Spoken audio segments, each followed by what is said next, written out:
از ورای حجاب، نوشته مهدی خلجی.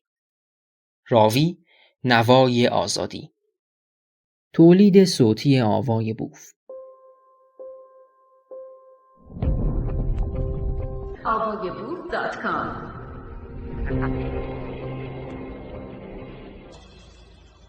فقیه و معمای حل ناشدنی حقوق بشر.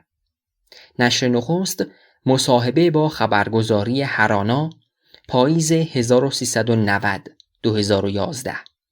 نشر یافته در ماهنامه حقوق اجتماعی خط صلح، سال دوم، شماره 8. خبرگزاری هرانا.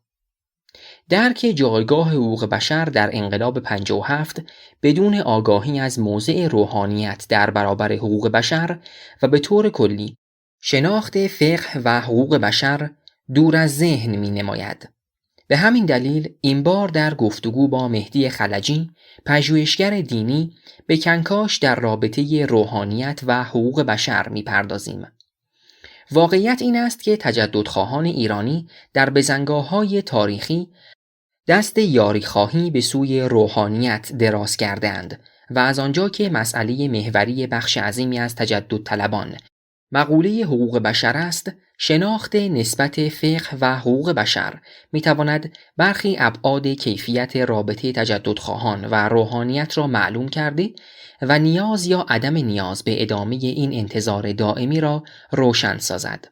بنابراین شناخت نسبت فقه و حقوق بشر علاوه بر آنکه به خواستهای انقلاب 57 نور میتاباند، درک و پیشبینی حال و آینده ایران را نیز به واقعیت نزدیکتر می‌گرداند.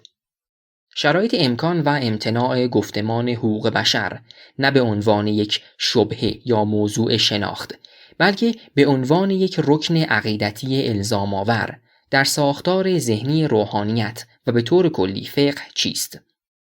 یهودیت ارتدوکس و مسیحیت کاتولیک که در بطن اروپای متجدد زیسته و همپای تحولات آن موجوار پیش و پس رفتند، هنوز نتوانستند حقوق بشر را در مقام بنیانی برای شریعت خود بپذیرند. هنوز هزاران نفر در آفریقا به سبب تقلید از فتوای پاپ به ایدز دچار می‌شوند و جان خود را از دست می‌دهند. زنان یهودی ارتدوکس با کلاه گیس به فضای عمومی می‌آیند تا گیسوان خود را از نامحرمان بپوشند. بنابراین رو به تجدد رفتن جامعه به معنای آن نیست که خود به خود شریعت مداران به فکر انطباق شریعت با حقوق بشر خواهند افتاد. حقوق بشر برساخته آدمی است، اما اهل ایمان به آسانی نمی‌پذیرند که شریعت نیز صنعت بشر است و میتوان به حکم عقل و عرف آن را پالود و پیراست. سازگاری فقه با حقوق بشر نیازمند انقلابی در مبانی فقه موجود است. مبانی فقه به طور عمده در علم اصول فقه پیریزی می شود. اصول فقه علم به قواعدی است که زمینه استنباط احکام شرعی را فراهم می آورند، یا به تعریفی که آخوند خراسانی بیشتر میپسندید، صناعتی است شناساننده قواعدی که استنباط احکام نیازمند بدان هاست، یا در مقام عمل نیاز به شناخت آن قواعد میافتد. بر این پایه اصول فقه دانشی مصرف کننده است، یعنی خود آمیزه‌ای از دانش‌های دیگری است که به کار فهم متون دینی برای شناخت حکم و تکلیف شرعی میآید. برای نمونه مباحث الفاظ در علم اصول به صورتی خام برخی مسائل فلسفه زبان و زبانشناسی را طرح می کند. اصول فقه لاجرم در بردارنده جستارها و پیشفرض‌های الهیاتی درباره خداوند و متن قرآن نیز هست. پاره‌ای از گزاره‌ها و جدل‌ها در این علم سرشتی هرمنوتیک دارند، برخی فلسفی و شماری دیگر حقوقی. علم اصول با شمایل کنونیش در میان شیعیان تباری بلند ندارد و بنیانگذار واقعی آن وحید بهبهانی و شاگردش شیخ مرتضی انصاری است. با این همه دانش اصول فقه از نظر معرفت شناختی منسوخ است. ناگزیر فقهی که بر این اصل استوار شود نیز اعتبار علمی ندارد. تا زمانی که فقیهان به تحولات جدید در زمینه زبانشناسی، تاریخ، انسانشناسی، فیلولوژی یا زبانشناسی تاریخی، هرمنوتیک خوانش انتقادی متن و به طور کلی مباحث نقد ادبی توجه نکنند نمیتوانند اصول فقهی معتبر تدوین کنند. باید بار دیگر تأصیل اصول کرد. اصول تازه‌ای برای فقه تدوین کرد، اصول فقهی که در حوزه‌های علمیه تدریس می‌شود و مبنای صدور فتواست، به جهان پوست‌بیازی بطلمیوسی تعلق دارد. باید اصولی را در منظومه فکری پارادایم جدید پی ریخت. روشن است که تأصیل اصول تازه برای فقه بدون تأصیل اصول تازه‌ای برای دین، یعنی الهیاتی سراسر جدید، ممکن نیست. برای همخوان کردن فقه و حقوق بشر نه تنها لازم است درک فقیهان از مقوله‌هایی مانند حق و بشر از بنیاد دگرگون گردد، که باید مفهوم خدا، رابطه او با انسان، متن، و افق انتظارات از آن، عقل، اعتبار و کارایی آن، عرف، گستره و نقشش، عدالت، و نسبت آن با تشریع، و سرانجام امضایی بودن بسیاری از احکام شرعی و پیامدهای فقهی آن باید در پرتو دانش‌های جدید بازبینی و عیارسنجی شود. برای نمونه در فقه، خدا ارباب و مولاست و انسان عبد. اگر کسی رابطه خدا و انسان را ارباب و بنده بداند، نمیتواند فقهی همسنخ با حقوق بشر تدوین کند. همچنین اگر گمان رود انسان قادر به فهم کامل و مطلق دستور یا سخن خداست، بسیاری از احکام ضد حقوق بشر میتوانند مشروعیت پیدا کنند. همچنین اگر عدالت قرار دادن هر چیزی در جای خود تعریف شود، هرچه آن خسرو کند شیرین خواهد بود و در نتیجه بی‌عدالتی و تبعیض موجود در فقه عین عدالت قلمداد می شود. اما اگر عدالت را انصاف و برابری بدانیم، طبیعی است که خدای عادل نمیتواند آدمیان را به چشم تبعیض بنگرد و قوانین تبعیض آمیز درباره آنها وضع کند. پس نخست باید تصویر خدای خودکامه و کینه‌توز در هم بشکند و خدای عادل و حکیم به معنای فلسفی امروزین آن جای او را بگیرد. اصلاح قانون شریعت بدون اصلاح تصویری که ما از خاستگاه و سرچشمه این قانون خدا داریم سعی باطل است. فقه موجود میان سخن شفاهی و سخن نوشتاری فرقی نمی نهد. قرآن به صورت شفاهی بر پیامبر وحی شده و برای همیشه از دسترس آدمی دور افتاده است. مصحف امروز تدوین شده در دوران عثمان است. به 100 شکل دیگر نیز می توانست تدوین شود. همچنین تبدیل سخن شفاهی به سخن نوشتاری معنا را سراسر دیگر می کند. حتی اگر با امانت کامل و ترتیب دقیق هم صورت گیرد. ما دیگر نه در عصر پیامبریم و نمی توانیم به خوبی دریابیم این سخنان در چه سیاق اجتماعی و سیاسی بیان شده است. ما مخاطب واقعی پیامبر نیستیم. بنابراین بر پایه متنی نامقدس نمی توان قانونی مقدس استخراج کرد. تا وقتی فقیهان متون مقدس انگاشته شده را تاریخی ننگرند، فقه زیر و زبر نخواهد شد. بنابراین نمیتوان حقوق بشر را با چند فتوای جدید وارد فقه کرد. حقوق بشر به مبانی فلسفی و حقوقی نوآیین تعلق دارد. فقه باید به سمت رویارویی معرفتی با آن مبانی برود تا نسبت تازه‌ای با حقوق انسان برقرار نماید.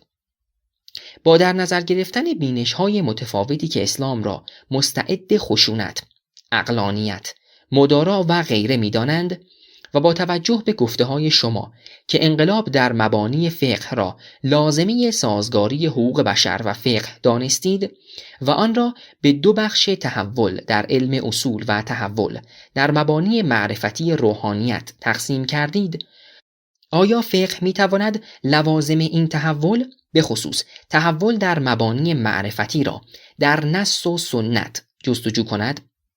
و به طور کلی آیا نص این اجازه را می‌دهد که فهم غیر تحمیلی در تطابق با حقوق بشر از آن شود؟ گمان دارم مراد از استعداد اسلام برای خشونت امکان نهفته در متون بنیادگذار اسلامی، قرآن و حدیث برای خشونت است. بی تردید این متون در دوره‌های طولانی به شکلی خوانده شدند که تولید خشونت کردند. هنر تعویل می‌تواند این امکان را از میان ببرد. اما تعویل خشونت ستیز یا خشونت زدا از نصوص اسلامی نیازمند مبانی تازه و تغییری بنیادی در پیش‌فرض هاست. برای فهمی تازه از متن نمیتوان به دامان سنت آویخت. انگیزه نیک کسانی که میخواهند تجربه اعتزال را تجدید کنند در میابم. آنها میخواهند به عقلانیت جدید لعاب و رنگی سنتی و بومی ببخشند تا از بیگانه گریزی و بیگانه ستیزی اهل سنت بکاهند. اما این کار در نگاه من نه تبیین نظری قانع کننده‌ای دارد، نه در عمل کامیاب خواهد بود. ما چه بخواهیم چه نخواهیم دیگر سنتی نیستیم. سنتگرایان ما به همان اندازه مدرنند که سنت ستیزان. گرچه هم سنتگرایی از دریچه معرفتی بیراه است، هم سنت ستیزی. ما نیازمند آگاهی از موقعیت خود و سنجش مدام نسبتمان با سنت هستیم. در نتیجه ما همیشه محکوم بدانیم که از جایگاه تاریخی امروز به پیشینه فرهنگی خود بنگریم. ما نقطه ایستادن و چشم دیدن را از امروز میگیریم. ابزارهای نقد و دستگاه‌های مفهومی به جهان مدرن تعلق دارند. این منظومه فکری تجدد است که به ما امکان می‌دهد با فهم‌های تازه از سنت آن را از ایستایی درآوریم و پوینده و زنده کنیم. به موضوع بحث بازگردیم. فکر می‌کنم اساساً دشوار است فرض کنیم خدای قانونگذار می‌تواند متن‌هایی را مشروعیت دهد که خشونت‌زا نباشند. در اسلام خداوند تنها خالق موجودات از عدم نیست، بلکه شارع مقدس نیز هست. پیوند خدا و قانون سخت خطرناک است. خدا یعنی بالاترین قله تقدس. اگر چنین موجودی قانونگذار باشد، قانونی ثابت و فراتاریخی پیش خواهد نهاد. قانون مقدس انسانیت آدمی و تاریخمندی و سرشت دگرگون شونده او را نادیده می‌گیرد. قانون باید به تناسب تحول جامعه و انسان توانایی تغییر یافتن داشته باشد. انگاره شارع مقدس قانون را قدسی می کند و بر امکان تولید خشونت می افزاید. زیرا قانون ثابت خلاف سرشت آدمی است و جز با زور اجرا شدنی نیست. ناکارآمدترین قانون آن است که بر آدمی و نیازهای نوشونده او چشم بپوشد، اما از او انتظار سرسپردگی و فرمانبرداری داشته باشد. سنجش نقادانه مفهوم شارع مقدس میتواند راهی برای تعویل تازه متن بگشاید. در این صورت بایدها و نبایدها در متنی تاریخی و غیر قدسانی بیشتر آشکار کننده پیامی اخلاقی نه الزامی قانونی نگریسته خواهند شد. گفتار فقهی یکسره الزام آور و زور بنیاد است. اما گفتار نبوی، قرآن و حدیث میتواند به صورتی گشوده به معناها و معارف بیپایان نیز دیده شود. راستش اسپینوزای اسلام هنوز ظهور نکرده است. کسی که کارش به ظرافت تراش عدسی‌های شیشه‌ای باشد و در عین ایمان ناب و ژرف مفاهیم بنیادی الهیات اسلامی را زیر چشم‌های ریزبین خود بشکافد و بسنجد. یکی از دشواری‌های اصلی در تاریخ تعویل در اسلام این بوده که متن قرآن در میان بسیاری مفسران به صورت تحت اللفظی فهمیده شده است. به سخن دیگر، مجاز و زبان استعاری یا کلک خیالانگیز قرآن یا هر متن مقدسی پایه بنیادی فهم آن قرار نگرفته است. برای نمونه، آن دسته از مفسران که اهل تشبیه نبودند و به تنزیه گرایش داشتند، الرحمن علی العرش استوی را نمی‌توانستند به معنای ظاهری و لغوی آن دریابند که خدا مانند انسانی بر عرش تکیه زده است. یا ید الله فوق ایدیهم را چنین معنا کنند که خدا واقعاً بشروار دستی دارد و دستش بالای دستهای آدمیان است. پس درباره بسیاری تعبیرات در قرآن که شائبه تشبیه و انسان انگاری خداوند داشته به مجاز پناه بردند. چرا دایره این زبان مجازی را نگستریم و آن را شامل آیات اوامر و نواهی نکنیم؟ چرا دستورهای خداوند را اخلاقی ندانیم و فقهی بپنداریم؟ چرا سراسر این متن را استعاره‌ای از ارزش‌های معنوی والا ندانیم؟ چرا بهشت و دوزخ را به معنای استعاریشان در نیابیم؟ از روان ویلیامز، اسقف اعظم کانتربری، پرسیدند که دوزخ از نظر او چیست یا کجاست؟ گفت دوزخ آن هنگام است که آدمی در خود زندانی باشد و نتواند جز خود ببیند. دوزخ یعنی غیاب دیگری، محال شدن ارتباط با دیگری. اگر میتوان چنین تعبیری عمیق از این دست استعاره ها کرد، چرا در کویر خشک و خشن معناهای لغوی این کلمات سرگردان شویم؟ اگر خداوند به مفهومی که بشر امروز از عقل و عدل در میابد حکیم و عادل است، نمیتواند به فقه موجود که بنیاد تبعیض‌های گوناگون میگذارد مشروعیت ببخشد. پس همان گونه که منزه بودن خداوند اقتضا می‌کند او را از صفت‌های انسانی بپیراییم و آیات را بر این مبنا تعویل کنیم، حکمت و عدل الهی هم اقتضا می‌کند دستورهای قرآن را که شائبه تبعیض دارند تاریخی بدانیم و گوهر اخلاقی آن را که ورای تبعیض هاست کشف نماییم. مثلا فقیهان آیه قصاص در قرآن را تکلیفی الزام آور تعبیر می‌کنند، اما می شود آن را حکمی دانست که پیامبر بدان گردن نهاد تا از انتقام جمعی و قبیله‌ای برای قتل یک نفر پیشگیری کند. پس غرض از آن حکم این نبوده که حتما کسی به خاطر قتلی کشته شود، بلکه آماج آن پیشگیری از قتل جمعی به سبب انتقام از قتل یک فرد از قبیله‌ای دیگر بوده است. اگر گوهر اخلاقی این حکم را محکومیت قتل بگیریم، خود قصاص هم بی‌معنا می شود و دیگر از آیات قصاص نمیتوان مشروعیت انتقام را نتیجه گرفت. از سوی دیگر مسئله بنیادی آن است که احکام فقهی در اسلام فاقد اصالتند. یا از دیانت یهود آمدند یا امضا و تایید عرف و آداب جزیره العرب هستند. فقه اسلامی چندان هم اسلامی نیست. برخلاف مسیحیت، اسلام به عنوان دین فاتحان گسترش یافت و به سرزمین‌های دیگر رسید. با این همه برتری نظامی و سیاسی، باز برخلاف مسیحیان، مسلمانان سخت مراقب بودند از نظام حقوقی کشورهای فتح شده تقلید یا وام نکنند.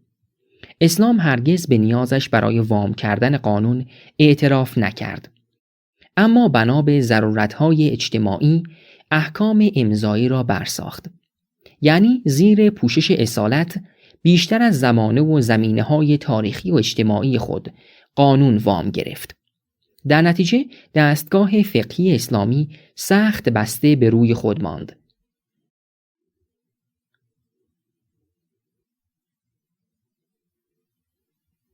تجدد شوکی شکننده برای دستگاه فقهی بود که در اصل فاتحان برآوردند و ساختند، اما اکنون مغلوب جهان بزرگتر دیگری شده بود.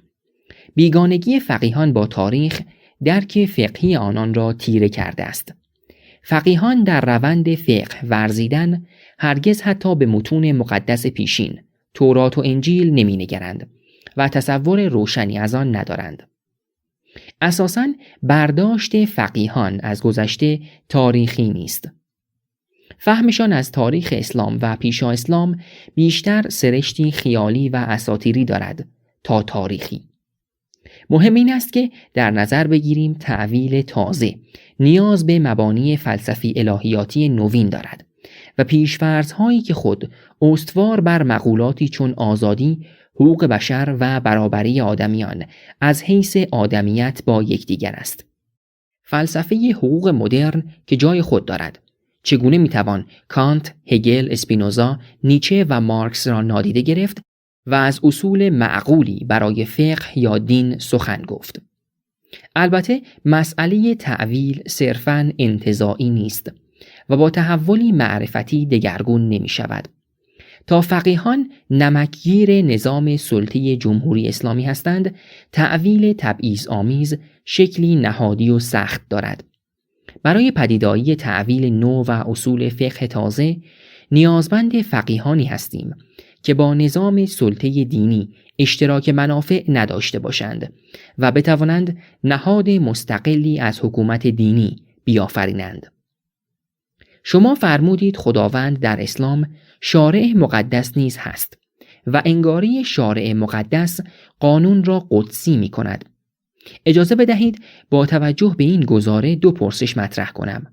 اول اینکه چرا هیچگاه در ایران حکومت قانون شکل نگرفت و قانون قدسی مبنایی برای تشکیل آن نشد؟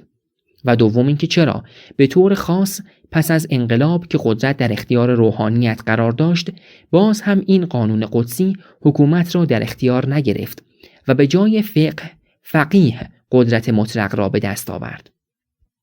اینکه چرا در ایران حکومت قانون شکل نگرفت جستاری دیگر است که مجالی فراختر می جوید.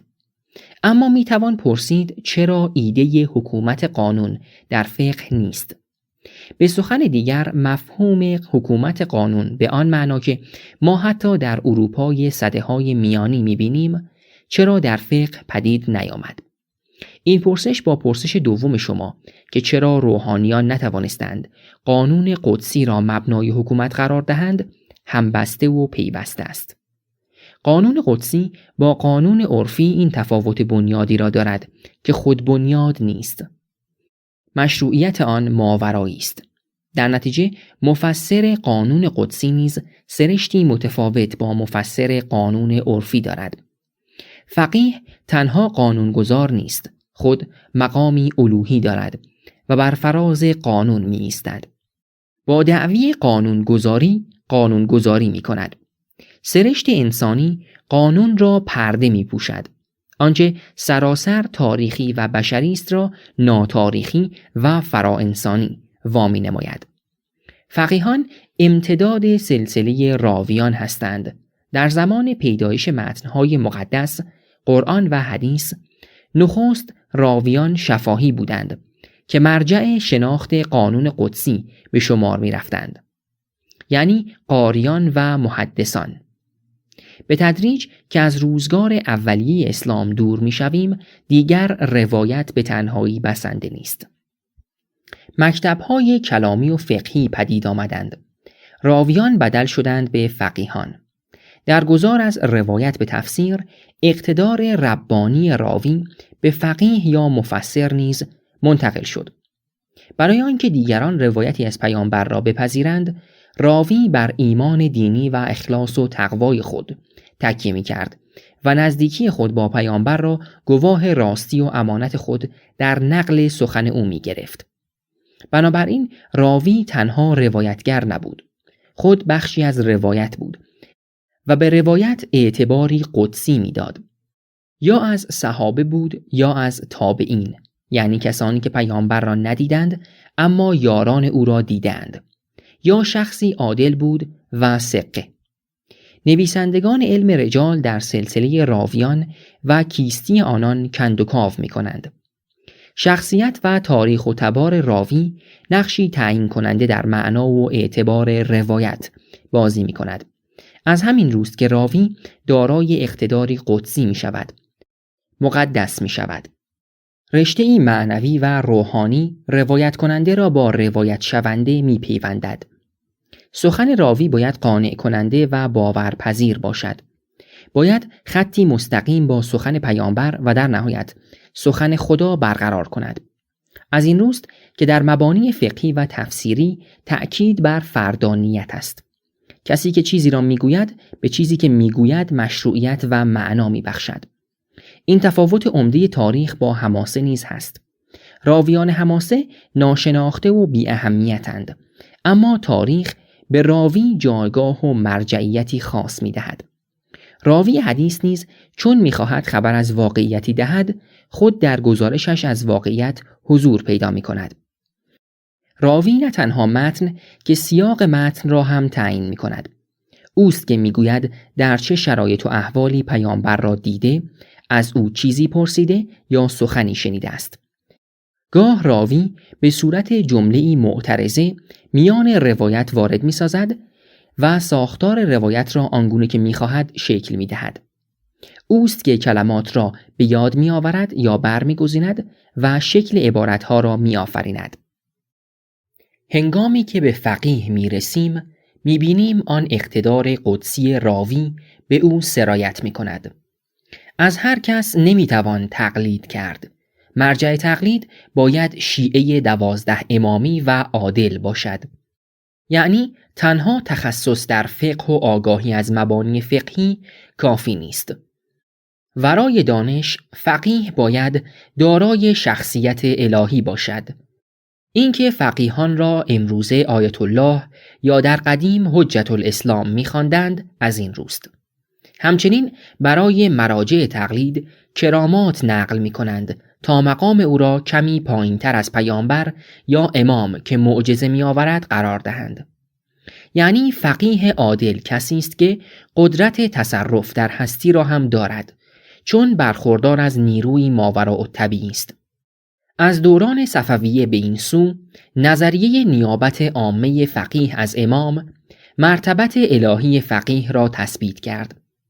بنابراین فقه آنقدر اهمیت ندارد که فقیه، همانطور که روایت آنقدر اعتبار ندارد که راوی. هویت فقه استوار و بسته به فقیه است.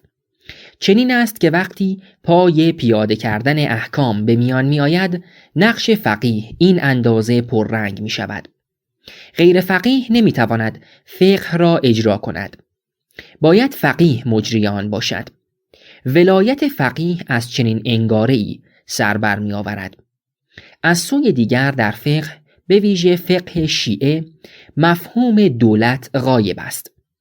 حکومت قانون ایده است که نیازمند شناخت و رسمیت دادن به مقوله‌ای به نام دولت است. دولتی که بر دیوان سالاری تکیه دارد و فارغ از شخصی خاص به کار خود می‌پردازد. در فقه ما مفهوم سلطان را داریم و حاکم شهر و قاضی را. حاکم شهر و قاضی باید مجتهد و فقیه باشند. یعنی ناممکن است که تصور کرد که در چارچوب فقه دستگاهی قضایی پدید آید که افراد بر پایه تخصصهای گوناگون خود در دانش حقوق امور قضایی کشوری را اداره کنند. مشروعیت احکام قضایی به فقیه است. بسیاری امور قضایی است که یکسره بسته به نظر شخص قاضی است، نه قانون. مثل حکم تعزیر یا بحث علم قاضی. شخص در میان است، نه دستگاهی که خودکار بر پایه قانون و قاعده عمل کند.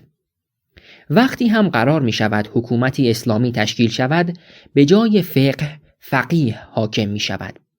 درک فقه از حکومت دولت مدار نیست، شخص مدار است. در ولایت فقیه هم شخص حاکم به حکومت مشروعیتی اسلامی می دهد. اجرای احکام فقهی خود می تواند بنا به مصلحت حتی متوقف نیز بشود. همچنین مسئله آزادی اجتهاد و باز بودن باب اجتهاد هر دو نقش شخصیت را در فقه پررنگ تر می کنند و فقه را از بدل شدن به نهاد باز می دارند. همینطور مسئله ضرورت تقلید از فقیه اعلم زنده. بدین معنا اقتدار در فقه هماره شخصی می ماند. شما در موارد مختلف گفته اید که حوزه به دلیل منافع اقتصادی ناشی از حاکمیت جمهوری اسلامی به حکومت وابسته است و اگر هم انتقادی از سوی روحانیان صورت گیرد در جهت اسلامی تر کردن و در راستای بسط قدرت و نفوذ ایشان است تا پیشبرد ایده حقوق بشر و دموکراسی.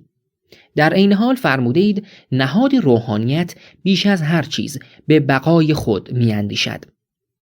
این سخن مجری بود. و اما پاسخ: برخی از نظریه پردازان گذار به دموکراسی معتقدند که در حکومت‌های نظامی ارتش تنها هنگامی دست از حمایت از رژیم برمی‌دارد که احساس کند تداوم وضعیت ارتش در مقام حکومت به جایگاه ارتش در مقام نهاد صدمه جدی می‌زند. آیا نمی‌توان این بحث را اینگونه به وضعیت موجود ایران تعمیم داد که اگر روحانیت به این نتیجه برسد که تداوم وضعیت روحانیت در مقام حکومت به جایگاه روحانیت در مقام نهاد صدمه جدی وارد می کند، با چشم پوشی از منافع در قدرت بودن دست از حمایت از رژیم بردارد. تفاوت ارتش با روحانیت آن است که ارتش از نظر ایدئولوژیک معمولاً انعطاف پذیر است و به عملگرایی شناخته می شود. بنابراین با دگرگون شدن نظام سیاسی می تواند خود را با شرایط جدید انطباق دهد و منافع خیش را تأمین نماید. اما روحانیت به طور تاریخی محافظه‌کار است و به دگرگونی‌های فکری سخت تن در می‌دهد. ایدئولوژی روحانیت استوار بر تبعیض و تمایز میان روحانیان و غیر روحانیان است. دگرگونی نظام سیاسی در ایران آینده از حکومتی دینی به حکومتی سکولار، خواه میلیتاریستی، خواه دموکراتیک خواهد بود. حکومت سکولار به تدریج تبعیض‌های مثبت به سود روحانیت را از میان میبرد. حتی سرمایه مذهبی در مقام سرمایه این نمادین را میفرساید. دیگر متدین بودن و در صف اول نماز جماعت بودن و ریشه بلند گذاشتن نردبانی برای بالا رفتن از مراتب اداری نخواهد بود. سکه دین در بازار سرمایه‌های اجتماعی از رونق و قدر می‌افتد. بر این روی روحانیت نگران زوال جمهوری اسلامی است، چون بدیل آن حکومتی سکولار است. اگر روحانیت بتواند بدیلی برای جمهوری اسلامی در خیال بیاورد که در عین حفظ منافع کنونی روحانیان بر خرسندی مردم نیز بیفزاید، بیدرنگ و گمان برای تحقق آن بدیل خواهد کوشید. روحانیان نگرانند فروپاشی جمهوری اسلامی همان سرنوشتی را برای آنان رقم بزند که زوال کمونیسم برای احزاب کمونیست در اروپای شرقی حاصل کرد. روحانیت فاقد افقی برای آینده بدون جمهوری اسلامی است. نه تنها از افول حکومت موجود، بلکه از فراگیر شدن گرایش جامعه به فردیت، لیبرالیسم و آگاهی فزاینده زنان به حقوق انسانیشان چون بید بر خود می‌لرزد. پس از 100 سالی که از مشروطه می‌گذرد، روحانیان هنوز نتوانستند جایگاه خود را در جهان جدید باز تعریف کنند. اگر روحانیت در بحران فکری دست و پا نمی‌زد و از درون دچار رکود و انحطاط نشده بود، شاید می‌توانست گره پیوند خود را با جمهوری اسلامی نرمک بگسلد. سرازیر شدن میلیاردها تومان به درون حوزه‌ها و دستیابی آسان و رایگان روحانیان به قدرت سیاسی خود به رکود و رخوت فکری روحانیان دامن زد، بدون آنکه چشم آنان را به روی واقعیت جهان جدید و تحولات پرشتاب جامعه ایران بگشاید. قدرت و مکنت بیرونی پرده‌ای بر سر 100 عیب درونی روحانیت پوشیده است. وضع روحانیان در ایران بی‌شباهت به وضع کلیسا در اواخر سده‌های میانی نیست. موازنه قوا به سود نظامی‌ها یا نیروهای دموکراتیک اگر روزی برهم خورد، روحانیت جایگاهی حاشیه‌ای در جامعه پیدا خواهد کرد و برای مدتی طولانی ناگزیر است تاوان پشتیبانی ایدئولوژیک و عملی از جمهوری اسلامی را بپردازد. اجازه بدهید بار دیگر به انقلاب در مبانی برای سازگار کردن فقه و حقوق بشر برگردیم. در داخل و خارج حوزه چه باید رخ دهد تا حوزه به سمت این تحول گفتمانی برود یا کشیده شود؟ این سؤال مجری بود. و اما پاسخ. تراژدی حوزه در سده 20 آن است که هر کس اندکی متفاوت اندیشد از حوزه رسما یا عملا بیرون انداخته شد. حوزه حازمه ای نیرومند برای گواردن اندیشه های تازه ندارد. راستش در 200 سال اخیر تغییر هماره از بیرون بر روحانیت تحمیل شده است. به یاد نمی آوریم روحانیت داوطلبانه به سمت نو شدن خیش رفته باشد. روحانیت شیعه سخت سیاست زده است.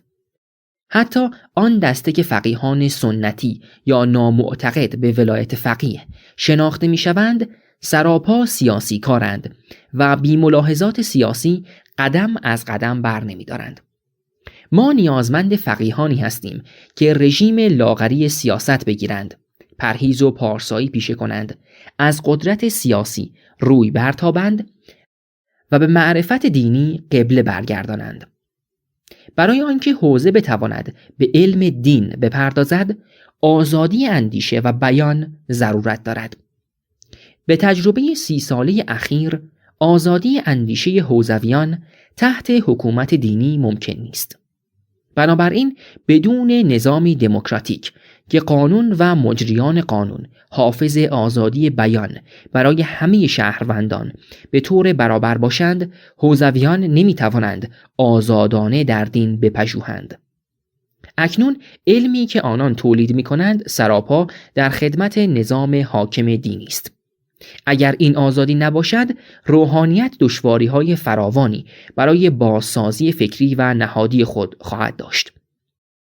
اما آیا حوزه می‌تواند حتی در دل آرزوی حکومتی دموکراتیک با حقوق برابر شهروندان داشته باشد یا نه؟ من سخت بدبینم. در این میان من بیشتر به نقش نامستقیم جنبش دموکراتیک و حقوق بشری در ایران باور دارم. به سخن دیگر، فکر می کنم روحانیت مشی و منش خود را تنها پس از تغییر موازنه قدرت به سود نیروهای دموکراتیک دگرگون خواهد کرد. بخشی از روحانیت قدرت خود را از دست خواهد داد، اما نظام فکری خود را عوض نخواهد کرد. پاره دیگر در کنار آن با زوال قدرت خود به ارزیابی شالوده‌های فکری خود خواهند پرداخت. باید دید روزگار آموزگار در آستین آینده خود برای روحانیت چه ها نهفته است. این نوشتار پرسش و پاسخی بود بین خبرگزاری هرانا و مهدی خلجی. روایت سیاسی کوربن از فلسفه اسلامی.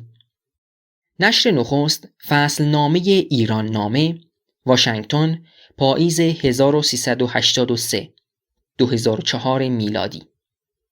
مطمئناً در اسلام خطر از شرایط متفاوتی سر بر خواهد کرد. تاکنون فیلسوفانی ظهور نکردند تا این شرایط را در ژرفای آن تحلیل کنند. هانری کوربن 1903 الی 1978 در زبان پارسی بیشتر به عنوان یک خاورشناس و ایرانشناسی علاقمند به فلسفه اسلامی و ادیان ایرانی شناخته شده است. اما زمینه و ویژگی فلسفی کار او چندان بررسی شده باشد. با آنکه شماری از نوشته‌های وی به فارسی برگردانده شده، هنوز تألیف مهمش، کتاب 4 جلدی درباره اسلام ایرانی، به فارسی در نیامده است. ناشناخته ماندن گوهر اندیشه کوربن شاید 2 سبب عمده داشته باشد. نخست، نوع نگرش پژوهشگران ایرانی به سنت خاورشناسی و ایرانشناسی بخش عمده‌ای از دستاوردهای آنان را مغفول می‌نهد. در این نگرش خاورشناسی خلاصه می شود در بهره‌گیری از روش‌ها و ابزارهای مدرن در تصحیح و تنقیح متون و تتبع و تحقیق ادبی در معناهای آن. از دهه‌ها پیش این روش‌ها به سرعت در مقام الگویی برای پژوهشگران ایرانی درآمد. بدین ترتیب بیشترین وام معنوی پژوهندگان ایرانی به خاورشناسان در فراگیری روش‌شناسی فیلولوژیک آنهاست.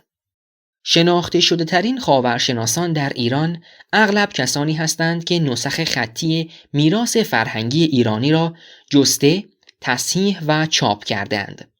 خاورشناسانی که فراتر از تتبعات ادبی به معنای عام آن رفتند، یا آثارشان به زبان پارسی در نیامده یا اهمیت کارشان به خوبی دریافته و کاویده نشده است. البته این امر از سر تصادف نیست. ذهن ایرانی به قدر وسع خود از سنت خاورشناسی بهره گرفته است.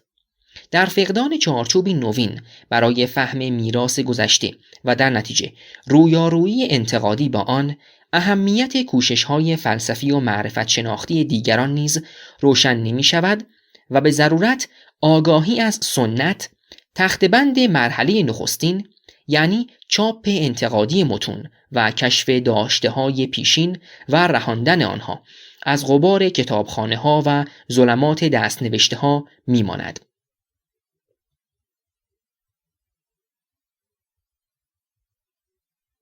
تا اشتیاقی برای پدید آوردن چارچوبی معرفتی و فلسفی برای فهم سنت به وجود نیاید، کوشش‌های دیگران در این باره نیز در کنج تاریکی به سر خواهد برد.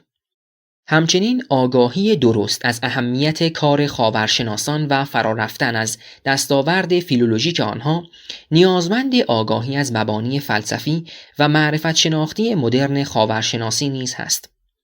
پژوهشگران ادبی ایران بیشتر با جستارهایی از این دست بیگانه اند و به همین روی سهم آنها در آموختن از خاورشناسان اندک میماند. این بدان معنا نیست که همه ایرانشناسان و خاورشناسان به یک اندازه به مبانی فلسفی و معرفت شناختی تکیه کرده و با روشی واحد سنت ایرانی اسلامی را پژوهیده‌اند. سخن در این است که در غیاب رویکردی ژرف و انتقادی به آثار خاورشناسان و ایرانشناسان در ایران تمایزها، همانندیها و طبقه بندیهای آنان پیدا نیست و حتی آنچه بیش از همه چیرگی دارد از سر اتفاق همین نگاه یکسان نگر به آنهاست.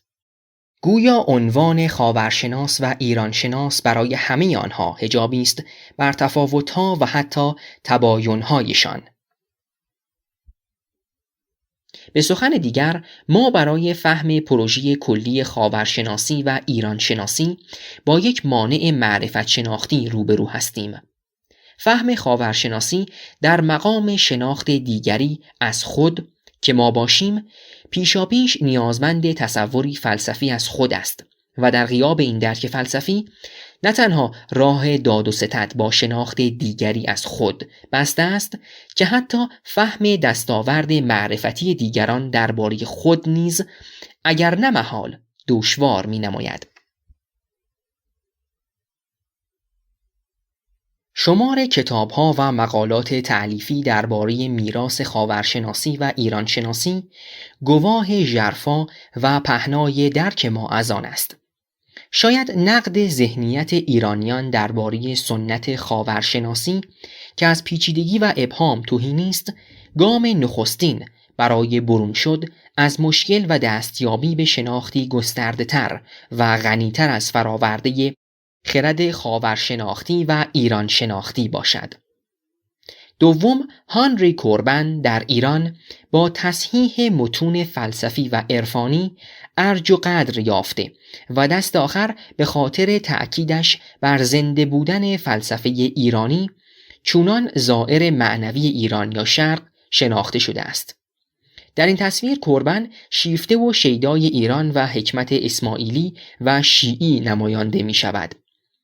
کسی که این شیفتگی را با رنج تتبع و تحقیق بی‌نظیرش در تاریخ فلسفه اسلامی از آغازها تا امروز سیراب کرده است. کوربن با غرق شدنش در هزار توی متن‌های عرفانی و فلسفی ایران و نیز با روش پدیدار شناسانش در تحلیل این متون خود زمینه درست فهمیده نشدنش را در ایران به دست داده است. تا آنجا که در چشم بسیاری کوربن ردای صوفی می پوشد و حرکات و اطوارش از عارفی در خلسه مدام کمتر نیست. بیهوده نیست که به ویژه در حوزه‌های علمیه که در دید کوربن مکان تداوم فلسفی ایرانی بود، اندیشه کوربن جایگاهی نیافت، با آنکه دست کم برای کسانی مانند محمد حسین طباطبایی و شاگردانش از جمله جلال الدین آشتیانی که با او دیدارهای شخصی نیز داشتند ناشناخته نبود. اهل فلسفه در ایران او را جویای چیزی می دانستند که خود دارند و از این منظر کوربن بیش از یک خدمتگزار فلسفه و عرفان ایرانی نمی نمود. تنها کتابی که نویسنده ایرانی درباره هانری کوربن تألیف کرده است از داریوش شایگان است که نخست به فرانسوی و بعداً به پارسی منتشر شده است. در کنار آن تصور حوزویان از هانری کوربن که کار وی را نوآورانه نمی بینند و او را مجذوبی به شرق و ایران می دانند، برداشت شایگان از کوربن یکسره متفاوت است.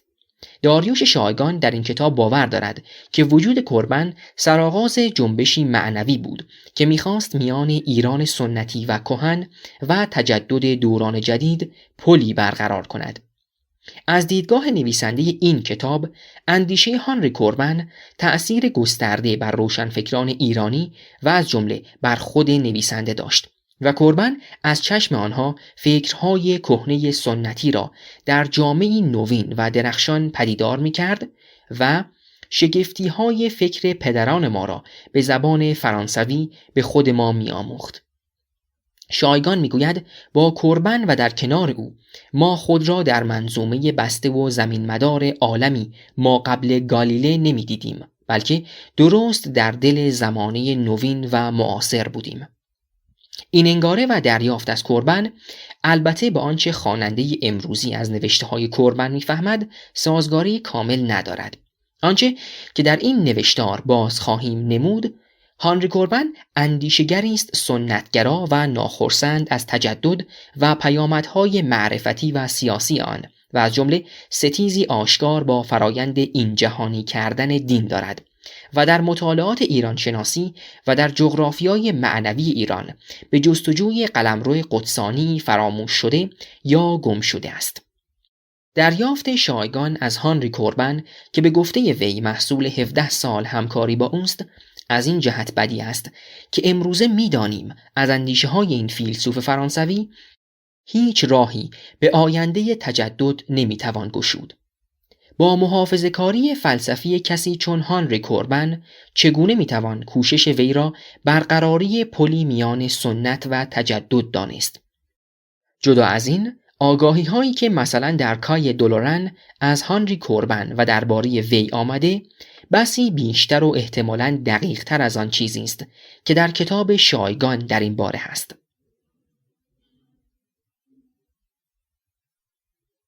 کای دولورن 2 سال پس از مرگ هانری کوربن منتشر شد.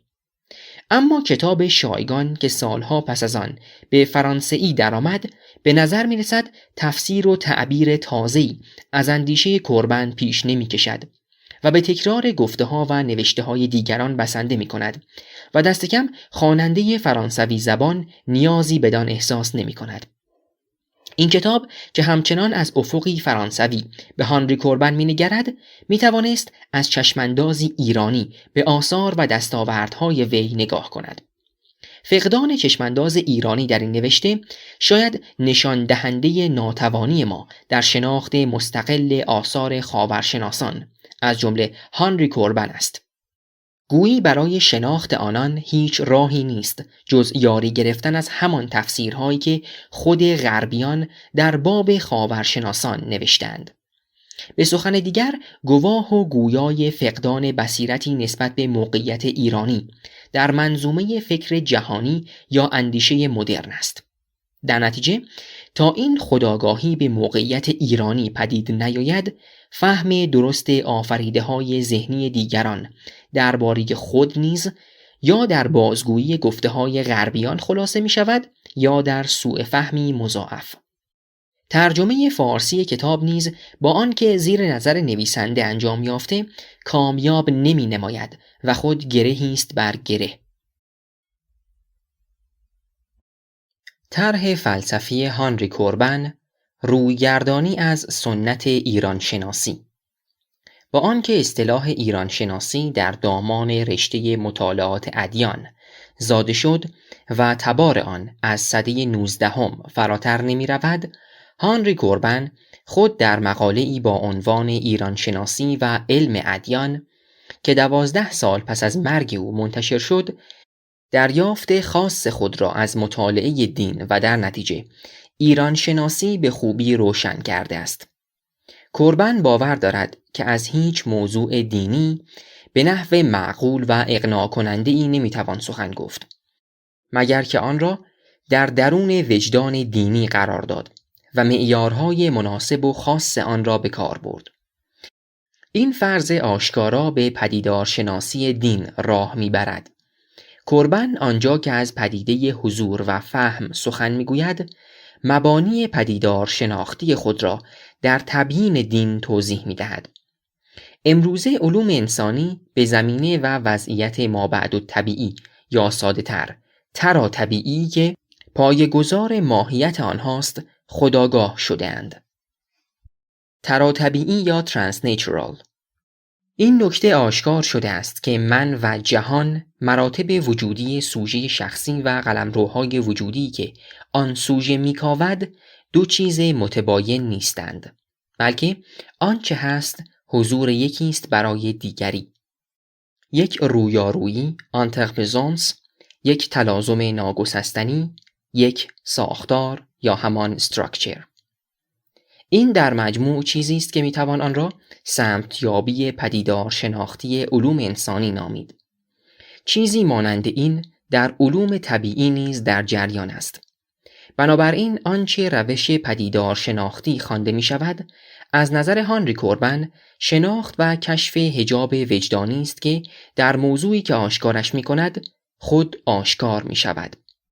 وجدانی که آشکار نمی شود مگر در مقام وجدان آن موضوع. با این آشکار کردن است که خود بر خود آشکار می شود. پسوند شناسی لوگوس در واژه پدیدار شناسی به معنای نشان دادن آن چیزی است که در نمود آشکار می شود. معنایی که مقوم پدیده است در این تأمل امر شناخته شده معطوف به سوژه، معطوف به حضوری که هر بار موضوع شناخت را حاضر می کند شکل می گیرد.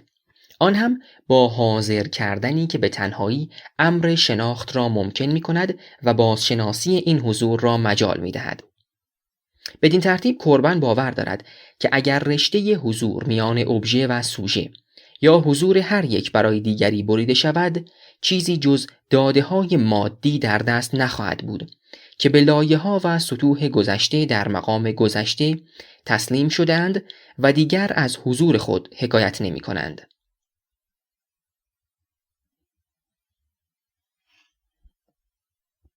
به همین خاطر است که کوربن می‌کوشد تمایز این روش را که فهم در حضور و علم حضوری است با روش‌های معهود علوم نشان دهد. زیرا می‌اندیشد بنابر این روش ما با علمی قیاسی و استدلالی که بر پایه طرحی کلی از علل مادی داده‌ها را بازسازی می‌کند سر و کار نداریم، بلکه بیشتر با فراخوانی به روشنایی و فرانمود تدریجی پدیدار رویارو هستیم.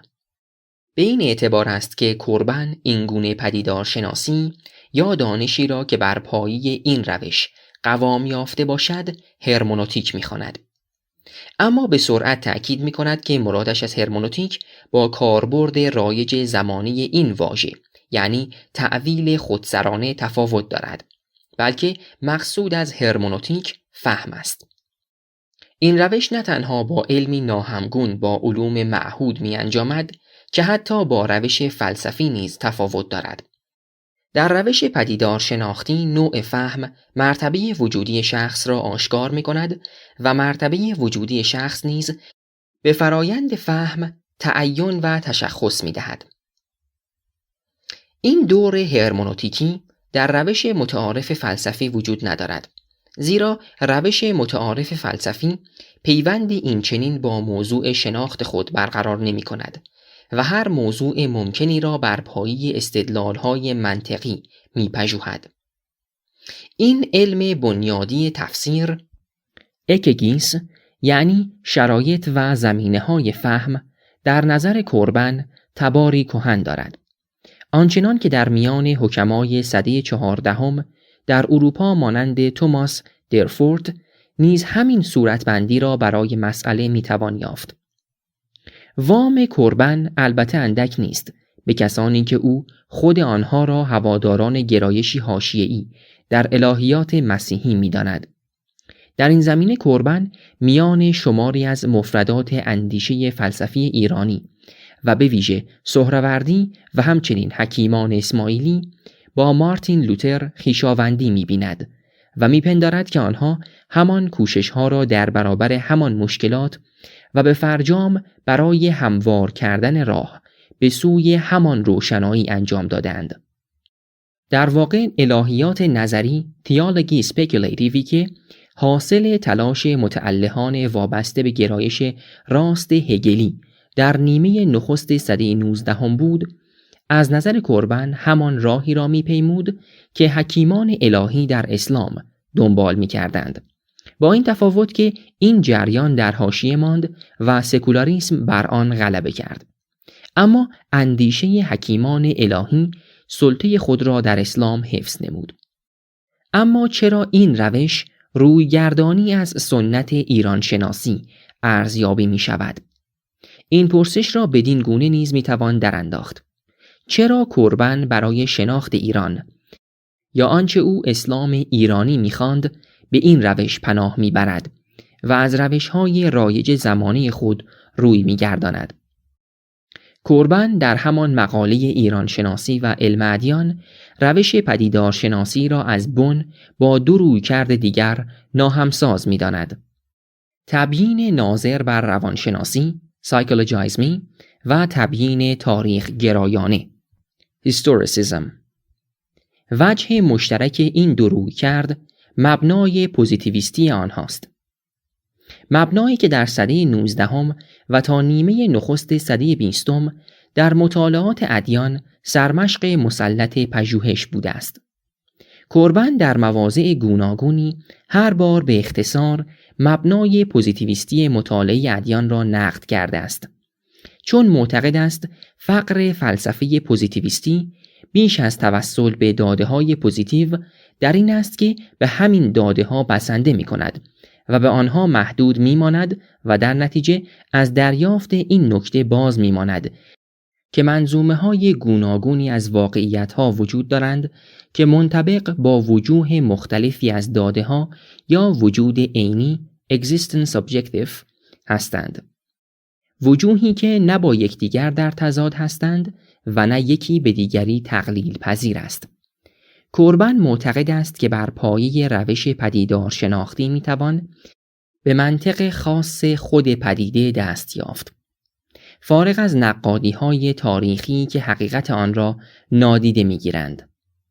دشمنی کوربن با نگاه تاریخ گرایانه به ایدئولوژی‌های پوزیتیویستی و فلسفه‌های تاریخ گرایانه دوران مدرن محدود نمی‌شود و حتی دامنه آن را به مخالفت با عبدالرحمن ابن خلدون اندیشمند سده 8 هجری نیز برمی‌کشاند. چنین است که کوربن افق فیلولوژیک یا زبانشناسی تاریخی کلاسیک را که تنها افق پژوهش در خاورشناسی و اسلام شناسی کلاسیک بود نقد می‌کند. پدیدارشناسی فاصله‌ای عظیم با سنت تتبعات ادبی و نقد فیلولوژیک و تاریخی متون می‌گیرد و گرچه همه دستاوردهای آن را یکسره نفی نمی‌کند، آنها را برای فهم اندیشه نهفته در آنها نابسنده و ناکام می‌داند. گسست از خاورشناسی کلاسیک و مبانی پوزیتیویستی آن، از یک سو ویژگی تکاپوهای فکری دوران کوربن در میانه سده 20 به این طرف است و از سوی دیگر خصلتی کاملا منحصر به خود او دارد. به همین خاطر در عین همرکابی با جریان فکری زمانه خلاف جریان نیز هست. نقد پوزیتیویسم که پس از جنگ جهانی دوم در اروپا نیرو گرفت به جریانی رو به رشد بدل شد که در قلمروهای گوناگون علم، فلسفه و تاریخ بنیادهای اندیشه پوزیتیویستی را در معرض ویرانی قرار داد. اینجا مجال توضیح زمینه‌ها و شرایط شکلگیری چنین روندی نیست، اما در واپسین تحلیل باید به زمینه‌های معرفت شناختی و نیز اجتماعی و سیاسی تکوین این نقد توجه کرد. شمار بسیاری از اندیشمندان اروپایی را از جمله تئودور آدورنو، کارل پوپر و هانا آرنت به رغم تفاوت بنیادی مبانیشان به برکندن ریشه‌های نگاه پوزیتیویستی در همه صور و نمودها و پیامدهای سیاسی آن راهنمون شد.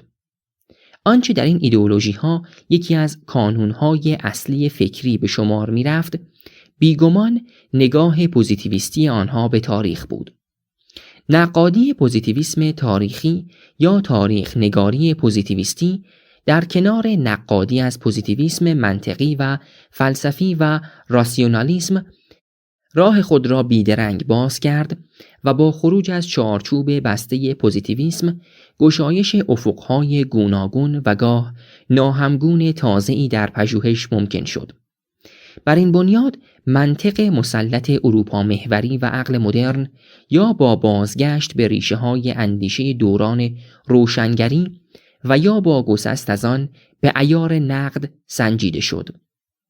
کوربن در چنین فضایی از تاریخ گرایی و فلسفه تاریخ سنت خاورشناسی و ایرانشناسی فاصله می‌گیرد.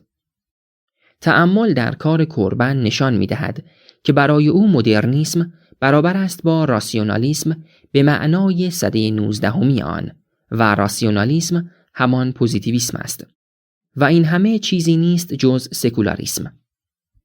راسیونالیسم یا همان راشنالیسم. بر این محک نقد هر یک از این مفاهیم نقد مفاهیم همبسته آن نیز هست.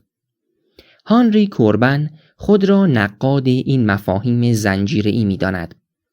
برای داشتن تصویر کاملتری از فضایی که کوربن در آن اندیشه ورزیده است، باید به سوانح زندگی او و سفر سرنوشت سازش به ترکیه نیز توجه کرد.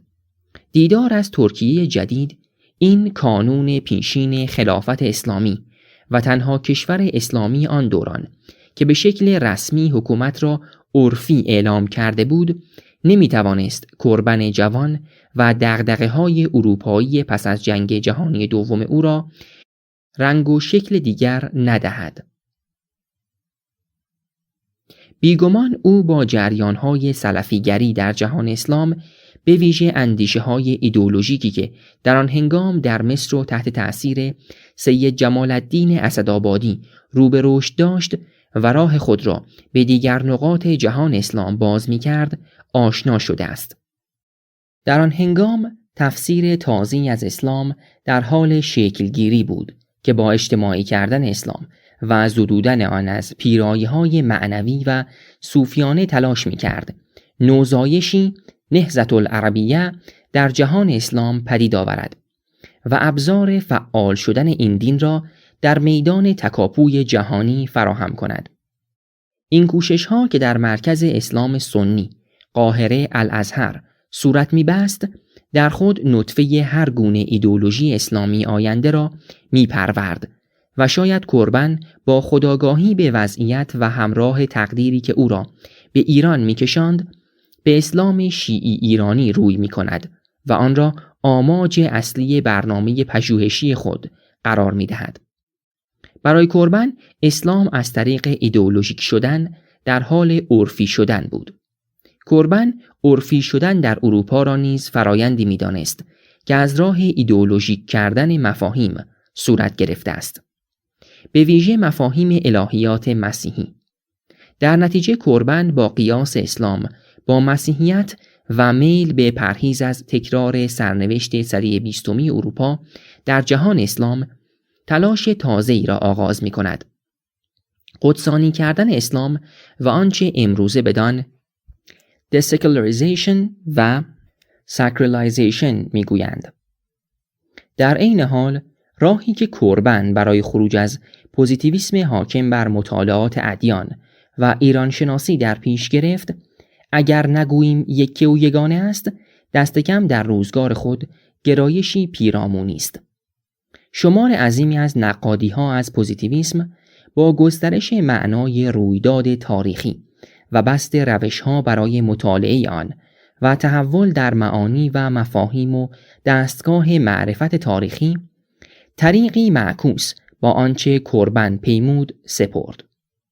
نقادی‌های کوربن از راسیونالیسم، پوزیتیویسم، سکولاریسم و سویه‌های گوناگونی که واژه مدرنیته در آن دوران گویای آن بود، بر زمینه سنت محافظه‌کارانه اندیشمندانی چون اوسوالد اشپنگلر، کارل اشمیت یا تا اندازه‌ای مارتین هایدگر فهم شدنی است. اما اندیشه کوربن به جای آنکه در ساختن پادزهری برای ایدئولوژی‌های مهیب زمانی مدرن اقتدار سوژه مطلق را نقد کند، در برابر سوژه مدرن به سوژه مقتدر دیگری باز می‌گردد سوژه‌ای که به گمان وی و برخلاف گواهی تاریخ از پیرایه‌های قدرت و پیامدهای آن تهی است. مقایسه نقد کوربن از پوزیتیویسم با دیگر نقادی‌ها و توضیح تفاوت ریشه‌ای آنها، اگرچه در این نوشتار جای پرداختن تفصیلی بدان نیست، ضروری به نظر می آید. هانری کوربن با دغدغه‌های سیاسی. آوردیم که هانری کوربن برای مطالعه ایران رهیافت پدیدارشناختی را برمی‌گزیند. پدیدارشناسی از کلیدی ترین واژه‌ها و مفاهیمی است که کوربن در سراسر طرح خود به کار می‌گیرد، بدون آنکه بتواند همه ابهام‌ها را در این کاربرد خاص از میان ببرد. هانس گیورگ گادامرف به درستی پدیدارشناسی را واژه‌ای تاریک و جادویی نامیده است.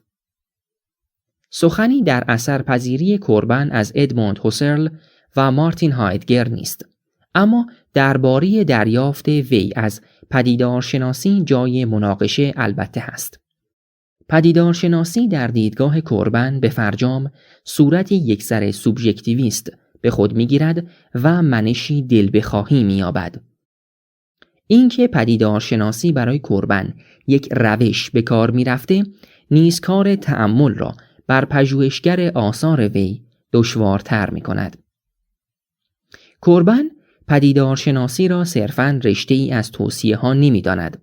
بنابراین یکی از چشماندازهای انتقادی به اندیشه کوربن می‌تواند همین مناقشه در دریافت خاص وی از پدیدارشناسی باشد.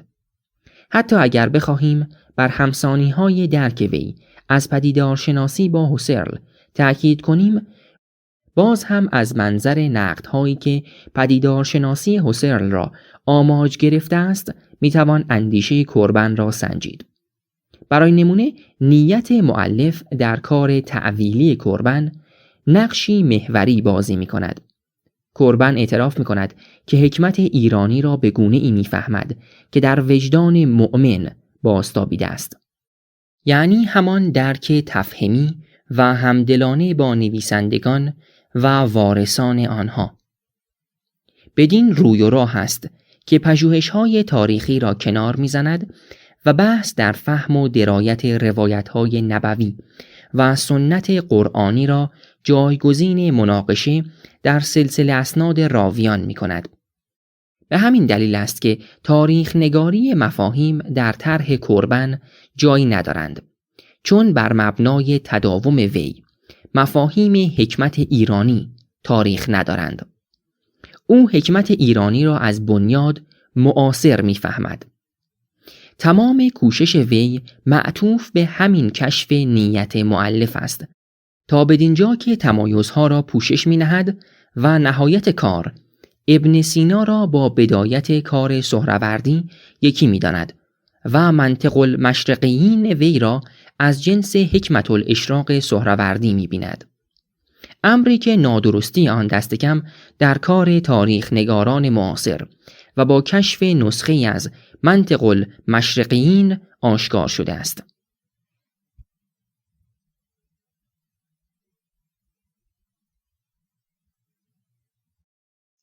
اگر مبنای نیت مؤلف نتواند در برابر نقادی‌های موجود تاب بیاورد، بخش عمده‌ای از دعاوی و مبانی کوربن خلل پذیر خواهد شد.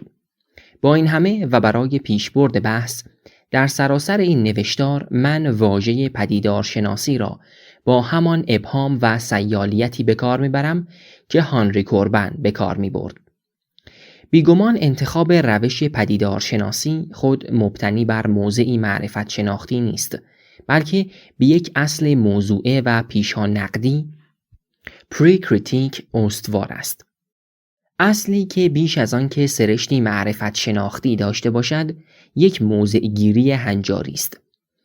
هانری کوربن خود نیز تلویحاً به غیر معرفتی بودن بنیاد این گزینش اشاره کرده است. به نظر کوربن همه چیز به موضع گیری بنیادین وجدانی وابسته است که افق را می‌گشاید.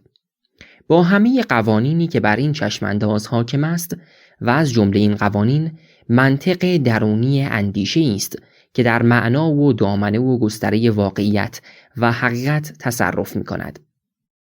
هانری کوربن به دو اصل هنجاری Principiis Normatives در تفسیر و شرح حکمت نبوی اشاره کرده است. این دو اصل هنجاری نقادی تاریخی یعنی تحلیل بیرونی سلسله روایات را بیهوده می داند و باور دارد که این گونه نقد در اینجا مشروعیت خود را از دست می دهد. در دیدگاه کوربن تنها روش مؤثر این است که چونان پدیدارشناس عمل کنیم. یعنی کلیت احادیثی را که از سده‌های پیش تا کنون زنده هستند به همان صورتی در نظر بگیریم که وجدان شیعی در آنها ابژه و موضوع شناخت خود را به خود فرا نموده است. اگر این احادیث و روایات مقبول وجدان شیعی بودند، کنجکاوی در سلسله راویان و سنجش تاریخی آن بیهوده است. زیرا سنت را نمیتوان با چاقوی تاریخ برید. بر اساس این دو اصل هنجاری طرحی از تاریخ فلسفه در اسلام به دست خواهد آمد که از تاریخ گرایی بی سود و ثمر فاصله میگیرد. صحت و اصالت روایت‌های منقول از امامان شیعه در کانون دغدغه‌های تاریخ نگارانی کوربن قرار ندارد و مسئله اصلی او در مقام یک تاریخ نگار فهم آنها در چارچوب تداوم این حکمت نبوی به ویژه در ایران است. برای فهم درونمایی این روایت‌ها از نگاه کوربن اطمینان بخش ترین روش همانا شیوه پدیدار شناختی است. یعنی راه بردن به نیت یا توجه اصلی صاحب کلام. کوربن با تمایز نهادن میان وجدان تاریخی و وجدان عرفانی کانشنس ناستیگ در نگریستن به وجدان عرفانی را به سان پدیده‌ای تاریخی درست نمی‌داند و باور دارد تاریخی دیدن وجدان عرفانی سراسر گفتار او را فسخ و نسخ می‌کند. در این راه نخستین ملاحظه کوربن جدا کردن معنای مجازی allegory از معنای معنوی است و می‌اندیشد خلط میان این دو گونه معنا راه تاریخی دیدن پدیدار تشیع را باز می‌کند.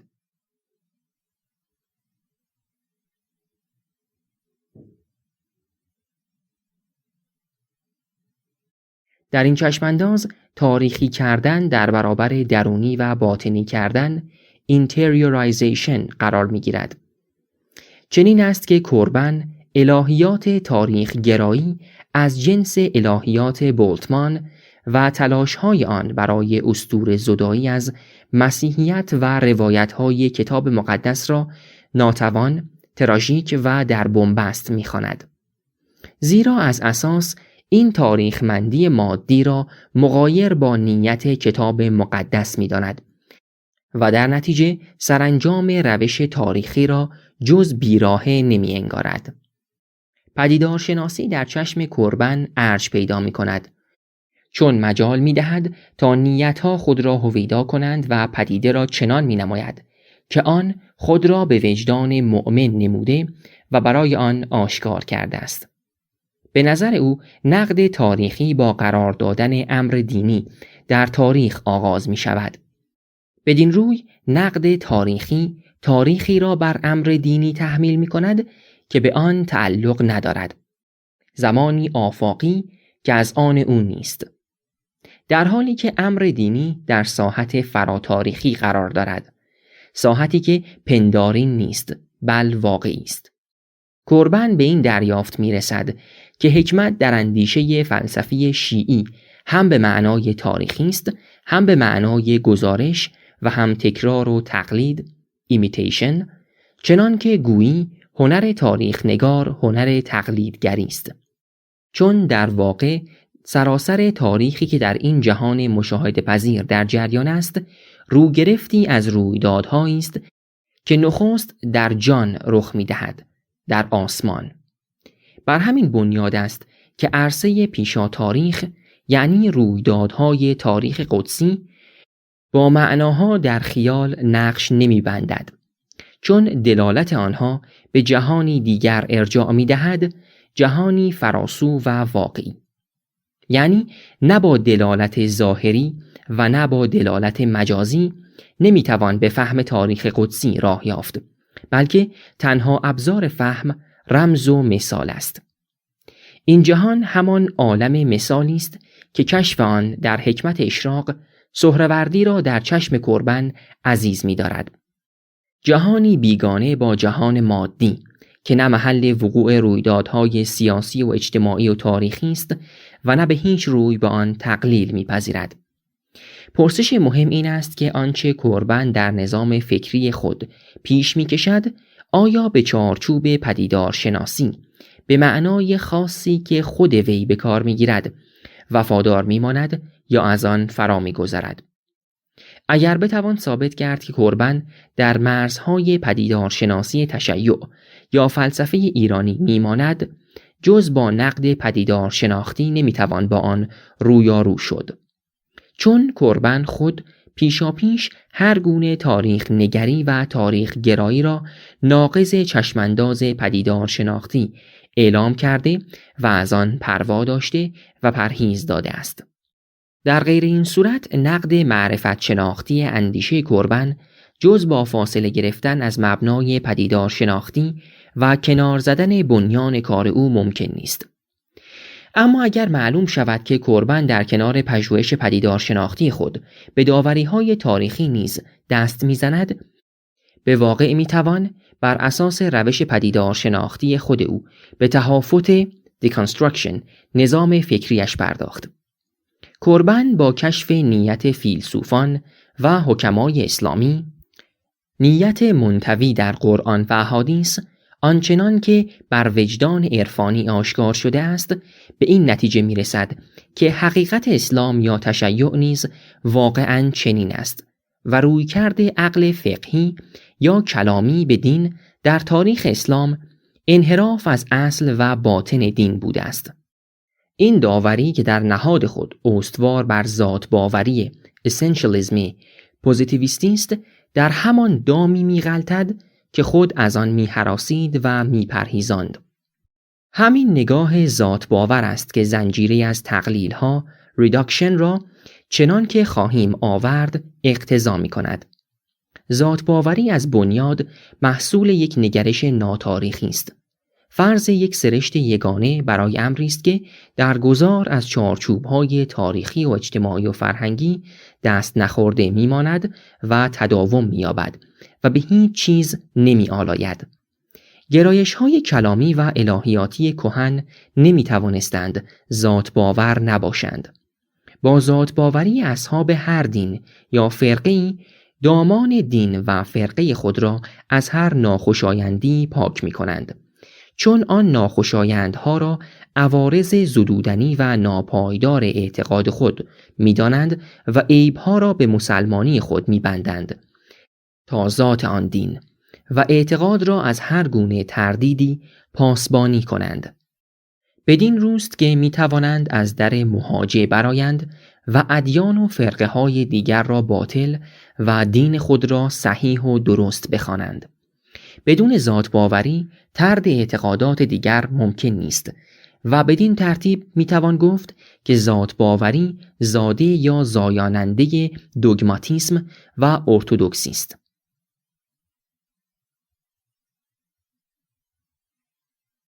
با نگرش تاریخی که لزوماً انتقادی است، نمیتوان ذات و عرض یک اعتقاد را از هم جدا کرد. نگرش تاریخی گسست‌ها، شکاف‌ها، تمایزها و تحول‌ها را به دقت زیر نظر می‌گیرد. برای یک تاریخ نگر تاریخی اندیش، هر اعتقادی همان است که در پهنه تاریخ روی نموده است. پهنه تاریخ نیز عرصه‌ای هموار و بی‌دست‌انداز نیست. اگر در اینجا تداومی هست، تداوم گسست‌های تاریخی است. در مثل پژوهش اسلام به سان یک کلیت ناممکن است. اسلام دوران پیامبر خود مجموعی از ادوار مختلف مکی و مدنی است، چه رسد به اسلام دوران خلفای راشدین و اسلام ادوار بعد و اسلام سرزمین‌های گوناگون. بنابراین در هر دوره‌ای این دین چنان تحولاتی داشته که سخن گفتن از ذات آن و تشخیص دادن اعراض و عوارض آن در منظر تاریخی محال است. تنها از چشمانداز پیشا تاریخی و به نحو اعتقادی و نه انتقادی میتوان ذات یک باور یا دین را معین کرد و روایتی ناتاریخی از تاریخ به دست داد. اینجاست که جدال ارباب ادیان و فرق شعله می کشد و هر کس ذات دین را امری تعریف می کند که نهادن محکی عمومی برای رد یا قبول آن ممکن نیست. به هر روی کوربن روش تعویل تفهمی دیلتای یا پدیدارشناسی را برای شرح سرگذشت فلسفی اندیشه اسلامی، شیعی و ایرانی و تاریخ نگاری آن برمی‌گزیند. اما این موضع گیری پیشینی و اصول هنجاری که بر طرح کلی کوربن از تاریخ اندیشه ایرانی و فلسفه اسلامی حاکم است چه مبنایی دارد؟ به نظر می آید این موضع گیری بیش از آنچه آغازگاهی معرفت شناختی داشته باشد در نهایت برآمده از دغدغه‌ای سیاسی است. همان دغدغه‌ای که همنسلان و همروزگاران کوربن را به نقادی عقل مدرن، خرد اروپا محور و سرانجام ایدئولوژی‌های توتالیتر، فاشیستی و کمونیستی برانگیخت. تبیین این نکته و تکیه بر وجه سیاسی نظام فکری و رویکرد فلسفی هانری کوربن شاید برخلاف تصویری باشد که اغلب از او در مقام یک عارف پیشه و زائر معنوی ایران ساخته و پرداخته شده است. بر این بنیاد دلمایه ریشه‌ای کوربن مدرن و امروزی است و برخلاف سرشت اندیشه او که گریزان از تاریخمندی و تاریخ گرایی است، باید در بستر تاریخ و جغرافیای حیات فکری زمانش واکاوی و بررسی شود. پرسش کوربن پرسش یک انسان اروپایی پس از جنگ جهانی دوم است. از این چشمانداز شناخت راهبرد کوربن به مسئله تاریخ و تاریخ نگاری اندیشه فلسفی اسلام ایرانی جز با تمرکز بر دیدگاه کانونی او در باب سکولاریسم تبیین نمیپذیرد. کوربن با سکولاریسم دشمنی دارد چون سکولاریسم را عامل بحران در غرب می‌داند. بحرانی که در نظر کوربن است منشی سراسری دارد و از توتالیتاریسم و ایدئولوژی‌های خویشاوند آن تا تغییر هنجارها و منش‌های اخلاقی در غرب را فرا می‌گیرد. به نظر می‌رسد که نفی سکولاریسم در نظام فکری کوربن یک انتخاب اخلاقی و دستاخر معنوی است. درک اینکه چرا سکولاریسم در نظر کوربن ارزش منفی به شمار می‌آید شاید از لابلای نوشته‌های او به آسانی به دست نیاید. همچنین اینکه آنچه کوربن آثار بارز بحران در غرب می‌خواند بر پایه کدام تعلیل و تبیین معرفت شناختی به سکولاریسم پیوند پیدا می‌کند نیز گویا در آنچه از کوربن بازمانده غایب است. گویا کوربن جهان باستان و سده‌های میانی را از نظر اخلاقی، معنوی و انسانی برتر از دنیای متجدد می‌دانسته است. پیش‌فرضی که مدافعان طرح تجدد البته در آن تردیدهای جدی روا می‌دارند. اما در اینجا برای ما مهم این است که چگونه دریافت خود را از تاریخ و تاریخ نگاری بر شالوده نفی سکولاریسم بنا می‌کند و خود به چه پیامدهایی برای این تصور از تاریخ و نیز روش شناسی تاریخی باور دارد. به سخن دیگر، بر بنیاد اصل موضوعه نفی سکولاریسم که در اندیشه کوربن اصلی پیشانقدی است، چه رویدادهایی در جهان اندیشگی قابل توضیح است و این روش تا چه اندازه میتواند کارآمد و کارا باشد. مسئله اصلی کوربن این است: در غرب به این دریافت رسیده ایم که ایدئولوژی‌های اجتماعی و سیاسی در واقع اغلب سویه‌های یک الهیات عرفی شده را به نمایش می‌گذارند. آنها از عرفی شدن و این جهانی شدن منظومه‌های الهیاتی پیشین برآمده‌اند.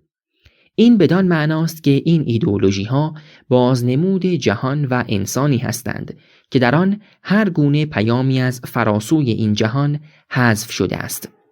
جایی که امید آدمی از مرزهای مرگ فراتر نمی رود. عرفی شدن و این جهانی شدن وجدان الهیاتی می تواند به ویژه در تقلیل مهدویت باوری الهیاتی به یک منجی باوری اجتماعی محض و ساده مشاهده شود. معادشناسی عرفی شده چیزی بیش از یک اسطوره شناسی معنای تاریخ فرا پیش نمی نهد.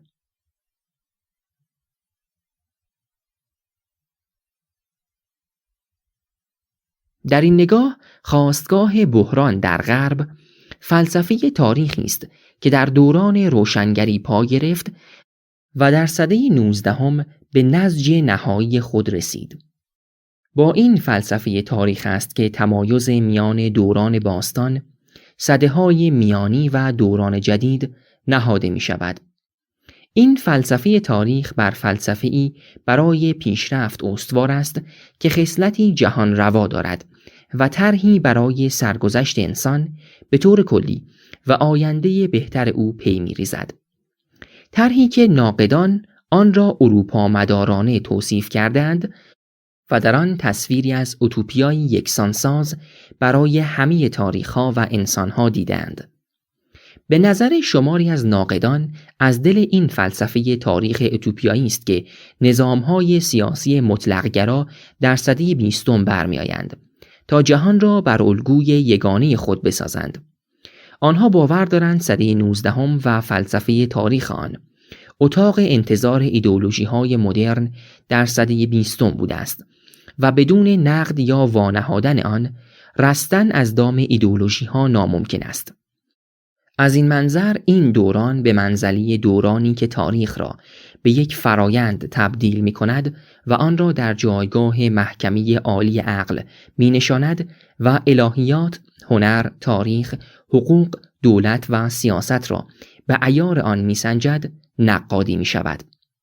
اینجا درک و وجدانی از زمان شکل می گیرد که به نحو خاصی گذشته را از آینده جدا می کند و به هر کدام سرشت ویژه‌ای می بخشد. کانون همه این تحول‌ها در اندیشه این ناقدان نقادی‌هایی است که از دوران روشنگری به بعد از مفهوم زمان در میراث الهیات مسیحی و تاریخ قدسی آن صورت می‌پذیرد. همین نقادی هاست که الهیات مسیحی و وجدان تاریخی آن را عرفی می کند و معادشناسی آن را به ایده پیشرفت بدل می نماید و معنای داوری اخروی الهی را زمینی می سازد.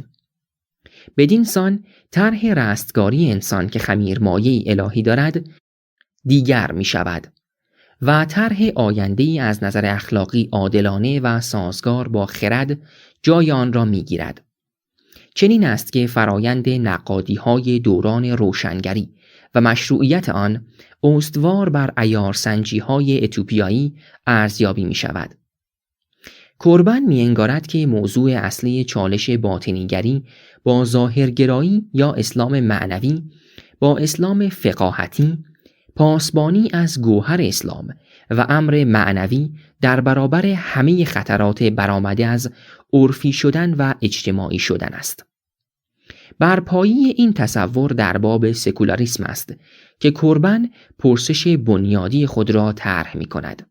آیا فردا نخبگانی در میان خواهند بود که بتوانند حقیقت اسلام را خودآگاهانه بپذیرند تا به جهان ما معنای ناب به اسلام معنوی را بازنمایانند و هیچ پیمان و پیوندی با تجربه ها و آمال و آرزوهای سیاست پیشگان نداشته باشند؟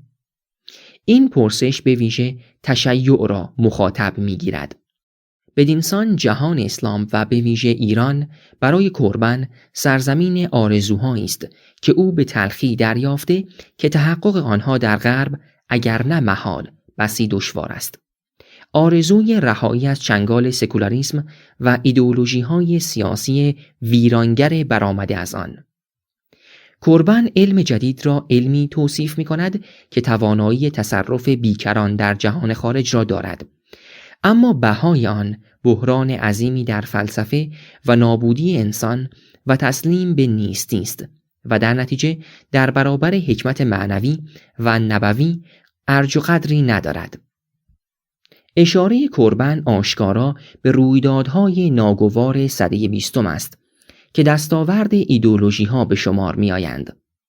به همین میزان وی نگران تقلیل علوم الهی به علوم انسانی است و آن را با تقدیر آدمی سازگار نمی بیند و می گوید اینجا تنها سرنوشت فلسفه اسلامی در میان نیست، بلکه رسالت خود اسلام در این جهان و اعتبار شهادت اسلام در 14 سده گذشته مطرح است.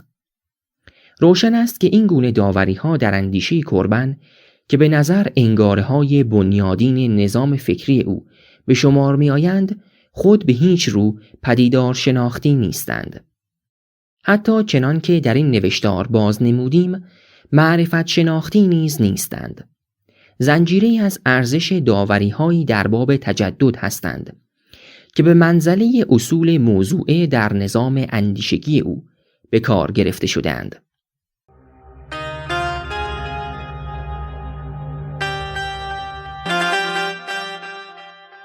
از ورای حجاب، نوشته مهدی خلجی. راوی نوای آزادی. تولید صوتی آوای بوف. avayaboof.com.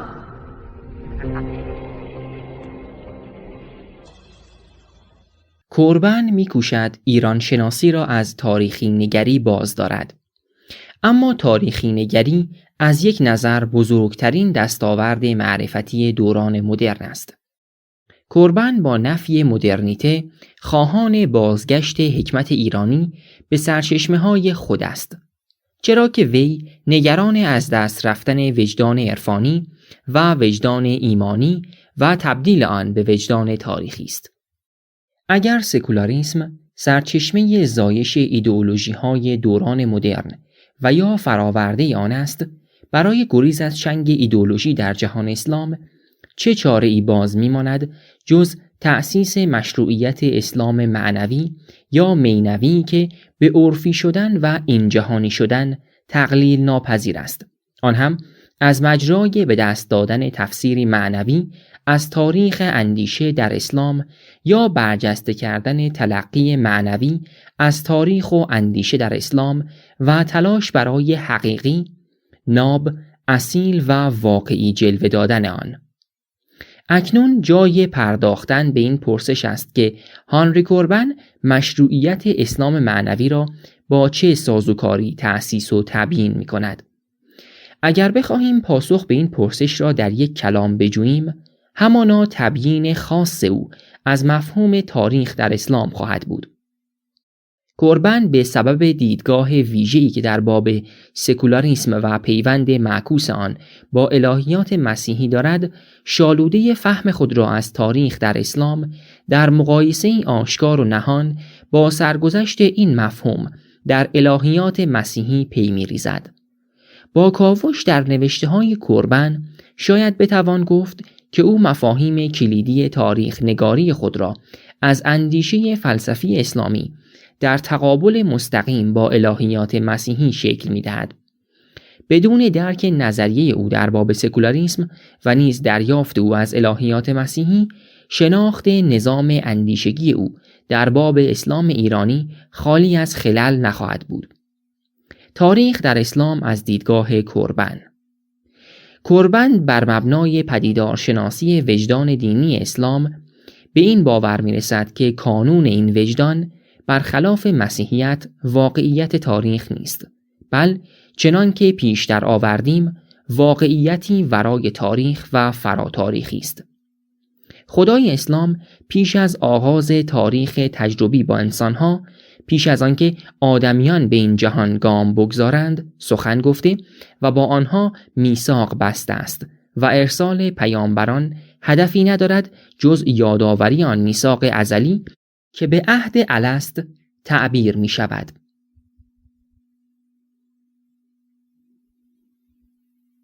در حالی که وجدان دینی مسیحی چیزی جز بست وجدان تاریخی نیست و کانون اندیشه مسیحی بر رویدادی تاریخی استوار است که در سال نخست میلادی روی داده یعنی ورود خداوند به تاریخ از راه تجسد الهی در کالبد مسیح. اسلام دین کتاب قرآن است و این کتاب از آسمان نازل شده است و بدین لحاظ الهام نبوی با مفهوم تجسد بیگانه است. تبیین این علم نبوی که فراورده الهام و آفریننده حکمت نبوی است به فرشته شناسی خاصی وابسته است و مفهوم نبوی به عقل می دهد. در فقدان تجسد الهی در اسلام معنای نبوت هم در آن تغییر می کند و پیامبر در این نگاه تنها انسانی الهام یافته یا انسان کامل و ربانی است. با بسته شدن دایره نبوت تشریعی، دایره امامت گشوده می شود.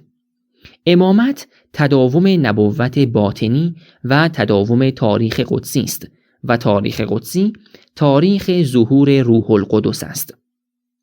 امام تجلی حق و مظهری الهی است و خدا چونان تصویری است که در آن باز می‌تابد، ولی با آن تجسد نمی‌یابد و در آن حلول نمی‌کند.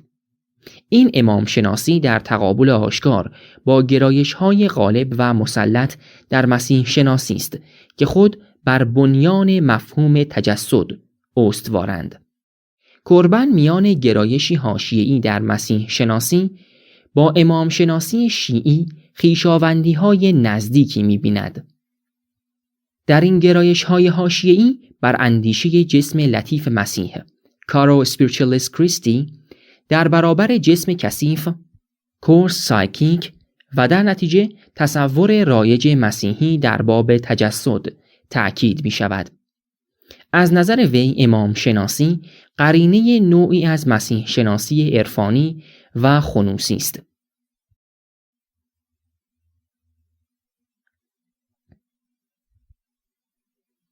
در نگاه کوربن امام وارث معنوی پیامبر است که علم او لدنی است و او این علم را به کسانی که قابلیت دریافت آن را داشته باشند می‌آموزد.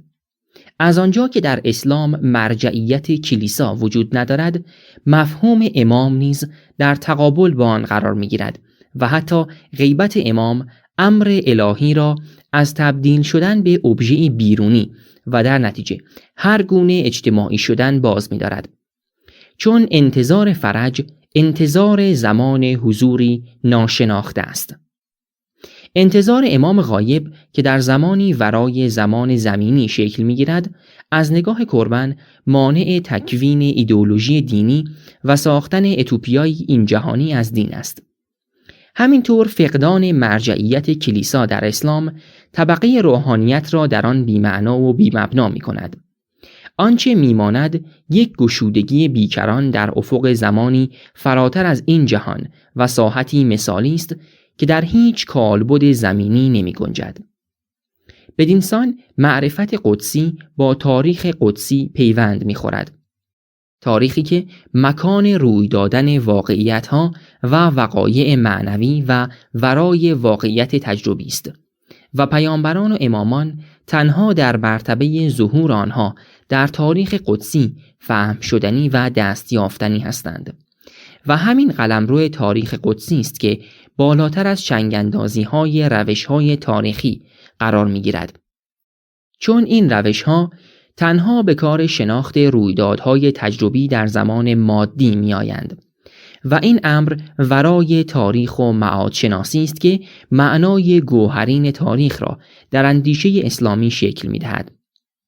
وجدان تاریخی مسیحی که بر شالوده تجسد می ایستد با این تاریخ قدسی بیگانه است، چون این تاریخ عرصه بی انتهای تجلیلات و صور الهی است که درازا و پهنایی به اندام ازلیت و ابدیت دارد و گاه شناسی کرونولوژی در آن بی معناست.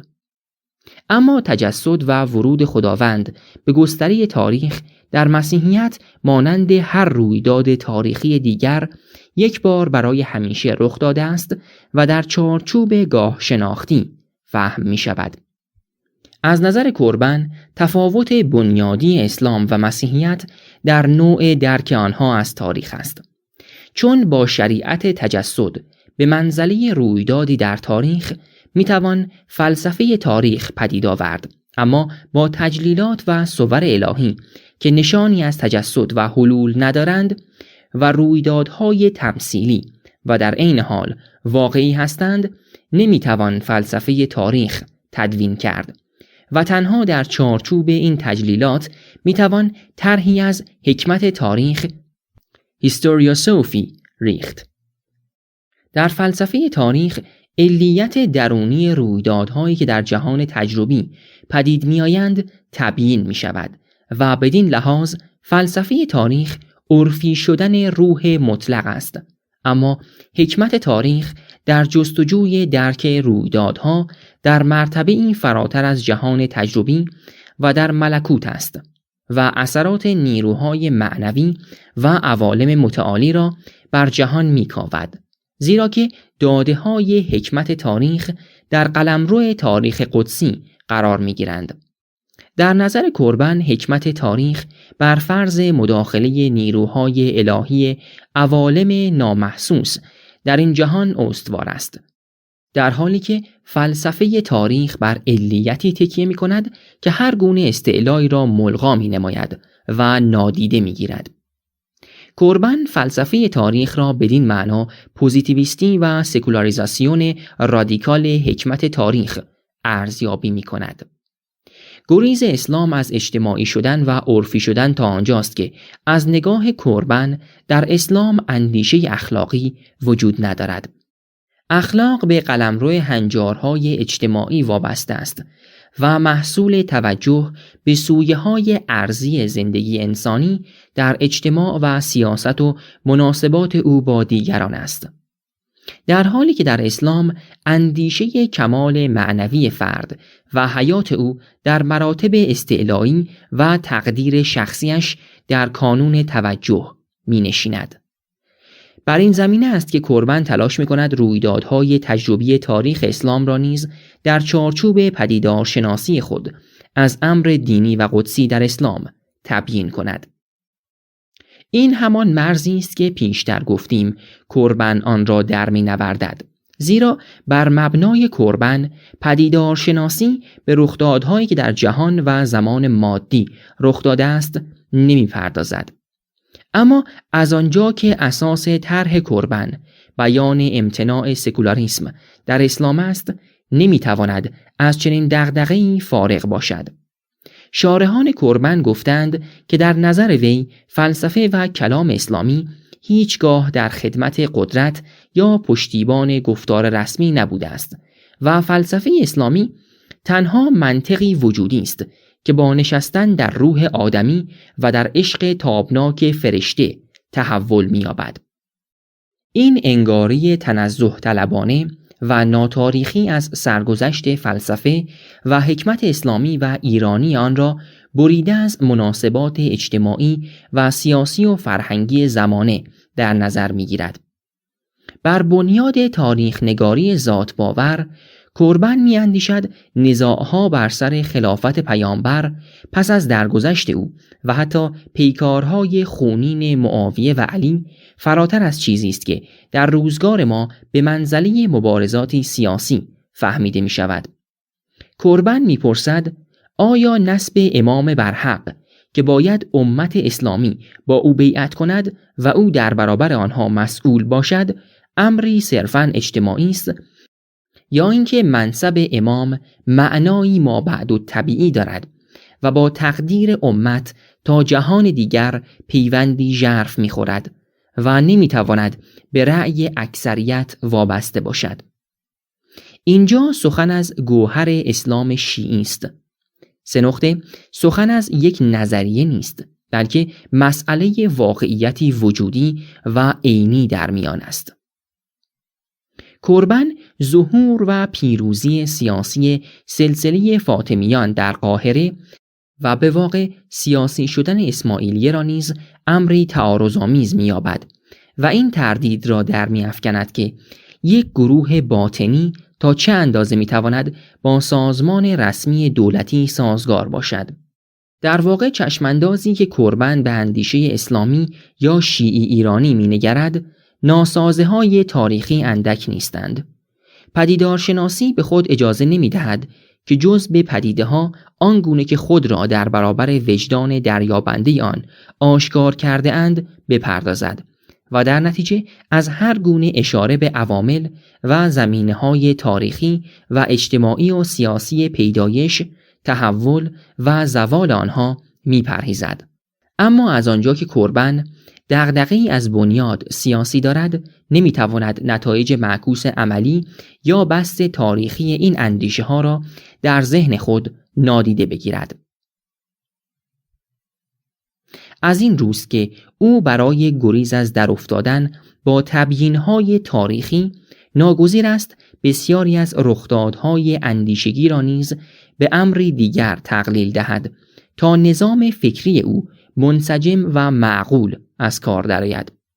برای نمونه او به ناچار همه سرگذشت فکری اسلام را در چارچوب دوگانه ظاهرگرایی باطنگرایی می‌ریزد و چنان میان این دو مرز فاصل می‌کشد که گویا عبور از یکی به دیگری یا پدیدایی آمیزه از آن ممکن نبوده و نخواهد بود، در حالی که بر مبنای روش تاریخی چنین مرزی وجود نداشته و ندارد. اندیشه عرفانی و فلسفی و فقهی همه جا و همه وقت دو خط موازی که التقای آنها ناممکن باشد نبوده است. از ابن سینا گرفته تا خواجه نصیرالدین طوسی و از علامه حلی گرفته تا فیض کاشانی و از آنان تا بسیاری از فقه پیشگان و عارف مسلکان سده‌های اخیر، گاه این مرز در نوردیده شده است و رویدادهایی در عالم نظر پدید آمده که صرفاً با دوگانه شریعت حقیقت یا ظاهرگرایی باطنگرایی قابل توضیح نیست. همچنین او ناگزیر است هر گونه گسست، انحطاط، زوال و افول اندیشه معنوی در بسیاری از ادوار تاریخ ایران و اسلام را از طرح خود حذف کند و انگاره تداوم اندیشه فلسفی در ایران بگراید. کوربن در عین آنکه نمیتواند بر تفاوت‌ها پرده بگذارد، آگاهانه اصل تداوم به فلسفه سنتی اسلامی و سنت شیعی را مفروض می‌گیرد و حتی اگر نسبت به تداوم این سنت در آینده نگران است، چون خطر ارتباط شرق با غرب و تأثیر پذیری از آن را پیش رو می‌بیند، نمی‌تواند خوشبینی خود را به تداوم این اندیشه در آینده پنهان کند. طرفه آن است که مفهوم تداوم خود تاریخی است و نمیتواند در چارچوب روش پدیدار شناختی نفی یا اثبات شود. اما ناچاری کوربن در این است که خود را با ذات اسلام روبرو می‌داند و ناگزیر باید همه داده‌های تاریخی را به نحوی روایت کند و به دستگاه مفهومی خود تقلیل دهد که این ذات استمرار پیدا یابد و چراغ آن خاموش نشود. از این رو دریافت کوربن را از تداوم اندیشه فلسفی باید غیر تاریخی فهمید. مسئله تداوم اندیشه فلسفی در ایران در نظام پدیدار شناختی کوربن اهمیتی کانونی دارد. او در مقاله ایران و فلسفه تلاش می‌کند تا طرحی از مفهوم فلسفی ایران شناسی در تقابل با رویکرد تاریخی بدان به دست دهد. در دریافت فلسفی او ایران شناسی اساساً محصول این پیش‌فرض است که جهانی معنوی و ایرانی وجود دارد که مجموعه‌ای با مرزهایی تعریف شده را شکل می‌دهد و بر آن قانونی درونی حاکم است که ضامن وحدت آن در عین تکثر تجلیلات آن است. او نمی‌تواند به ایران جز به منزله جهانی که شکل دهنده یک کلیت و وحدت فرهنگی است بنگرد. تازگی کار کوربن در میان پژوهندگان خاورشناس درک فلسفی وی از ایران است. این رویکرد تازه تلاشی می‌کند ایران را نه به مثابه قلمرو جغرافیایی یا سیاسی که در مقام ابژه‌ای فلسفی بشناسد. از این لحاظ میتوان شناخت کوربن را از ایران فلسفی ترین و ایدئالیستی ترین نظام ایران شناسی در سده 20 نامید. کوربن در جای جای نوشته خود این انگاره اروپایی را که با ابن رشد فلسفه در ایران و اسلام به پایان رسیده است نقد می کند. برای کوربن دامنه تداوم اندیشه فلسفی در ایران از پیش از اسلام تا امروز است. اما باور به تداوم مستلزم نادیده گرفتن بسیاری از گسست‌ها و نیز گرایش‌های نظری در تاریخ اندیشه است و جز با تقلیل آنها به امری دیگر امکان نمی‌پذیرد. به همین سبب است که برای کوربن اندیشه واقعی فلسفی در اسلام تنها اندیشه اشراقی است. عباراتی در اندیشه کوربن به چشم می‌خورد که آشکارا از تقلیل اندیشه فلسفی ایرانی به اندیشه اشراقی در نگاه او پرده برمی‌دارد و سیر اندیشه در ایران را به سرگذشت علم حضوری فرو می‌کاهد. شروع نقل قول از کوربن. تحول معنوی ایران از سده‌ها پیش نشان می‌دهد که چگونه جان از داده‌های مادی تاریخ فرا می‌رود تا با هرمنوتیک استعلایی و تعویل خود را تجدید کند. من در اینجا یکی از شالوده‌های بسیار استوار را می‌بینم که می‌تواند برای ایران شناسی این وحدت و تداوم گوهری را که گاه انکار می‌شود تضمین کند. به همین سبب است که باور یافتم که پژوهش‌های پدیدار شناختی می‌تواند همه اندیشمندان ایرانی همه این اشراقیون را از نو طرح کند، یعنی کسانی که همه تلاش خود را به کار بردند تا به علم حضوری دست یابند. پایان نقل قول. با آنچه آوردیم شماری از انگاره‌های پیشانقدی و اصول موضوعی نظام فکری او آشکار می شود. انگاره‌هایی که چیزی جز انتخاب‌های هنجاری و البته سیاسی نمی‌تواند باشد. رشته‌ای از تقلیل‌ها که در این منظومه فکری صورت می‌گیرد مانند تقلیل هر گونه اندیشه فلسفی به اندیشه اشراقی و قالب تنگی که برای ریختن همه داده‌های اندیشه شیعی ایرانی برگزیده می‌شود، مانند دوگانه ظاهرگرایی باطنگرایی و نتایجی که از آن برمی‌آید مانند تداوم اندیشه فلسفی در ایران، همه فاقد تبیین‌های معرفت شناختی هستند و اگر این انگاره‌ها فرو گذارده شوند سراسر طرح پدیدار شناختی کوربن فرو می‌ریزد. کوربن نه تنها به تداوم اندیشه فلسفی در ایران باور دارد که به دلیل تصور خود درباره گوهر غیر عرفی آن حتی توصیه می‌کند که این سنت باید به دور از تأثیر تاریخ گرایی‌های عرفی ساز مدرن بماند. به این اعتبار او از سطح تبیین‌های پدیدار شناختی نیز عبور می‌کند و دست به تجویز و توصیه نیز می‌زند.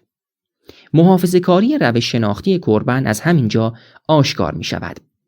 او همه روش‌های تاریخ نگاری نوین و دستاوردهای آن را یکسره نفی می‌کند، بدون آنکه بتواند در برابر نقادی‌های آن از تاریخ نگاری پوزیتیویستی و ذات باور پاسخی در همان سطح داشته باشد. نقادی کوربن از پوزیتیویسم یک نقادی معرفتی نیست. کوربن خود نیز به آن خودآگاه است. کسی که مدرنیته را طرحی ناتمام و انتقادی بنگرد و بازگشت به گذشته را ناممکن یا نامطلوب بداند، از اساس نمیتواند با جنس استدلال‌های کوربن که مبتنی بر این پیش‌فرض نیست پیوندی بیابد. کوربن و وضعیت کنونی اندیشه فلسفی در ایران. به نظر می‌رسد نقد اندیشه کوربن بدون فراگذشتن از بنیادهای غیر معرفتی روش پدیدار شناختی او ناممکن است. به سخن دیگر، از آنجا که روش او تاریخی نیست، هیچ داده تاریخی نمیتواند دیدگاه کلی او را نقض کند.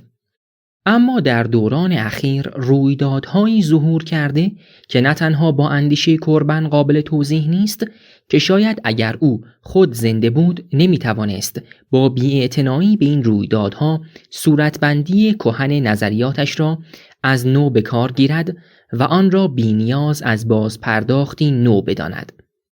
به این اعتبار اگر تاریخ نمیتواند در پی و پایه افق پدیدار شناختی کوربن شکاف و شکستی در اندازد، اما می تواند پرسش کارآمد بودن آن را برای تبیین وضعیت موجود و سمت و سویابی آینده طرح کند.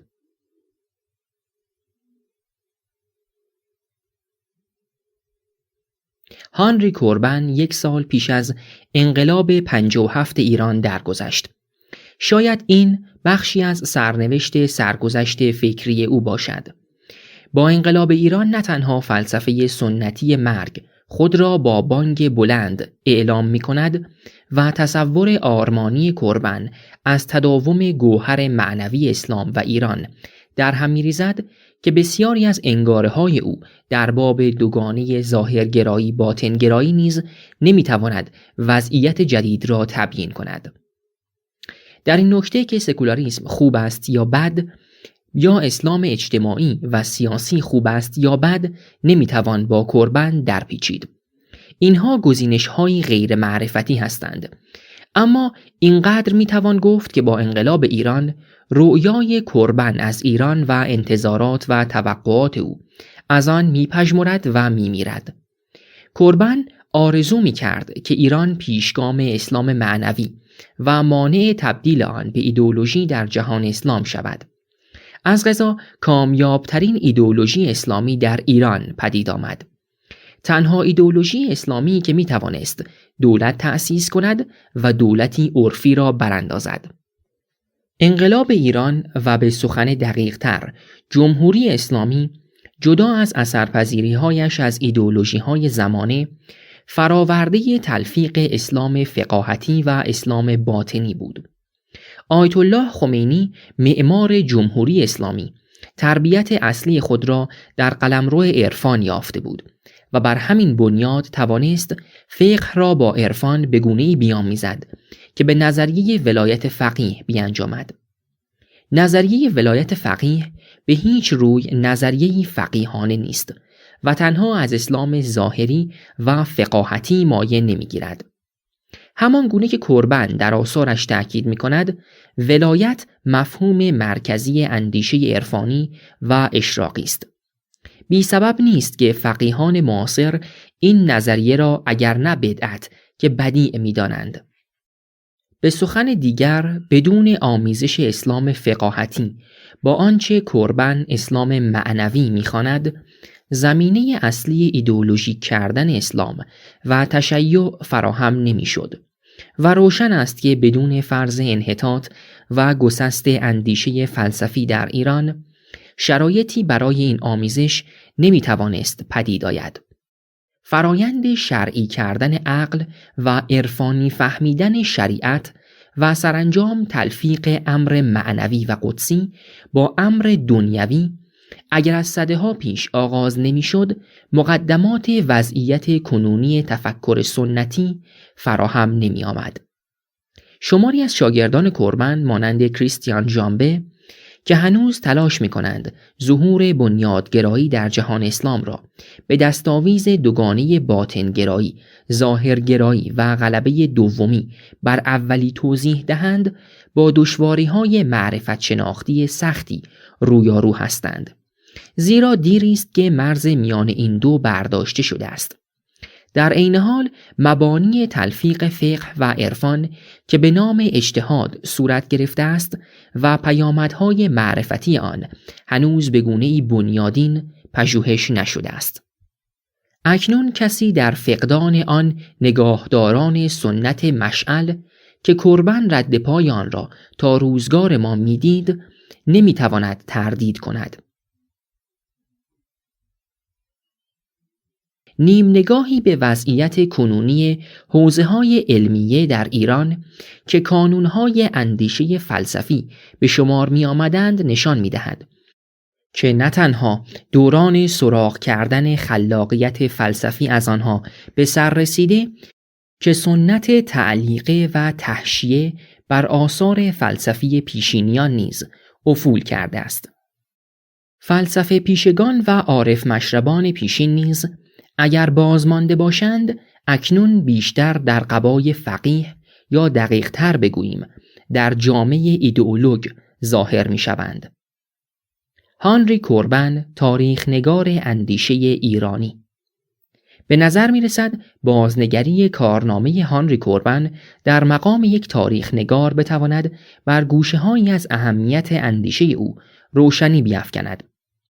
کوربن پیش از این شاید بیشتر تنها به مثابه یک شارح و کشاف معانی فلسفی ایرانی شناخته می شد و به همین سبب جنبه تاریخ نگارانه کار او در پرده مانده است. تاریخ نگار نامیدن کوربن دستاوردهای او را در دادن معناهای نو به اندیشه فیلسوفان و حکیمان ایرانی انکار نمی کند. بل بر این نکته تأکید می کند که این معناها و تبیین‌های جدید در چارچوب طرح و روش شناسی تاریخی خاص که به کوربن تعلق دارد پدید آمده و تا این چارچوب و کلیت نظام فکری حاکم بر آن شناخته نشود، درون مایه واقعی تبیین‌ها و توضیح‌های او از فلسفه و اندیشه ایرانی نیز درک و دریافت نخواهد شد. بر این روی آماج این نوشتار به دست دادن گزارشی هرچند مختصر از اندیشه کوربن نیست، بلکه اگر اشاراتی کوتاه در باب سویه‌ها و مبانی تاریخ نگاری کوربن فراهم آورده باشد، خود را کامیاب می‌بیند.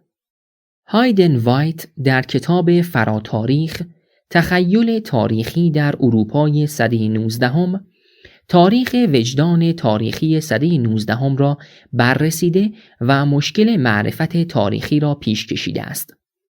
اما همچنان که او خود تصریح می کند، نظریه کلی او در این باره قابل تعمیم به دوره‌های گوناگون است. او که روش مطالعه خود را فرمالیستی می داند، باور دارد که هر اثر تاریخی و حتی هر فلسفه تاریخی دو رویه دارد.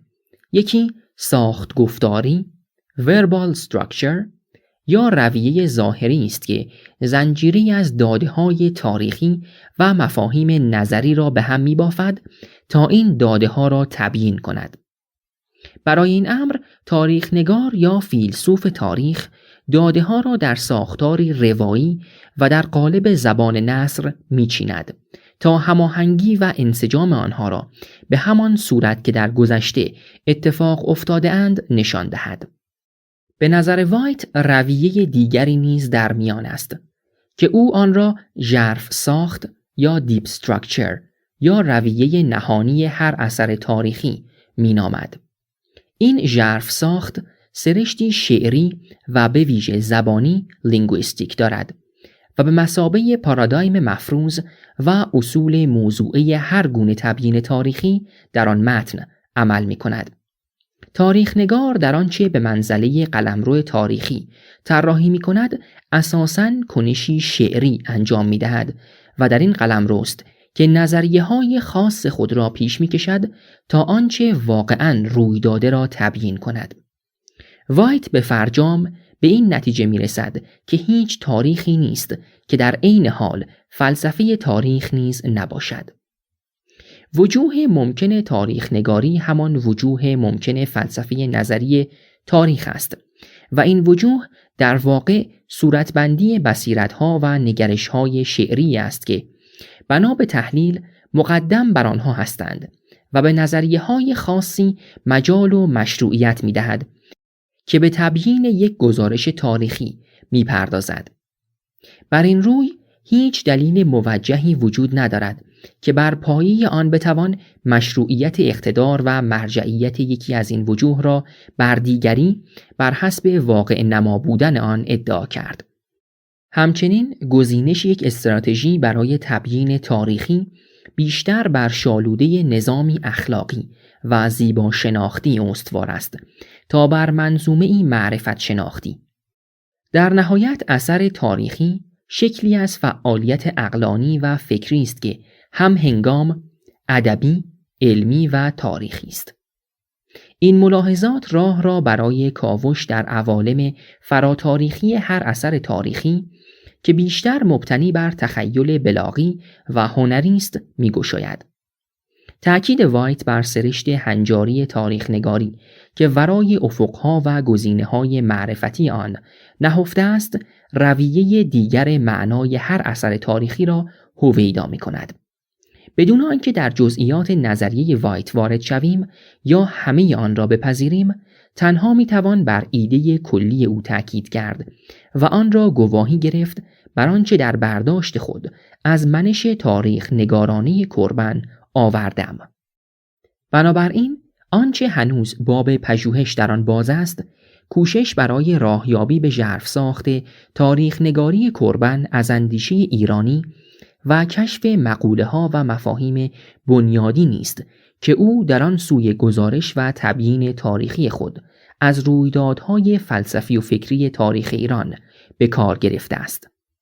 در واقع این مفاهیم و انگاره‌ها تار و پود اصلی روایت تاریخی او را می‌بافد و سرانجام با آنچه از هانری کوربن در صدر این نوشتار آوردیم که در جهان اسلام خطر از جای دیگر برمیخیزد و تاکنون فیلسوفانی پدید نیامدند که این وضعیت را در ژرفای آن تحلیل کنند، میتوان موافق بود. اما گویا هانری کوربن نیز نتوانست مؤلفه‌های نخستین چنین تحلیل ژرفی را در دسترس فیلسوفان آینده بگذارد و بدین لحاظ شاید بتوان تلاش او را ارجمند اما در هدف کلی خود ناکام خواند.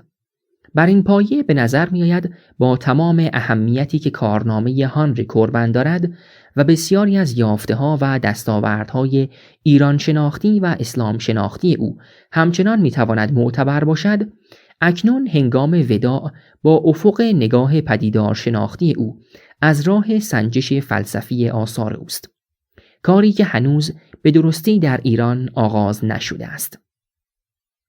پینویس‌های مربوط به این متن را می توانید از صفحه 155 پیگیری کنید. این پینویس‌ها تا صفحه 160 ادامه دارند. خدای خودکامگی و حکیم حاکم. نشر نخست وبسایت رادیو زمانه، مرداد 1390 جولای 2011. مصاحبه با بابک مینا با عنوان فلسفه اسلامی و قدرت سیاسی. آیت الله خمینی در بخشی از نامه‌اش به گورباچوف برای رد آنچه مادی‌گرایی تفکر مارکسیستی می‌خواند، به فیلسوفانی نظیر ابن سینا، فارابی، سهروردی و ملا صدرا و حتی عارفی همچون ابن عربی اشاره می‌کند.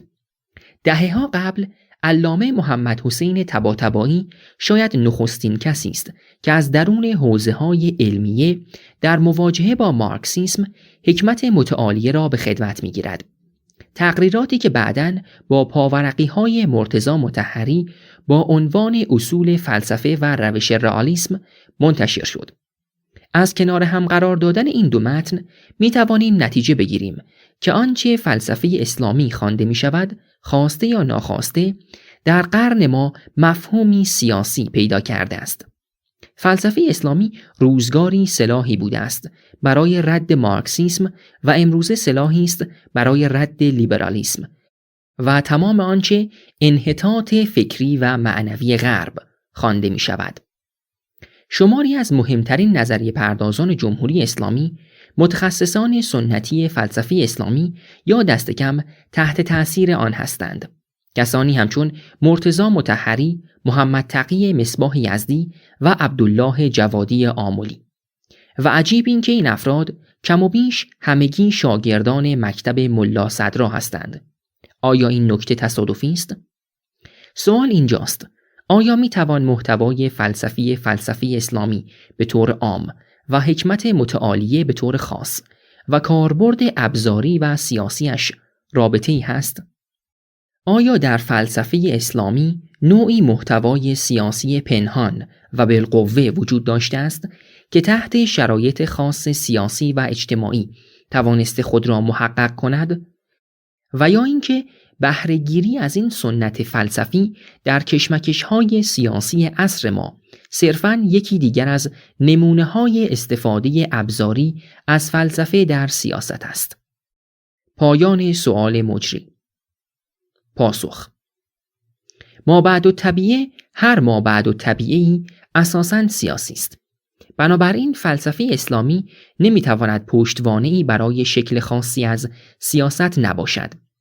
پشت هر گفتار مابعدالطبیعی سخنی سیاسی نهفته است. این را از زمان محاکمه سقراط آموخته‌ایم که در پیچیدن با خدایان شهر و تلاش برای جایگزین کردن آنها با الوهیتی تازه، اتهام سقراط، مسئله‌ای سراپا سیاسی است. دست زدن به مفهوم سازی درباره وجود، تلاش برای نظم بخشیدن به جهان است و این نظمی که برای هستی ابداع می شود، پایه است برای نظم شهر و بنای سلسله مراتب آن و کشف محدودیت‌ها و امکانات روابط سیاسی میان شهروندان. این ورای تدوین فلسفه سیاسی است. می‌دانیم که در تاریخ اسلام تلاش فارابی برای تدوین فلسفه سیاسی جوی آبی بود که به کویری خشک ریخت. به عبارتی میتوان گفت شهر و سیاست به اصطلاح محمد ارکون مقولاتی اندیشه ناپذیر و نه فقط نااندیشه در تاریخ اسلام ماندند. یعنی حتی زمینه فکری مناسبی برای اندیشیدن درباره آنها پدید نیامد، نه اینکه زمینه بود و اندیشیدن صورت نگرفت. اما جدا از فلسفه سیاسی، خود مابعدالطبیعه و مقولات و مفاهیم آن سرشتی سیاسی دارند. بحث علت و معلول، حادث و قدیم، ماده و صورت، جسم و روح، نفس، بحث حرکت، آزادی اراده و جبر و اختیار و مانند آنان، همه پایه ها و پشتوانه هایی برای اندیشه و عمل سیاسی خاصی هستند. همچنین میتوان گفت مابعدالطبیعه میتواند بیانی استعاری از بینش یا فلسفه سیاسی به شمار رود. در بسیاری کتب سیاسی میتوان رابطه حکومت یا پادشاه با شهروندان یا رعیت را دید که به رابطه انسان با اجزای بدنش تشبیه شده است. از جمله هابس در لویاتان چنین کرده است: از پیشینیان ما نیز بیهقی دبیر در تاریخ خود نسبت پادشاه به رعیت را به سلطه نفس بر بدن و مراتب آن مانند می کند. از سوی دیگر فلسفه به اشکال گوناگونی می تواند با سیاست نظری یا عملی پیوند یابد. یکی ارتباطی که فیلسوفی آگاهانه میان آرای فلسفی و نگرش و کنش سیاسی خود برقرار می کند و دیگری پیامدهای تصریح نشده یا پنهان سیاسی یک نظام فلسفی.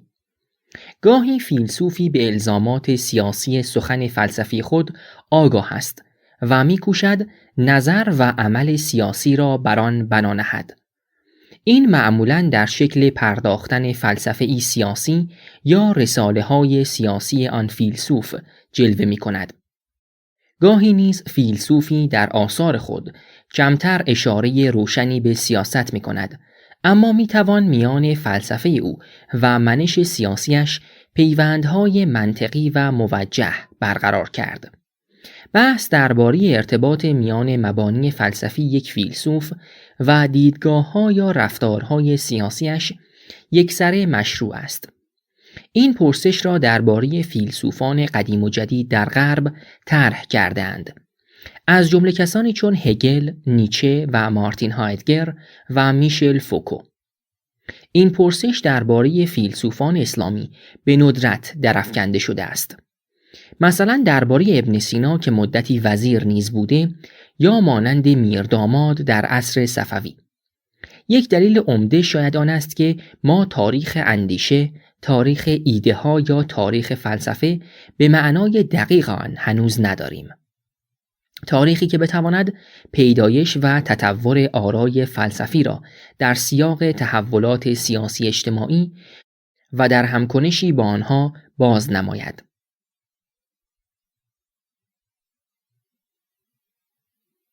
فیلسوفان اسلامی رابطه سرراست و یکسانی با سیاست نداشتند. همچنین بیش از آن که فیلسوفان عقلانیت سیاسی در اسلام را تعریف کرده باشند، متکلمان، فقیهان، دبیران و قاضیان چارچوب و دستگاه مفهومی آن را ساخته و پرورده‌اند. درباره کسانی که نام بردید باید با احتیاط بیشتری سخن گفت. آنها هیچ یک فیلسوف به معنای آفریننده مکتب یا مبنای فلسفی خاص نیستند، بلکه شارح و معلم فلسفه بودند، حتی محمد حسین طباطبایی.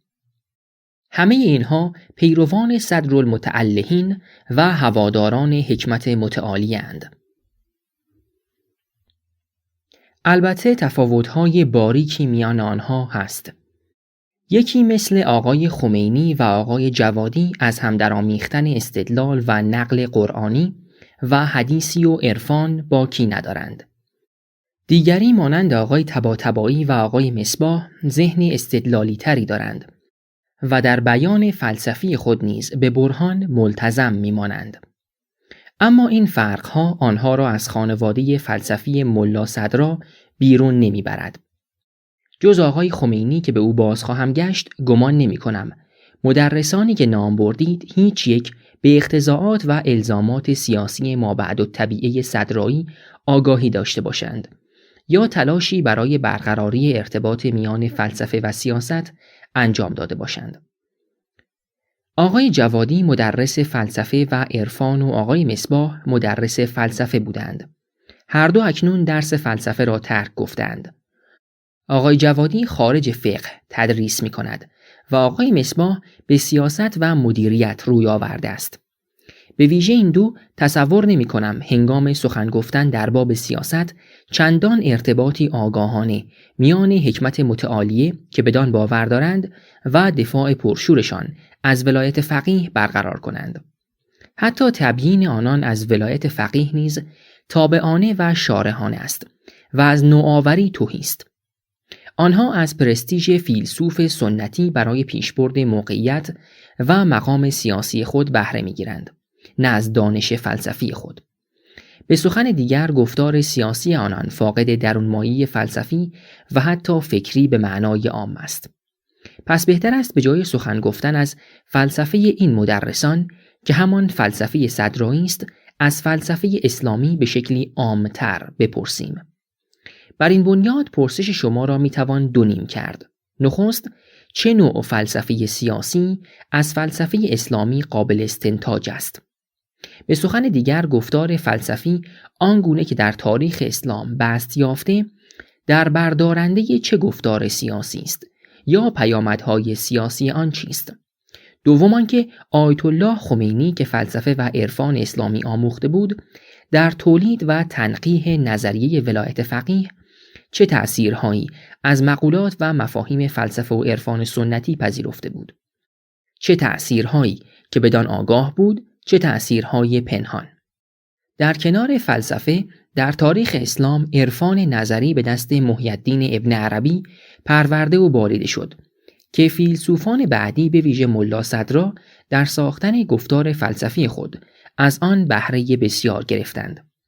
وام کسانی مانند آیت الله خمینی به ابن عربی اندک نیست. اساساً آقای خمینی بیش از آن که گرایشی فلسفی حتی به ملا صدرا داشته باشد، به ابن عربی دارد. گویا اسفار را هم برای آن رنگ و روی عرفانیش دوست می داشته است. شاگردان او گفتند که تعلیم فلسفی چندانی ندیده است. ایشان مدت 4 سال شرح منظومه سبزواری را نزد سید ابوالحسن رفیعی قزوینی خوانده است. اسفار را درس نگرفته و خود مطالعه و با میرزا خلیل کمرئی مباحثه کرده است. اما در عرفان کتاب‌های بیشتری را پیش استادش محمد علی شاه‌آبادی خوانده. از جمله شرح فصوص الحکم القیصری، مصباح الانس، بخش‌هایی از فتوحات مکیه و منازل السائرین. با این مقدمات من تصور نمی کنم درباره فلسفه اسلامی و نوع سیاست برآمدنی از آن نمی توان به طور مطلق حکمی راند. فلسفه مشاع به روایت ابن سینا یا ابن رشد امکانات جداگانه‌ای برای تأسیس مبانی سیاسی پیش می‌گذارند تا حکمت متعالیه. حکمت متعالیه و به ویژه مبنای وحدت وجودی ابن عربی و مقوله بنیادینی مانند ولایت میل بیشتری به ساختن مبنایی برای خودکامگی در پهنه سیاست دارد. فلسفه مشاع بر تفکیک‌های روشن استوار است. میان واجب و ممکن، حادث و قدیم، جوهر و عرض، عقل و وحی، پیامبر و فیلسوف.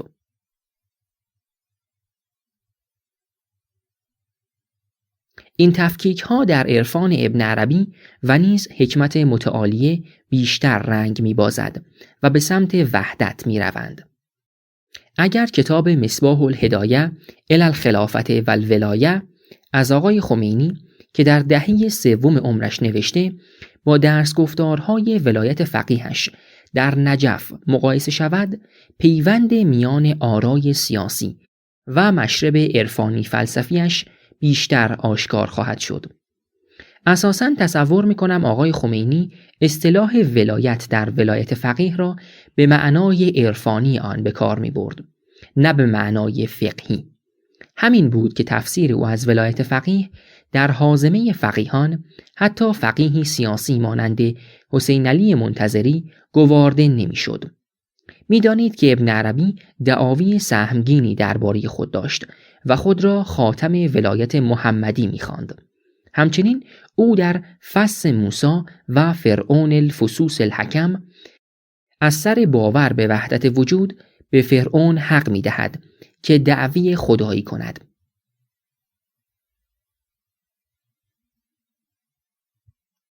زیرا خلق و حق یکی است و فرعون یکی از صورتهای حق بود که در خدایی با دیگران انباز بود.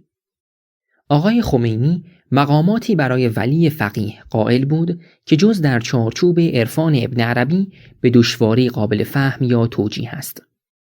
دعوی ولایت فقیه او باید بر بستر شطحیات عرفانی فهمیده شود تا نظریه‌های فقهی. سؤال مجری: شما به درستی اشاره کردید که فلسفه اسلامی دست کم از فارابی به این سو نظریه سیاسی فربهی ندارد. هدف پرسش من رابطه دومی بود که بر طبق بحث شما میتوان میان فلسفه و سیاست برقرار کرد. یعنی رابطه‌ای پوشیده و پنهان و نه لزوماً اندیشیده و آگاهانه میان فلسفه و سیاست. به عبارت دیگر اگر بپذیریم که هر نوع دانشی در شبکه‌ای از روابط قدرت به وجود می‌آید، می‌توانیم در مورد فلسفه اسلامی بپرسیم که چگونه و چه نوع قدرتی را توجیه می‌کند. قدرت را در اینجا فراتر از مفهوم قدرت دولتی به کار می‌برم. برداشت من از صحبت‌های شما این بود که تصور وحدت‌گرایانه فکر عرفانی از جهان و نوع الهیات اثباتی در اندیشه ابن عربی و ملا صدرا امکاناتی برای خودکامگی در سیاست می‌دهند. تا پیش از عصر صفوی، فلسفه و عرفان تا حدی از یکدیگر جدا بودند. فلسفه تا زمانی که در جهان اسلام رونق داشت، حداقلی از روح یونانیش را اگرچه به صورت شکل زدوده و ناقص حفظ کرده بود. اما چنان که اشاره کردید با ملا صدرا و پیروانش، فلسفه بیش از پیش با عرفان درآمیخت. چگونه میتوان رابطه این تحول فلسفی را با تحولات سیاسی و اجتماعی عصر صفوی توضیح داد؟ کارکرد و جایگاه فلسفه عرفان در عصر صفوی چیست؟ آیا این تحول فلسفی و غلبه عرفان در عصر صفوی روی داد و کم و بیش آثارش تا عصر ما ادامه یافت؟ گمان دارم بدل شدن تشیع به ایدئولوژی دولت در عصر صفویه همان اندازه که وامدار فقیهان است بر گفتار فلسفی و عرفانی آن دوره نیز تکیه دارد. رهیافت غلات به تشیع و رویکرد صوفیانه و عرفانی هر دو سخت در کار بافتن تار و پود تشیع صفوی بودند.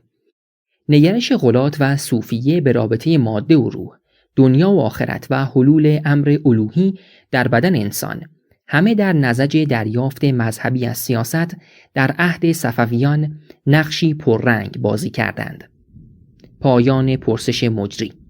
و اما پاسخ: تحول مهمی که در گفتار فلسفی دوره صفوی پدید آمد همان است که بدان اشاره کردید: دور شدن از استدلال فلسفی و روش برهانی و سلطه یافتن شهود عرفانی. عرفانی شدن فلسفه همان اندازه میتواند خودکامگی بیافریند که شرعی شدن عقل. از این منظر آن دو با هم اساساً فرقی ندارند. شرع و عرفان هر دو خواهان تسلیم و تعبد محضند. در برابر عقل و فلسفه که حجت میطلبند و مناقشه را روا می‌دارند.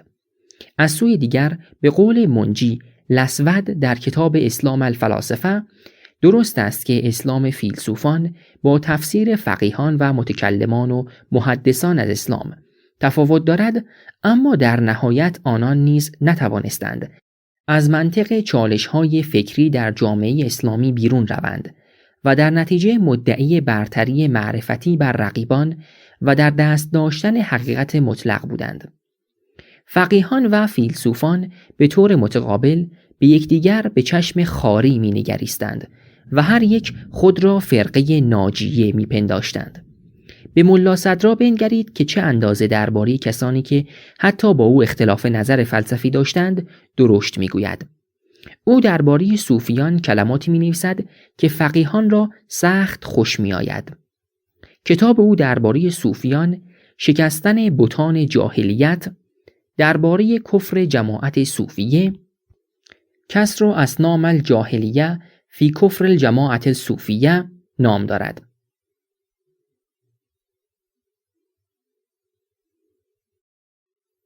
کسانی که ملا صدرا را به اتهام فلسفه ورزی کافر و فاسق خواندند.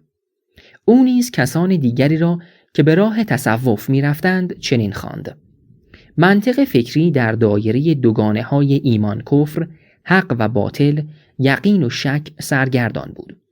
فیلسوفان و فقیهان هر دو در یک پارادایم یا اپیستمه میزیستند و اندیشه می‌ورزیدند.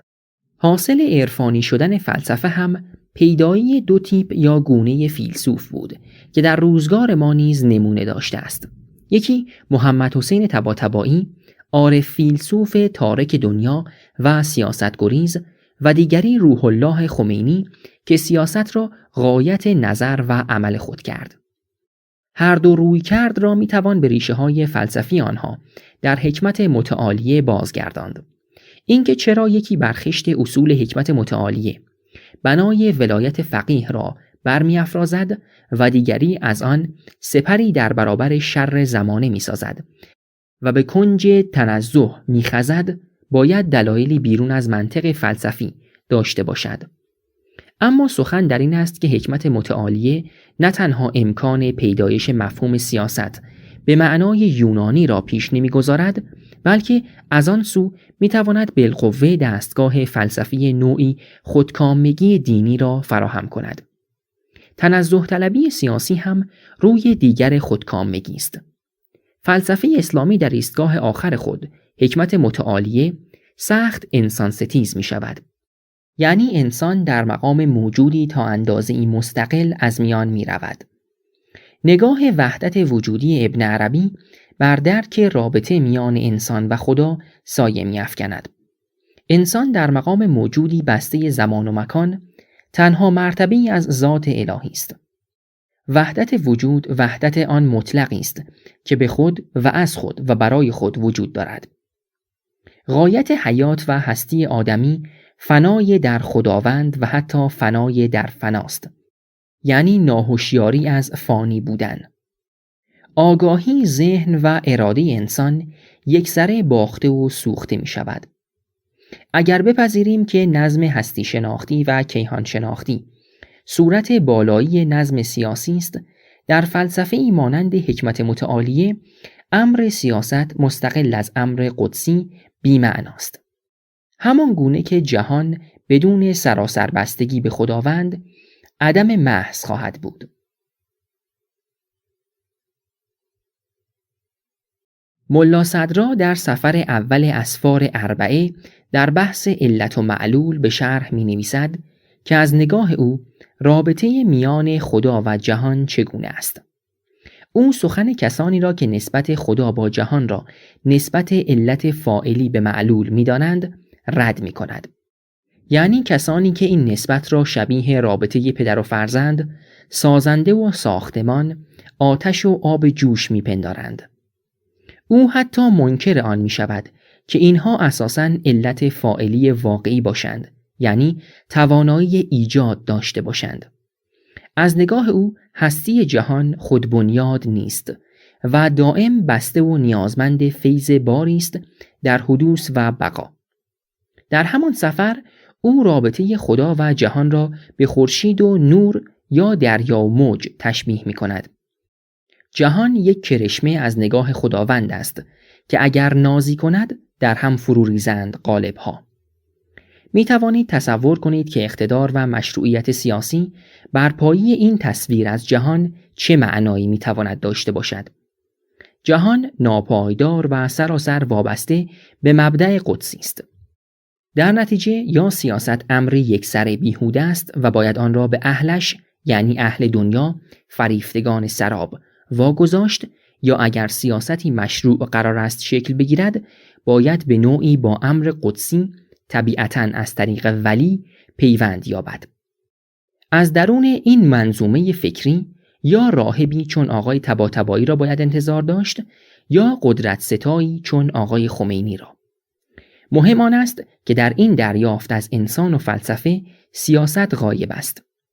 چون مفهوم شهر به معنای یونانی آن در میان نیست، زمینه برای خودکامگی یکسره آماده است. افلاطون به ما آموخت که فلسفه بدون گفتگوی دیالکتیک بی‌معناست و گفتگو تنها در شهر امکان پذیر است. فلسفه عقل بدون امکان گفتگو از میان می رود.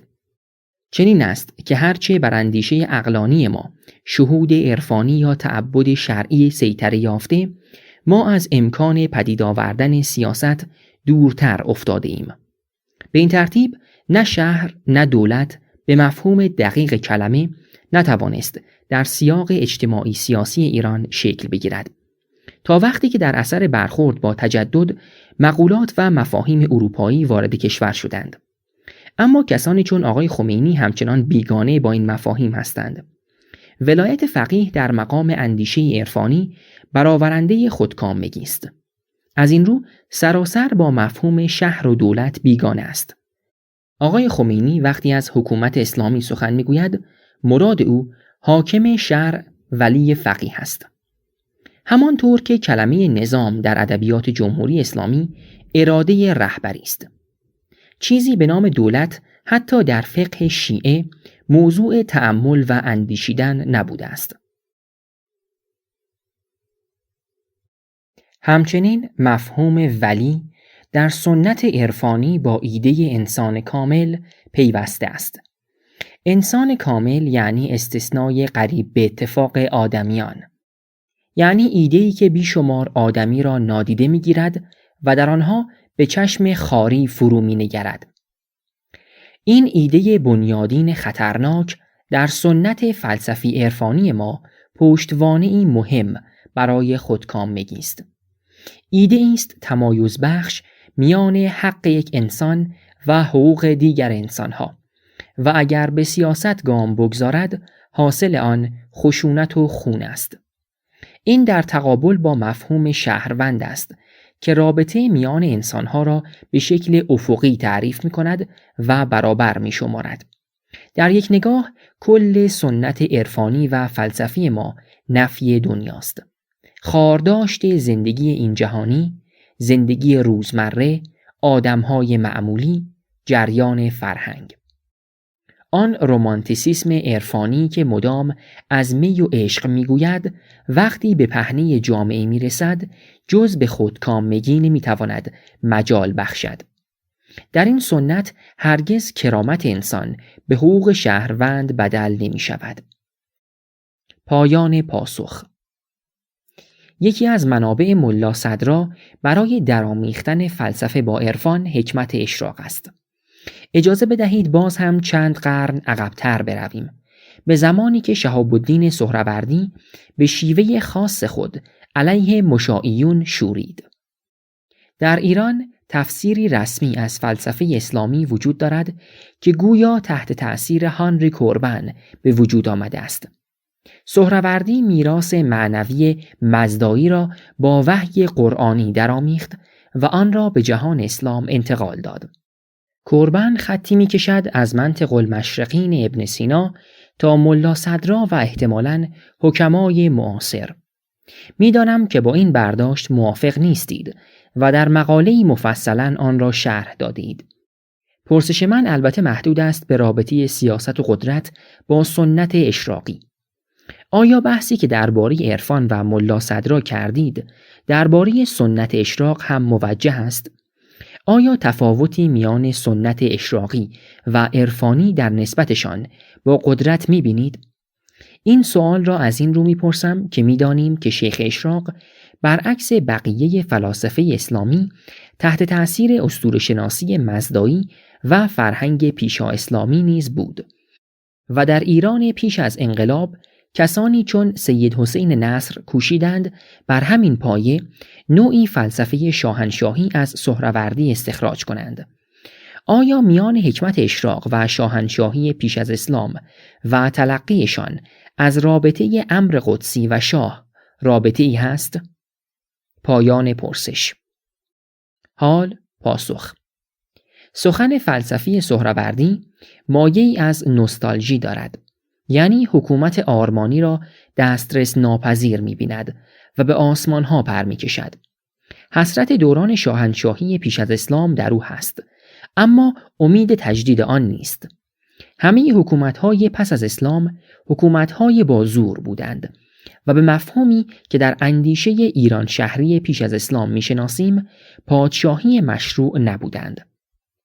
احتمالاً بتوان گفت که سنت اشراقی از آنجا که به اندیشه سیاسی ایران شهری پایبند است به سلطه با زور نمی‌تواند تن در دهد.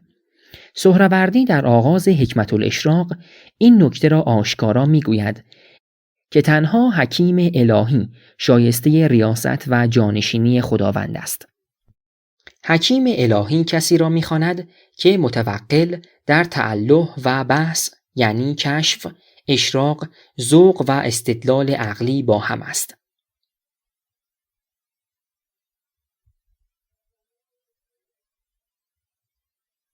سپس میگوید مراد من از ریاست به تغلب نیست. چنین حکیمی اگر حاکم باشد از نظر سهروردی جهان نوری می شود و اگر جهان از چنین پادشاهی تهی گردد تاریکی چیره‌گر می آید. او از پادشاهان ایران باستان مانند کیخسرو و نیز پیامبران در مقام چنین حاکمان حکیمی نام میبرد. خصلت‌های رئیس مدینه آرمانی در نظر سهروردی دنیوی نیست، بلکه او دارای فره ایزدی است و از همین رو توانایی‌های مابعد و طبیعی دارد. از این نظر دریافت سهروردی از شهر آرمانی یکسره دینی و الهی است.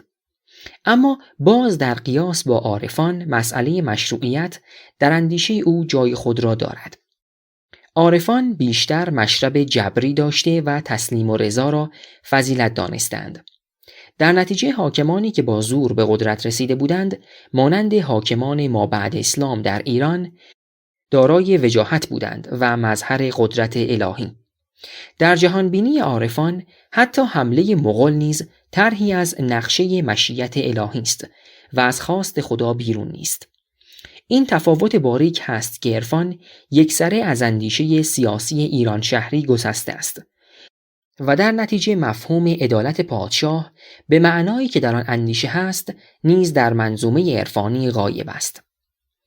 اما جدا از این تفاوت‌ها حکمت اشراق، عرفان و نسخه‌های تازه‌تر فلسفه اسلامی مانند حکمت متعالیه در امری مهم مشترکند: غیاب مفهوم آزادی که همبسته مفاهیمی چون انسان و عقل است. در حکمت اشراق نیز آدمی یکسره پذیر است، تماشاگر انوار است یا آینه‌ای در برابر هستی.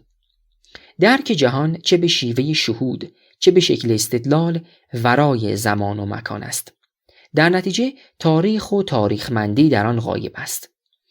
فقدان مقولاتی چون انسان، آزادی، عقل و تاریخ، فلسفه یا عرفان اسلامی را از امکان پشتیبانی کردن تفکر سیاسی لیبرال و دموکراتیک باز می دارد.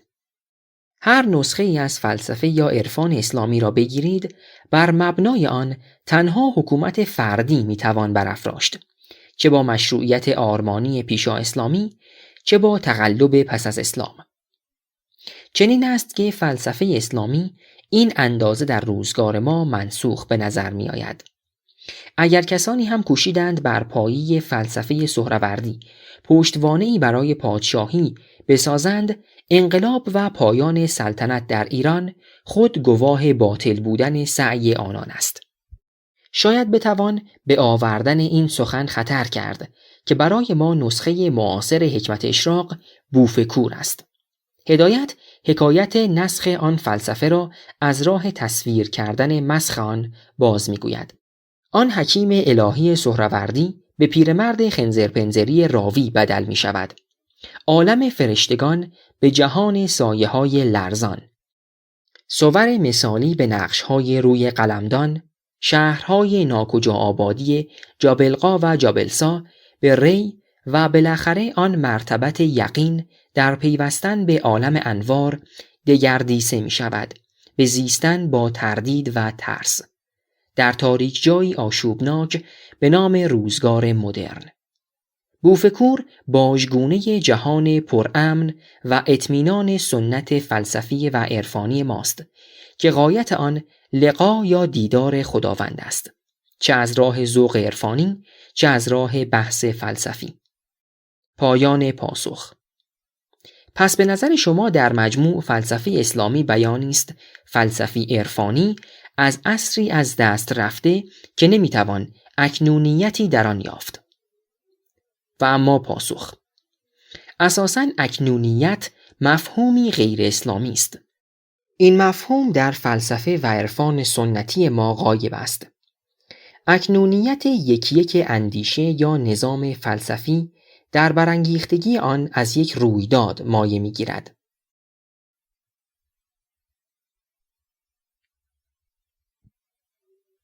فلسفه سیاسی افلاطون واکنش به رویداد مرگ سقراط و بحران دولت شهر آتن است. فلسفه اسلامی درکی دیگر از زمان و تاریخ دارد که رویداد در آن بی‌معناست. حقیقت یک رخداد ازلی است، یک بار و برای همیشه روی می‌دهد و یکسان بر جا می‌ماند. در نتیجه می‌بینیم کسی می‌تواند امروز مدعی شود شارح بیکم و کاست ملا صدراست، گویی از 400 سال پیش تا کنون هیچ رویدادی رخ نداده است. در اندیشه‌ای که کسرات مراتب امور اعتباری‌اند، جهان در مقام نمود نه واقعی است نه شناختنی. شیخ محمود شبستری می گفت ولی این جایگه آمد شدن نیست، شدن چون بنگری جز آمدن نیست. پهنه حقیقت بیموج و بیرنگ است. ملا صدرا در آغاز اسفار در تعریف فلسفه می گوید فلسفه کامیابی نفس انسانی با معرفت حقایق موجودات است و تشبه به باری.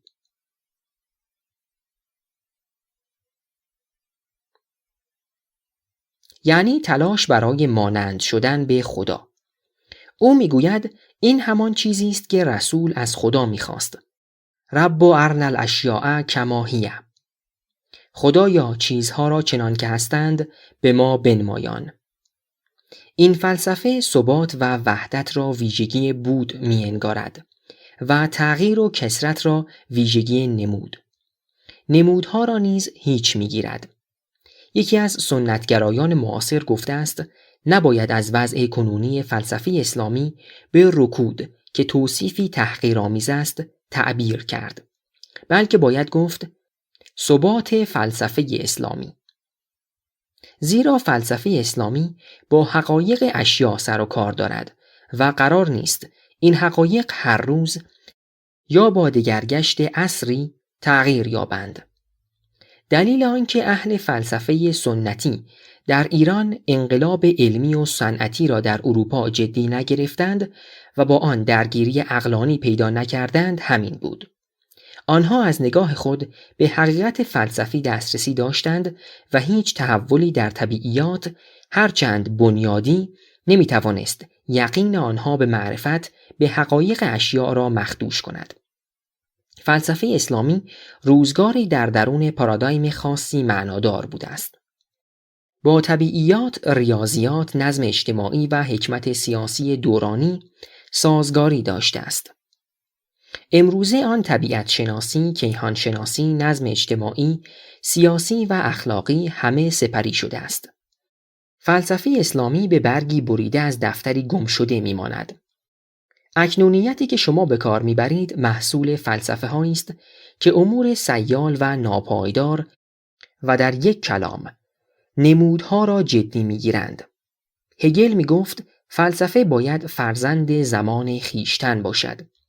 جدا کردن زمان از فلسفه یا به عبارتی تاریخ از فلسفه ممکن نیست. بنابراین اگر فلسفه ای معاصر نباشد اساساً فلسفه نیست. کاخی ترد و توهمی در خیال کسی است. برای هگل بصیرت عقلی یعنی آشتی با فعلیت. فلسفه اسلامی به دلیل دوریش از عقل و آزادی غالباً ورای ابرهای واقعیت سیر می کرد. امروزه این دوری بیشتر می نماید و بنابراین شکلی از اسطوره پردازی فلسفی است تا تأملی واقعاً فلسفی. امروزه ما نه از پاسخهای فلسفه اسلامی که از پرسشهای آن فاصله گرفته ایم. به سخن دیگر چارچوب مسائل ما با چارچوب مسائل فلسفه اسلامی تفاوت بنیادی دارد. فیلسوفان یونان به مراتب معاصرتر با ما هستند تا فیلسوفان اسلامی. چون برای یونانیان پرسش عدالت، حقیقت، زیبایی و سیاست مطرح بوده، همان گونه که امروزه برای ما نیز هست. فلسفه اسلامی به شکلی سلبی میتواند به فعلیت و اکنونیت پیوند پیدا کند.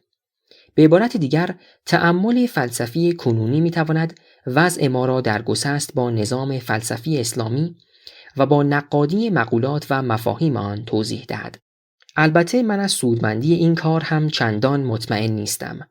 این کار در غرب به شکل سنجش مقوله های فلسفه مسیحی انجام شده و نمیدانم واقعا در این زمینه ما چه برگی بر آن دفتر می توانیم افزود. پایان پاسخ. پرسش پایانی من درباره رویکرد آکادمی‌های غربی به فلسفه اسلامی است. چند دهه‌ای است که بازار مطالعات اسلامی در غرب بسیار پر رونق شده است و به طبع آن مطالعه فلسفه اسلامی هم رونق پیدا کرده است.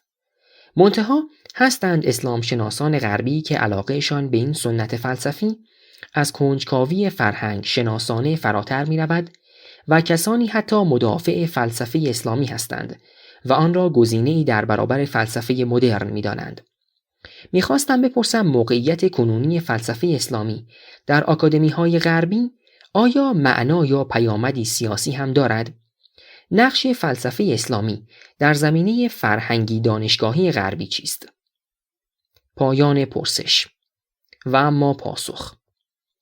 گمان ندارم پرداختن به فلسفه اسلامی در آکادمی‌های غربی چندان معنا یا پیامدی سیاسی داشته باشد، جز آن که برخی تصور می‌کنند برای خروج از عقل اروپا محور خوب است فرهنگ‌ها و فلسفه‌های دیگر شناخته شوند.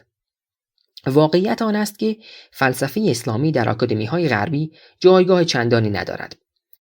بسیار نادر است در دپارتمان فلسفه به فلسفه اسلامی بپردازند یا حتی در تاریخ فلسفه از آن سخنی به میان آورند. در رشته‌های دیگر هم اگر به این فلسفه پرداخته شود از سوی کسانی بدان اقبال می شود که کنجکاوی‌های غریب و شخصی دارند. طبیعتاً همیشه کسانی هستند که به فلسفه یا عرفان اسلامی در مقام بخشی از هویت یا تاریخ ایرانی اسلامی توجه کنند، منابع را بشناسند و کتابها را ویرایش و چاپ کنند. اما این ادعا که فلسفه اسلامی گزینه‌ای در برابر فلسفه مدرن است، تنها از سوی سنتگرایانی انگشت شمار ممکن است طرح شود. آنها البته توانایی اثبات این مدعا یا گفتگو با فیلسوفان مدرن را ندارند و طبیعتاً کسی هم خارج از محفل فرقه‌ایشان آنها را جدی نمی‌گیرد. کسانی مانند کریستیان ژامبه در فرانسه نیز کوشیدند تا جایگاه این فلسفه را در میان تفکر فلسفی امروز در کار آورند که باز هم به بیراه رفته است. فلسفه اسلامی اهمیت فلسفه سده‌های میانی اروپا را هم ندارد. شناخت فلسفه سده‌های میانی برای آگاهی از گسست دورانی به تجدد ضروری است. اما فلسفه اسلامی از آنجا که تداوم در رکود داشته و هوادارانش هنوز از آن رکود در مقام فضیلت سخن میگویند، ارزش چندانی ندارد. در جمهوری اسلامی هم فلسفه اسلامی زینتی است و فقر ایدئولوژیک را میپوشاند. زوال جمهوری اسلامی هم سرمایه‌گذاری دولتی برای تقویت مالی نهادهای مربوط به فلسفه اسلامی را پایان خواهد داد.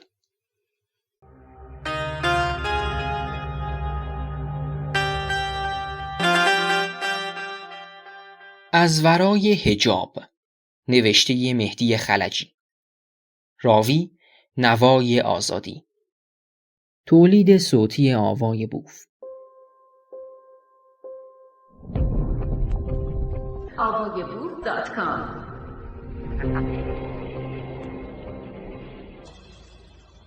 الهیات شکنجه. گفتگو با محمدرضا نیکفر. این گفتگو در ژانویه 2010 انجام گرفت.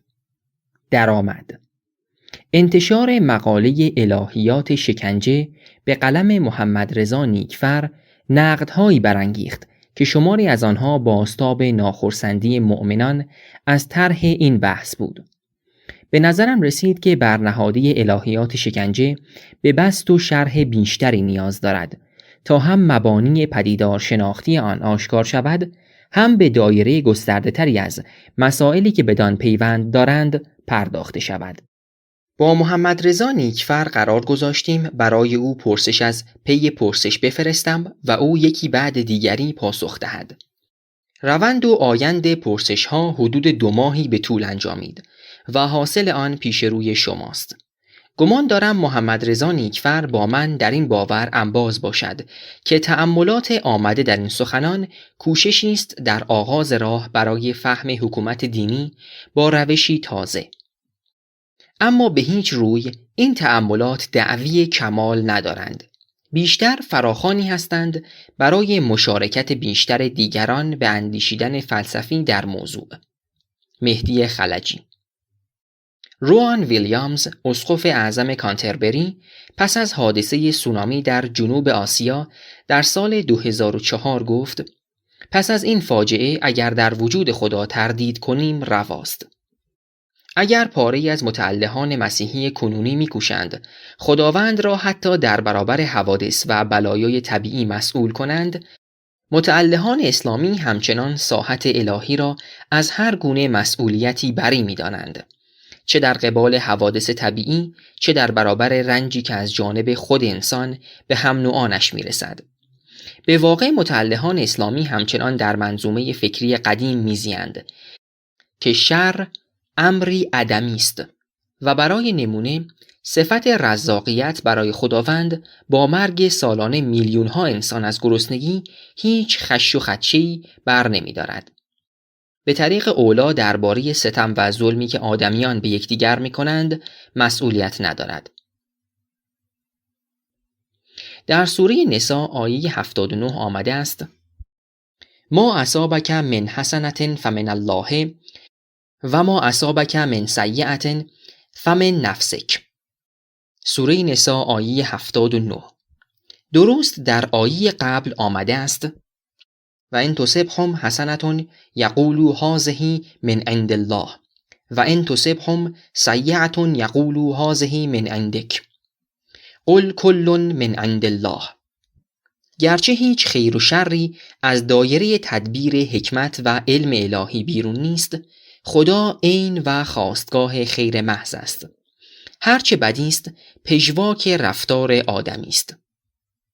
مقاله الهیات شکنجه از این رو شاید برای خوانندگان فارسی زبان تازگی داشته باشد که می‌کوشد خدا را مسئول کند. آن هم نه برای رویدادی طبیعی مانند زلزله بم و کشته شدن هزاران انسان، بلکه برای ستم‌های نظامی سیاسی به نام جمهوری اسلامی. گمان می رود بسیاری از پل‌هایی که میان مدعیات الهیات و شکنجه و مفهوم یا مصداق خدا باید باشد آشکار نیست. محمدرضا نیکفر، مقاله الهیات شکنجه مرا دوباره متوجه مشکل مسئولیت کرد. یکی از پرسش‌های مطرح در این مقاله این بود: کیست مسئول آن خدایی که زندانی باید به نظام الهی زمینیش و خلیفه‌اش که ولی فقیه است ایمان بیاورد؟ یک پاسخ سنخ نما به آن را از حجت الاسلام محسن کدیور میشنویم. او در سخنرانی چنین گفته است: دعوای امروز ایران، دعوای این مرحله، دعوای دین و بیدینی نیست. کسانی میخواهند میان دعوا نرخ تعیین کنند که این نظام فاسد شده است، پس دینداری غلط است. و این عصاره بسیاری از مطالبی است که در همین چند ماه منتشر شده‌اند. این که ما بیاییم ذکر بکنیم که الهیات اسلامی برابر با الهیات شکنجه است و اسلام حقیقی در سلولهای اوین قابل دسترسی است و تجربه دینی توسط بازپرس‌های جمهوری اسلامی القا می شود. اگر بخواهیم این گونه از تلقی‌ها را در جامعه تسری بدهیم، معنایش چه می شود؟ می شود این که بگوییم آهای مسلمان‌ها، اشکال اصلی در دینداری شماست و راه رهایی در رها کردن دین است. خدا و پیامبر را به کناری بنهید، رستگار می شوید. پیامبر می فرمود: قولوا لا اله الا الله تفلحوا. این یکی می گوید خدا را به کنار بنهید، دین را رها کنید تا رستگار شوید. راستی آیا مسئله کشور ما این است که عده‌ای دارند می جنگند، گرفتار شده‌اند، شکنجه می شوند و راه رهاییشان رهایی از قید و بندهای دینی است؟ انگار ما فراموش کرده ایم آیا در ایران پیش از انقلاب استبداد سکولار برقرار نبود؟ همه اشکالات فقط از اسلام بود که بر صحنه آمد. آیا صدام حسین مصداق اسلام بود که این شکل خشن استبداد را در همسایگی ایران برقرار کرد؟ آیا سکولاریسم در همه دنیا برابر با دموکراسی بوده است و دینداری در طول تاریخ برابر استبداد بوده است؟ کجا ما این دو فرضیه را اثبات کردیم؟ آیا همه رژیم‌های فاشیست رژیم‌های دینی بودند؟ آیا استالین از ادیان ابراهیمی دفاع کرد؟ آیا هیتلر حاکمی دیندار بود؟ آیا موسولینی از این زاویه برخاست؟ حالا چه در خاورمیانه بگردیم چه در جای دیگر، این شعرها را بر چه مبنایی سروده اید؟ کجا این فرمول‌ها را اثبات کرده ایم؟ جناب کدیور عزیز، سری هم به داعش و طالبان و القاعده و حکومت‌های اسلامی دیگر هم بزنید، بد نیست.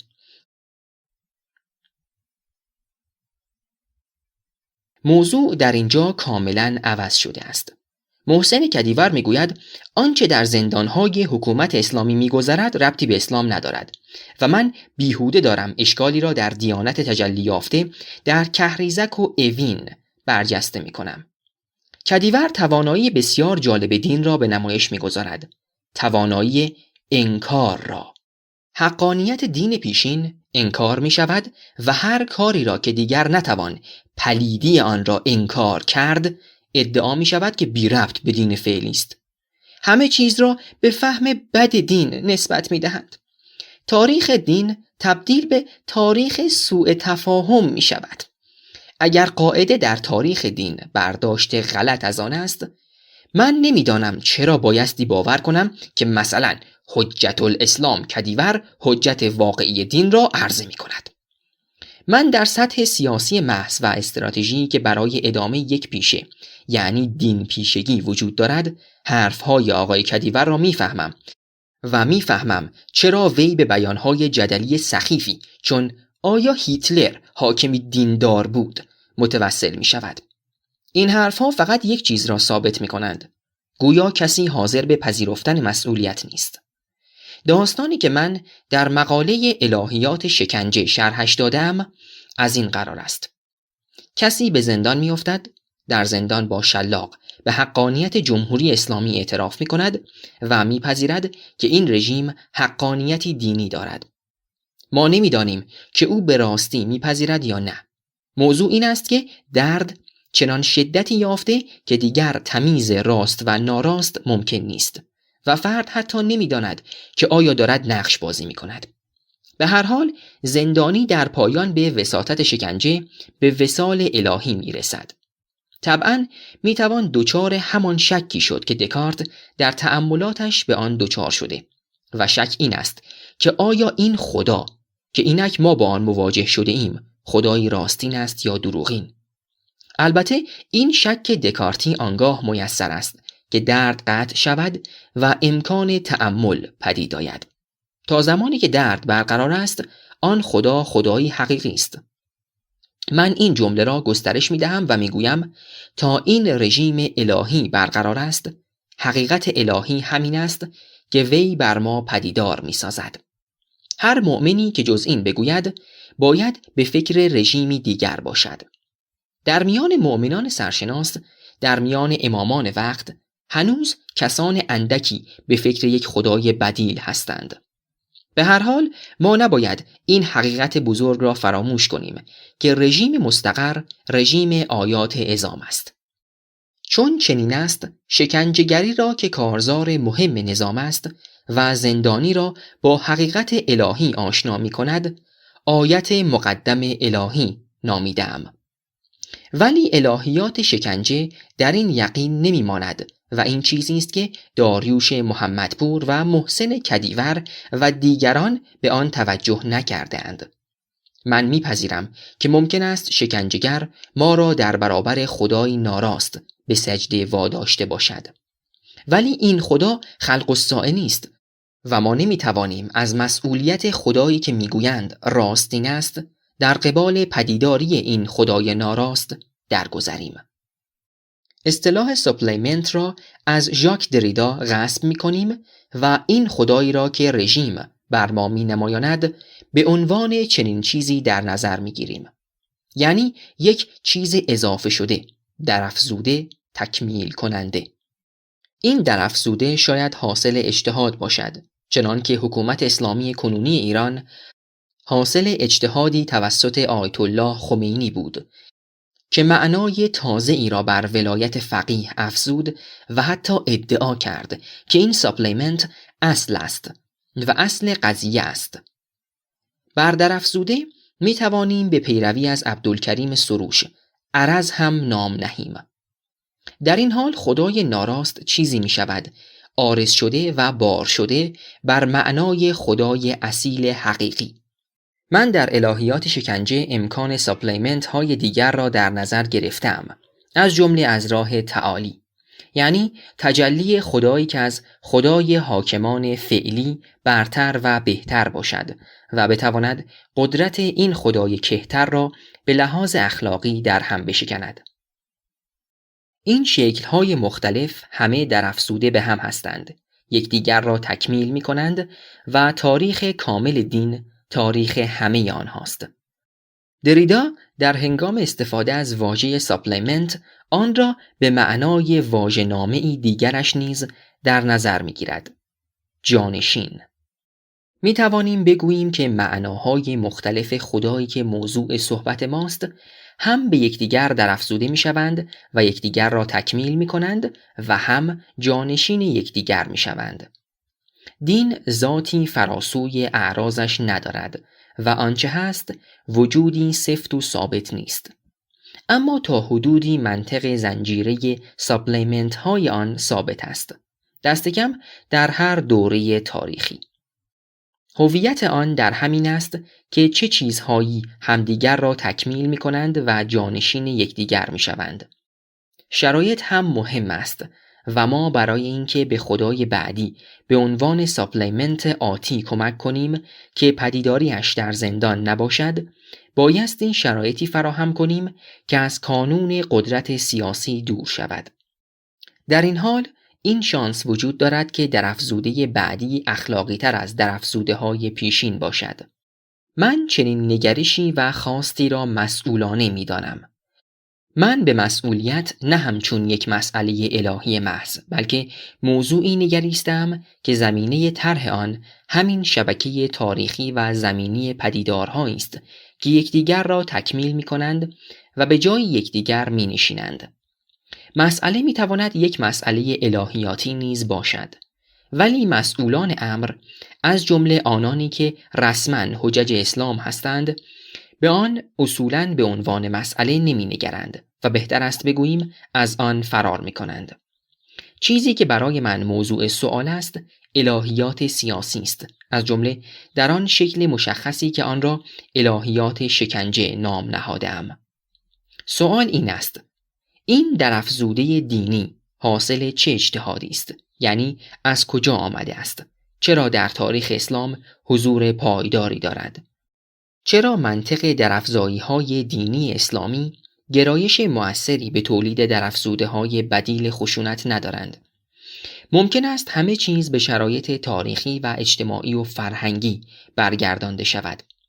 این رویکرد غلط نیست، اما به مسئله دیگری راه میبرد. چرا در اسلام استعداد رها شدن از موقعیت‌های تاریخی و اجتماعی ضعیف است؟ یعنی چرا خدایش نمیتواند آنگونه متعالی شود که آلت دست سلطان نگردد؟ چرا درافزوده‌ها معمولاً نه متعالی بلکه پست و پستی آورند؟ چرا ساپلیمنت هایی نظیر برخی درافزوده‌های اخیر آقای منتظری استثناء هستند؟ پاسخ کسانی چون محسن کدیور از مقوله خالی کردن شانه از زیر بار مسئولیت است. آنان میگویند آنچه میگذرد به ما مربوط نیست. عارضه است بی ربط به ذات والای دین و آنگاه به جای درگیر شدن با پرسش، همان گونه که در سخنان نقل شده از آقای کدیور دیدیم، به جدل با طرح کننده آن میپردازند. درست به دلیل این فقدان مسئولیت من فکر میکنم که اصلاح دینی در اسلام یا ممکن نیست یا حرکتی در حاشیه خواهد ماند. راه اصلی حل مسئله تنش میان دین با صلح و بهروزی بریدن از مراجع دین مرکز است، نه بروز تحولی در میان آنها. کسی که حاضر نشود چشم در چشم مسائل بدوزد نمیتواند به حل آنها کمر بندد. استراتژی اصلاحگران دینی ما تاکنون عارضی دانستن و نادیده گرفتن و جارو کردن زباله ها به زیر فرش بوده است. وقتی کار اینان چنین باشد، دیگر شما چه توقعی از دیگر حجج اسلام دارید؟ آنان تاب پرسش‌های الهیاتی از آن نوع ندارند که به ذهن اسقف اعظم کانتربری رسیده و شما به آن اشاره کردید. مشکل در نهایت سیاسی است. اسقف اعظم کانتربری سلطنت آسمانی را هم بنابر فرهنگ زمینی زمینه‌ساز تربیتش سلطنتی مشروطه در نظر می‌گیرد و در نتیجه جرأت می‌کند به عنوان مخلوقی که در جهان خلق شده برای خود به نوعی حق شهروندی قائل است از سلطان بپرسد. حجج اسلام ما در برابر یک همکار سابق خود که اینک ولی فقیه شده است ساکتند. آنگاه شما توقع دارید به بحث با سلطان آسمانی بپردازند؟ الهیات مدرن الهیات مشروط است. الهیات اسلامی در مقابل سیستم توجیه یک سلطنت نامشروط است و به عنوان چنین چیزی هیچ مایه اخلاقی ندارد و مایه اندیشگی آن بسی ناچیز است. خدای ابن سینا هم سلطنتی نامشروط دارد، اما خوبیش به این است که محصور در عقول دربار خود است و به جزئیات کار جهان کاری ندارد. آیاتی هم که شما در پرسشتان مطرح کردید پشتیبان الهیات غیر مسئول و نامشروط هستند. تحولی سیاسی لازم است تا حجج اسلام با دولت قانونی و مسئول آشنا شوند. شاید آنگاه از زمین به آسمان برسند و طرح یک الهیات مشروط را بریزند. عکس این مسئله اتفاق نخواهد افتاد، یعنی مشروطیت سیاسی ناشی از مشروطیت الهی نخواهد شد. زمین باید به کمک آسمان بشتابد و قانون و اخلاق را به آن تحمیل کند. خلاصه این که در الهیات سیاسی اسلامی یک انقلاب مشروطه در نگرفته و در نتیجه در آن درکی از مسئولیت وجود ندارد. یک تحول زمینی دموکراتیک جدی باید درگیرد تا دین هم پس از مدتی فرهیختگی سیاسی یابد و در الهیات آن مقوله مسئولیت راه پیدا کند. پایان پاسخ به پرسش اول. پرسش دوم. اگر اجازه دهید پیش از این مسئله به روش شناسی به کار رفته در مقاله الهیات شکنجه بپردازیم. عنوان مقاله یعنی الهیات شکنجه ترکیب نوعی ایمان به خدا یا مفهومی از خدا با شکنجه است. شکنجه به منزله به درد آوردن بدن دیگری. رهیافت شما در آن مقاله پدیدار شناختی است. مشروعیت کاربرد این روش در پیوند دادن درد و زجر جسمانی به مفهوم مجردی مانند خداوند یا ایمان به او نیازمند توضیح است. شما آشکارا از قلمرو بحث الهیاتی فاصله می‌گیرید و توجیهات کلامی مؤمنان برای منزه نگه داشتن خداوند از ستم آدمیان به یکدیگر را نادیده می‌انگارید. هر روش شناسی قلمرو یا سرشت بحث یا موضوع مورد مطالعه خودش را دارد یا تعیین می‌کند. به نظر می‌رسد آن موضوعی که متعلهان با روش کلامی برمی‌رسند با موضوعی که شما با رویکرد پدیدار شناختی واکاویده اید از بن متفاوتند و به همین سبب تفاهم و گفتگوی میان شما و مؤمنان نمی‌تواند صورت بندد. محمد رضا نیکفر. مؤمنان همه از یک دسته نیستند. برخی اهل گفتگو هستند، برخی نیستند. این هم مهم نیست که نظر کسی چون مرا بپذیرند. مهم این است که حاضر باشند مسئله شکنجه را ببینند و دریابند که الهیاتی وجود دارد که آن را موجه می کند. به نظر من مردم عادی می توانند مسئله را ببینند. مسئله را می بینند و میان خدای خودشان با خدایی که به نام او این بساط داغ و درفش برپا شده فرق می گذارند. البته در قید این نیستند که تفاوت خدای خودشان را با خدای رسمی باریک بینانه توضیح دهند. به این هم باید توجه داشت که تفاوت‌ها سیالند و یک بار برای همیشه پدید نمی آیند و تثبیت نمی شوند. تمرکز من بر روی الهیات سیاسی و خشونت دینی است. من گمان نمی کنم که بتوان خشونتی را که به نام دین انجام می شود از خود دین جدا کرد. فصل جدیدی در تاریخ بشر آغاز می شود اگر کسانی بتوانند چنان کنند که حساب دین و خشونت ورزی از هم جدا شود. آنسان که اگر کسی بخواهد از کلام خدا حکم آزار و شکنجه و قتل بیرون کشد فوراً رسوا گردد. اکنون چنین نیست و حتی برعکس است. اصحاب دین آنانی را که مخالف تبعیض و خشونت ورزی دینی هستند آزار می دهند. من برای پی گرفتن خط خشونت به شیوه تفسیری روی آوردم که اسرار را بهتر هویدا کند و این خط در آن بارز شود. شما پرسیدید که من چگونه از راه تحلیل و تفسیر موقعیت این جهانی مشخصی چون شکنجهگاه به مفهوم مجردی چون خدا میرسم. ادعای من این است که خدا در اصل مفهومی مجرد نیست که اگر بود این بحث ها وجود نداشت. مفهوم مجرد خدا یک مفهوم پیایندی است. آغاز و بن آن مشخص است.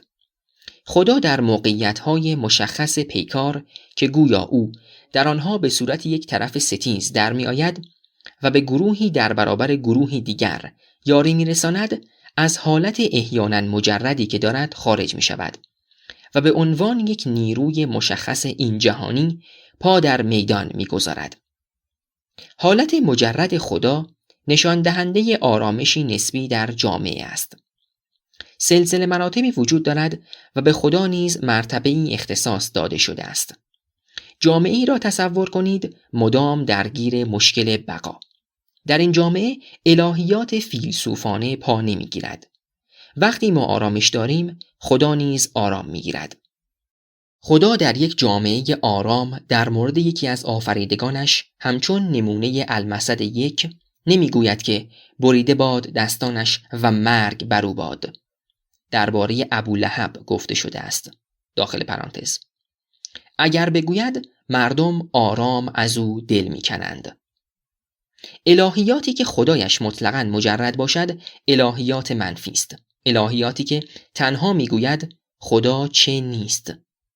این الهیات در برابر الهیات طبیعی قرار دارد که الهیات دین‌هایی است که نمی‌خواهند خدایشان را چندان دور از دسترس قرار دهند.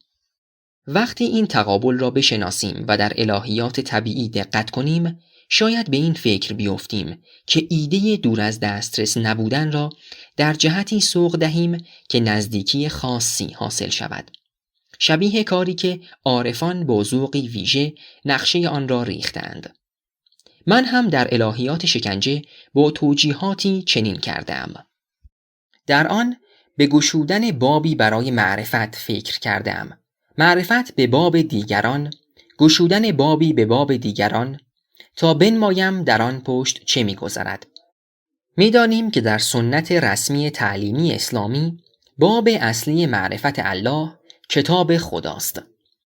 این کتاب خود را به عنوان کتاب مبین، یعنی بیانگر و آشکار و واضح معرفی می‌کند. اما شاید هیچ چیزی چون صفت مبین تاریک و پیچیده نباشد. اصلاً هیچ معلوم نیست که منظور از کتاب مبین خود قرآن باشد. طباطبایی مؤلف تفسیر المیزان میگوید کتاب مبین برنامه عمل مخلوقات است و همان لوح محفوظ است. به باور او قرآن هم مبین است هم مبین نیست. به نظر من گرایش سنت آن بوده است که قرآن را به عنوان کتاب مبین نبینند که اگر می‌دیدند دستگاه روحانی بی وظیفه می‌شد.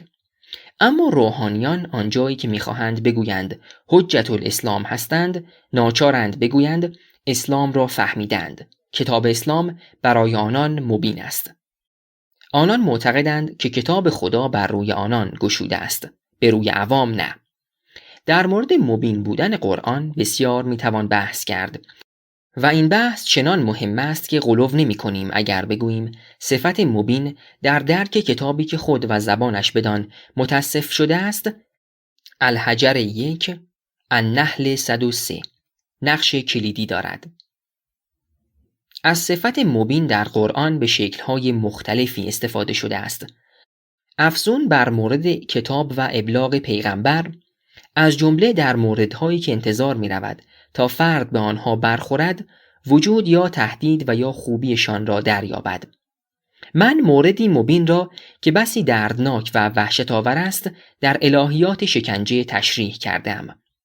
هرمنوتیک که کارش تفسیر به قصد تبیین است، یعنی مبین سازی متن است، در مورد قرآن با این مشکل بنیادی مواجه می شود که آیا این کتاب به راستی مبین است یا نه، و اگر نیست با صفت مبین چه باید کرد؟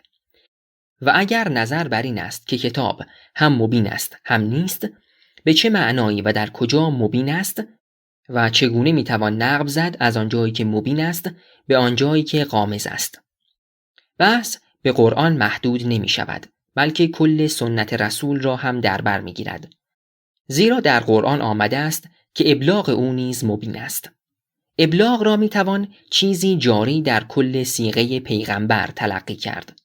سیره ابن اسحاق که به لحاظ فضل تقدم آن در حوزه سیره نویسی الکتاب است، کتابی است به راستی مبین، زیرا شرح حوادثی است که فهمیدنی هستند و ابهامی بیشتر از زندگی نامه‌های معمولی ندارد. علت آن است که سیره شرح اعمال است و عمل مبین است، یا به هر حال مبین‌تر از یک فکر محض است. خوبی سیره به آن است که به فکر آلوده نیست، یعنی فلسفه و عرفان و وسواس‌های فقهی تصویرهای آن را مغشوش نکردند. ما از طریق سیره می توانیم دریابیم که یک انسان باسواد و کنجکاو و علاقمند به ابلاغ رسول از آن سیره روشن در فاصله زمانی نزدیک به آن چه برگرفته است. در کتب اولیه سیره هیچ پرسشی مطرح نیست، همه چیز مبین است. هیچ نویسنده ای نمی پرسد چرا چنین شد و چگونه چنین شد. قرآن هم به نوعی سیره پیغمبر است.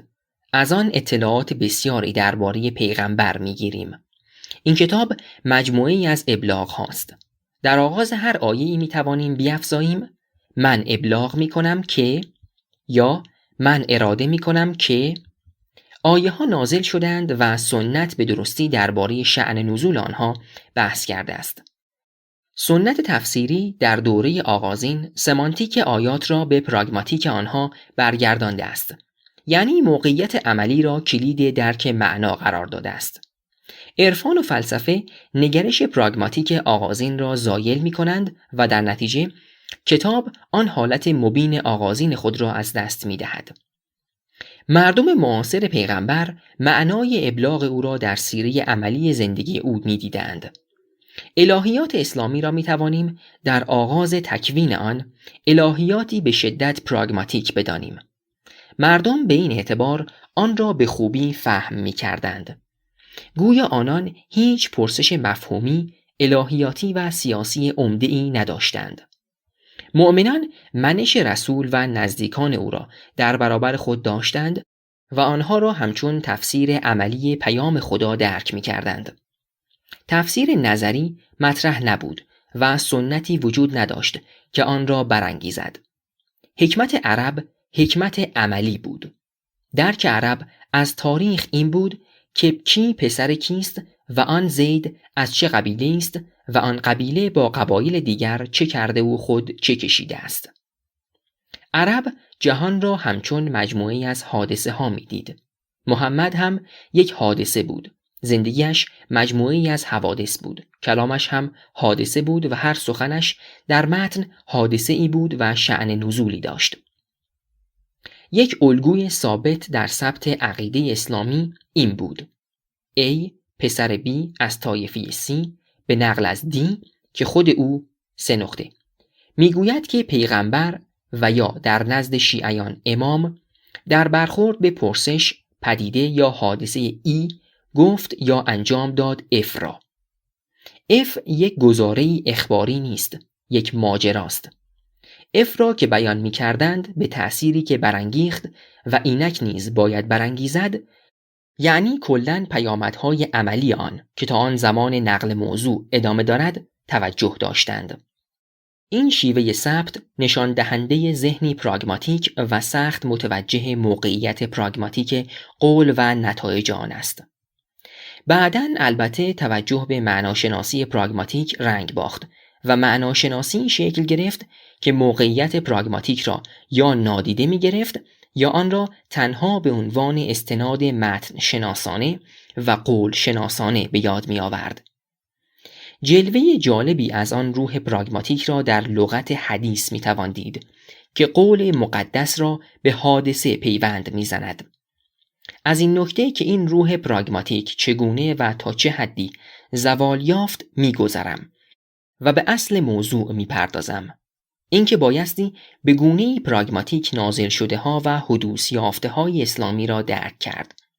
تفسیر رایج در طول تاریخ که تلاش های هرمنوتیک آقای مجتهد شبستری هم به مبانی آن وفادار است، هر قولی را همچون گزاره‌ای می‌بیند که می‌پرسند چه حقیقتی را بیان می‌کند، یعنی به چه واقعیتی برمیگردد، و آنجایی که تیزبینی تعویلی نشان می‌دهند می‌پرسند گوینده سخن با بیان سخنی چه نیتی داشته است. تفسیر آن روح پراگماتیک خام نگاه نخست به آیه و حدیث را زایل می کند. نظریه کنشی زبان Speech Act Theory به نقد معناشناسی هایی می پردازد که تنها جویای مصداق و یا نیت هستند. این نظریه برمی نهد که مرزگذاری رایج میان حرف و عمل نادرست است و حرف خود عمل است. حرف میزنیم یعنی عمل حرف زدن را انجام می دهیم، یعنی به کنشی فرا می خوانیم، یعنی احیانا هدفمندانه کسی را به کاری برمی انگیزانیم.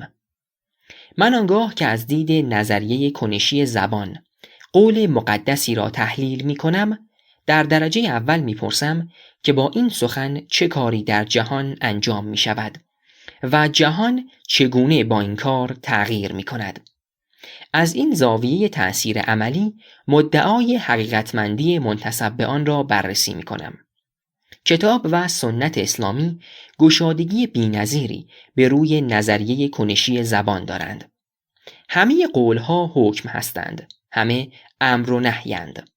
گفته نمی شود که چنین است یا چنین نیست، بلکه در این باره حکم می شود. گوینده واعظ نیست، مجری است. اعتقاد نه باور معرفتی محض به چیزهایی فکت مانند فکچوال، بلکه عمل و اجراست. دین مجموعی از امور اجرایی است. اسلام آوردن پذیرش انجام مجموعه از نقش‌ها و گذاشتن خود در ادامه تاریخ مجموعه از کردارهاست. الهیات نظری به خدا همچون یک فکت می نگرد. اثبات چنین فکتی مشکلاتی دارد که کانت و دیگران به خوبی نشان دادند. خدای تاریخی ولی فکتی نیست که آنجاست و نسبت به آن موضع گرفته می شود، بلکه کنشگری است که خود حضور این جهانی دارد. نقش او آفریدن جهان نیست، بلکه تقسیم جهان به خیر و شر است. معنا از مربوطیت برمیخیزد. ارتباطهای یک چیز و وزنی که آن چیز در مجموعه ارتباطهایشان دارد، معنای آن را تبیین می کند. جهان شبکه همه شبکه‌های ارتباطی است. خارج از آن هیچ چیزی معنا ندارد و اگر پیامی خارج از آن به ما برسد، یکسر گنگ و بی معناست. مطلقاً صامت است. هر پیام با معنایی یک پیام این جهانی است. پیامی برای این جهانیان برای اینکه مفهوم باشد بایستی به زبانی بیان شود که تاریخ خود را دارد. آن زبان در آن مقطع بیان پیام یک جهان معنایی تاریخی است. هر پیامی حادثه‌ای می شود اگر یک موقعیت پراگماتیک برمی آید و آن موقعیت پراگماتیک مفسر آن می گردد. هیچ پیامی نمی تواند خود به تمامی تعیین کند که چگونه تفسیر شود. از آن مجموعی از کنش و واکنش های زنجیره‌ای برمیخیزد که پویش خود را دارند. به جای گفتار از عنوان گفت کردار استفاده می کنیم. قولهای دینی به نحو بارزی گفت کردار هستند. هرمنوتیک یعنی دانش هنروار تفسیر در شکل استاندارد آن با متن ناب سر و کار دارد. تفسیر حرکت معناها را در ذهنها پی می‌گیرد، نه در موقعیت‌های پراگماتیک. معنای آغازین معنای نقش بسته در ذهن گوینده یا نویسنده اصلی یا نخستین شنونده یا خواننده تصور می شود، نه تحولی در جهان با کنشی گفت کرداری و واکنش یا واکنش هایی در برابر آنکه آغازگر زنجیره هایی از کردارهای دیگر است. هنر عمده هرمنوتیک استاندارد نقد پیش داوری هاست برای فهم داوری اصلی متن. اگر بخواهیم کردارهای آغازینی را بازسازی کنیم که ردی از آنها در متن به جا مانده است، بایستی برای کردار هم چیزی چون پیش داوری در نظر گیریم. هر کردار امروزین ما بر پایه عادتها و الگوهای کرداری است که ثابت و پابرجا نیستند، تاریخ دارند و نکته مهم این که چه بسا آگاهانه نیستند یا دست کم ما در هنگام عمل به آنها بی توجهیم. چون کاری را با مهارت‌های عادت شده و تبدیل شده به جزئی از حرکت تن انجام می‌دهیم. هر کرداری پیش کرداری دارد و چون انجام شود در ادامه یک تاریخ قرار می‌گیرد. فرض کنیم نقطه‌ای خارج از جهان وجود داشته باشد و از آن نقطه پیامی برسد که ما را به انجام کاری فراخواند. غیر ممکن است که این کار مطلقاً نو باشد. کار مطلقاً نو وجود ندارد. فرض کنیم پیام رسد که بکشید و منظور آن باشد که عده خاصی را بکشیم. این عمل کشتن در ادامه تاریخ کشتن انجام می شود. متن آن تاریخ کشتن است و چون هر چیزی با رجوع به متن قابل فهم و تفسیر است، آن را هم باید با رجوع به تاریخ کشتن درک کرد. هیچ کشتنی نمی تواند بی رابطه با کشتنهای پیشین باشد. هر کشتنی پیش کشتار دارد، چنان که هر گفتنی پیش گفتار دارد. اگر به کشتارهای پیشین به لحاظ اخلاقی با سوء ظن می نگریم، پس باید به کشتن تازه نیز که چیزی در ادامه کشتنهای پیشین است با همین دید بنگریم. بر این قرار می توانیم معجزه را هم تعریف کنیم. معجزه چیزی خارق العاده است، چیزی است مطلقاً نو. پیروزی رزمی یک دین معجزه نیست. تنها یک معجزه می توانست است سر زند و آن هم گفتن یک نی مطلق به کشتن بوده است. یک نی بی قید و شرط. فقط چنین عملی به راستی خارق العاده بوده است. بقیه معجزه‌ها خارق العاده نیستند. جادو تاریخی طولانی دارد و آنگونه که روایت شده داستان آن پر از چیزهای شگفت‌انگیز است. کشتن فعل مطلق است. کشته از گفتن وا می‌ماند و کشنده هرچه بگوید مظنون به آن است که بی نسبت باشد به آنچه کشته می‌توانست بگوید. کشتن فعل مطلق است، چون نقطه است که پس از آن یک گوینده وادار به سکوت مطلق می شود و گفتار به پایان می رسد. در آستانه آن همسخنی پایان گرفته است. کشتن گفت کردار نیست، بلکه کردار است. آن هم کرداری که از یک طرف امکان گفتار را می گیرد و به طرف دیگر امکان گفتار را می دهد که معمولاً به کار گرفته می شود تا پایان دادن به یک گفتار توجیه شود. کشتن فعلی ساده است. عبور از فرهنگ است به طبیعت بیجان و پایان دادن به پیچیدگی هایی است که خاص رابطه است که می تواند گفتگویی باشد یا تا لحظه پیشتر بوده است. همبسته با فعل کشتن فعلهای دردناکی هستند، چون زدن، شکنجه دادن، گرسنگی دادن، اسیر کردن، تبعید کردن. در متنی به آنها برمیخوریم. آنها را به چه معنایی بفهمیم؟ فعلهای دیگر در فاصله‌ای که با حدوث آنها داریم ممکن است ابهام معنایی داشته باشند. برای بازسازیشان باید پیشکردارهای آنها را بشناسیم و به پس کردارهایی توجه داشته باشیم که درک ما را از آن کردارها زیر تأثیر قرار می دهند. مثلا در متنی به فعل دانستن برمیخوریم. در آن آمده است که بدان. در هنگام رخداد این بدان، دانستن به چه معنایی بوده است؟ چه دانایی های پیشینی معنای خود را در این فعل می ریزند و ما باید مانع ریختن چه دانایی های پسینی در آن دانستن شویم تا فعل منعکس شده در متن را دریابیم. ما برای درک معنای دانستن به ملاحظه اخلاقی ویژه‌ای نیاز نداریم. صداقت و جدیت علمی کافی است و اخلاق پایمال نمی شود اگر ما به هر دلیل معنای غایب را به درستی حاضر نکنیم و از آن فعل چیزی جز آن فعل بفهمیم. اما اگر از کشتن چیزی جز کشتن بسازیم چه می شود؟ آیا با کشنده همدست نشده ایم؟ ممکن است گفته شود که اگر به کشنده اطمینان اخلاقی داشته باشیم اشکالی در این همدستی نیست. اما اطمینان اخلاقی در برخوردی که فرد با موقعیت کشتن می کند حاصل می شود. کسی که پیشاپیش به کشنده اطمینان اخلاقی داشته باشد کشتن را پیش از رخداد کشتن تایید کرده است. اطمینان پیشاپیش به معنای این تلقی است که فرد مورد اطمینان پیشاپیش جواز کشتن دارد. بر این قرار مقدس کسی است که می تواند بدون توضیح، بدون اینکه لازم باشد در دادگاهی حاضر شود، بکشد. البته شکل و نوع دادگاه و حضور در آن بستگی به زمانه دارد و روشن است که در همه دورانها یکسان نیست. می توانیم از او بپرسیم که چرا کشتی؟ رواست که بپرسیم، اما روا نیست که پاسخ او را نپذیریم.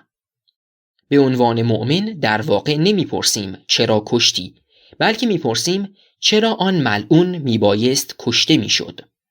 این پرسش مترادف است با چرا آن کسی که می بایست کشته می شد می بایست کشته می شد. از این بحث می توانیم به تعریف دیگری از معجزه برسیم که عکس تعریف قبلی است. معجزه حق مطلق کشتن است.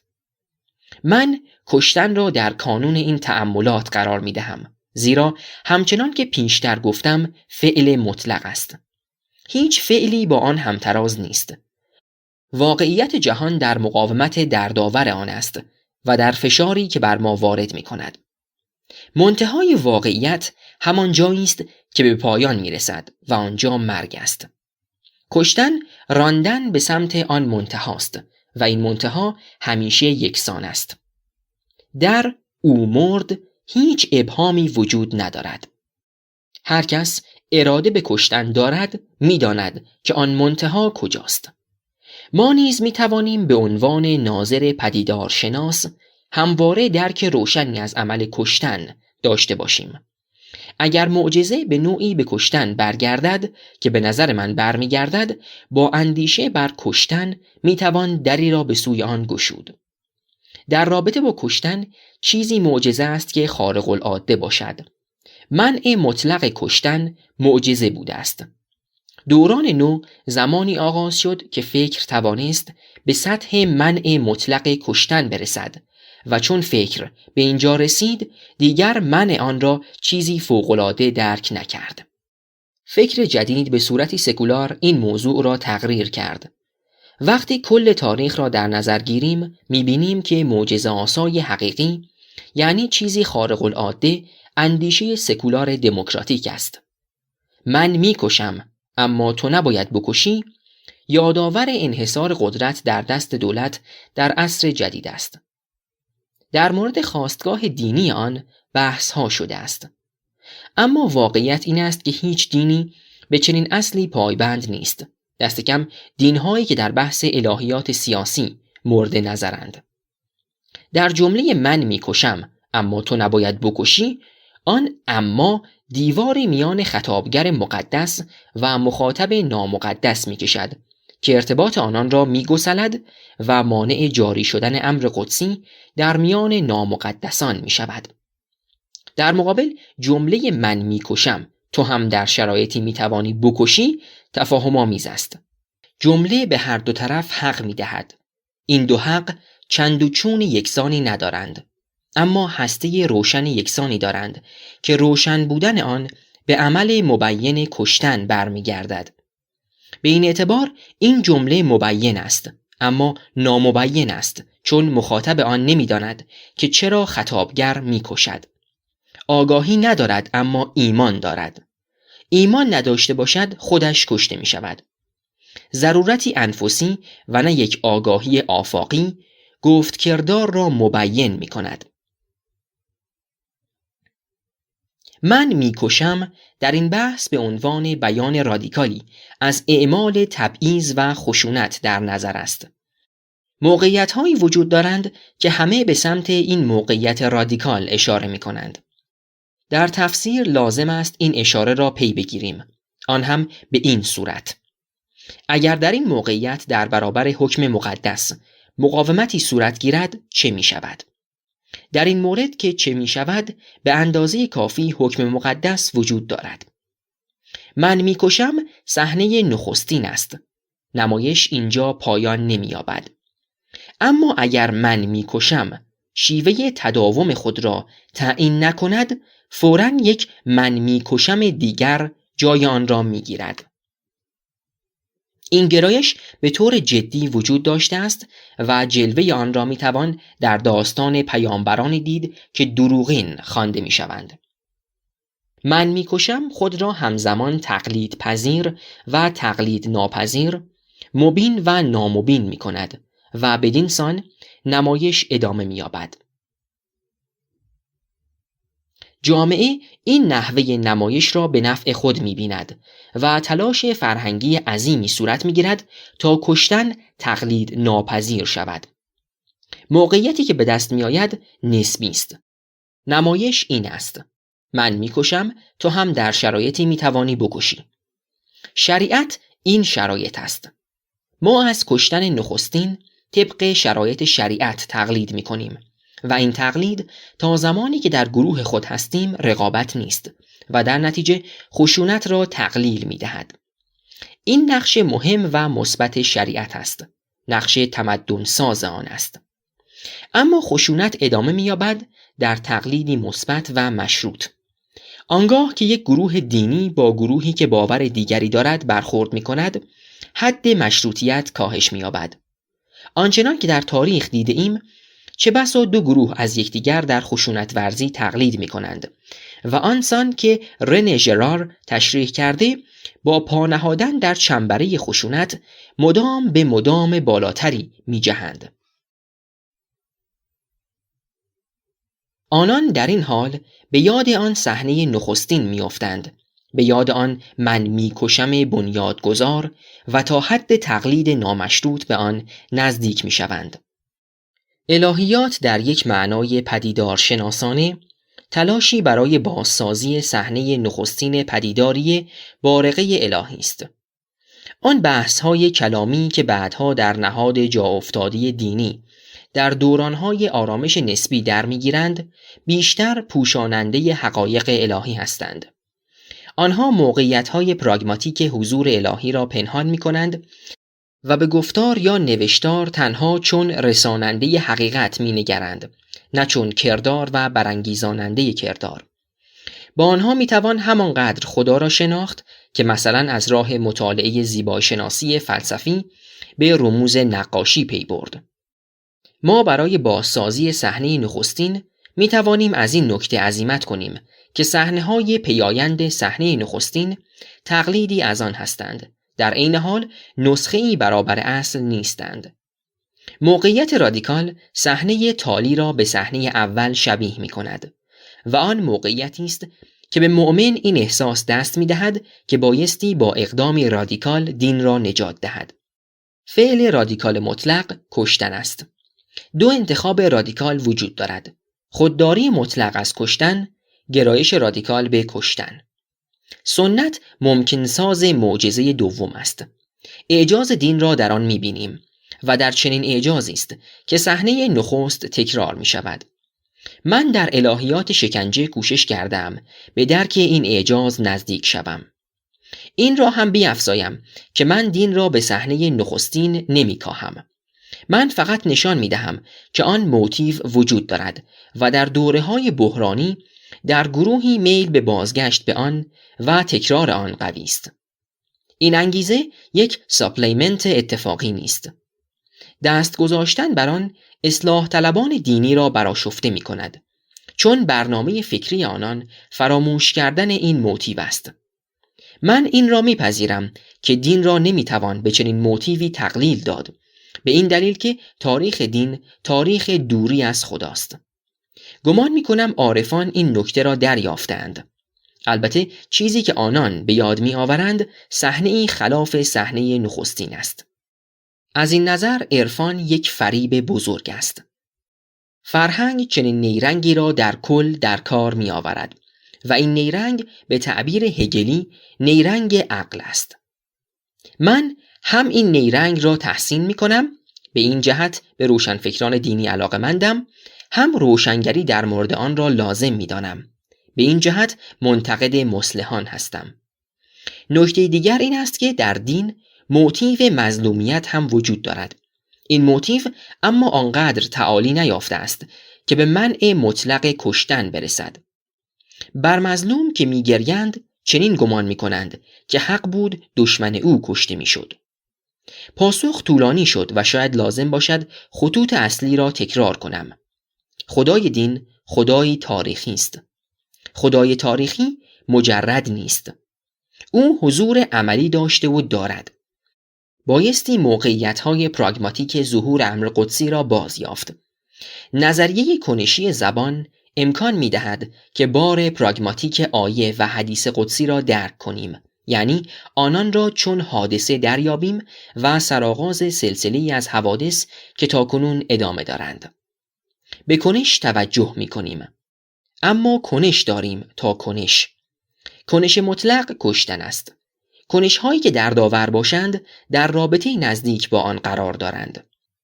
به عنوان پدیدارشناس در اینجا برای من آگاهی انفسی جالبتر از آگاهی آفاقی است و جالب این است که سنت تفسیری در اسلام نیز بر آگاهی انفسی بیشتر تأکید کرده است.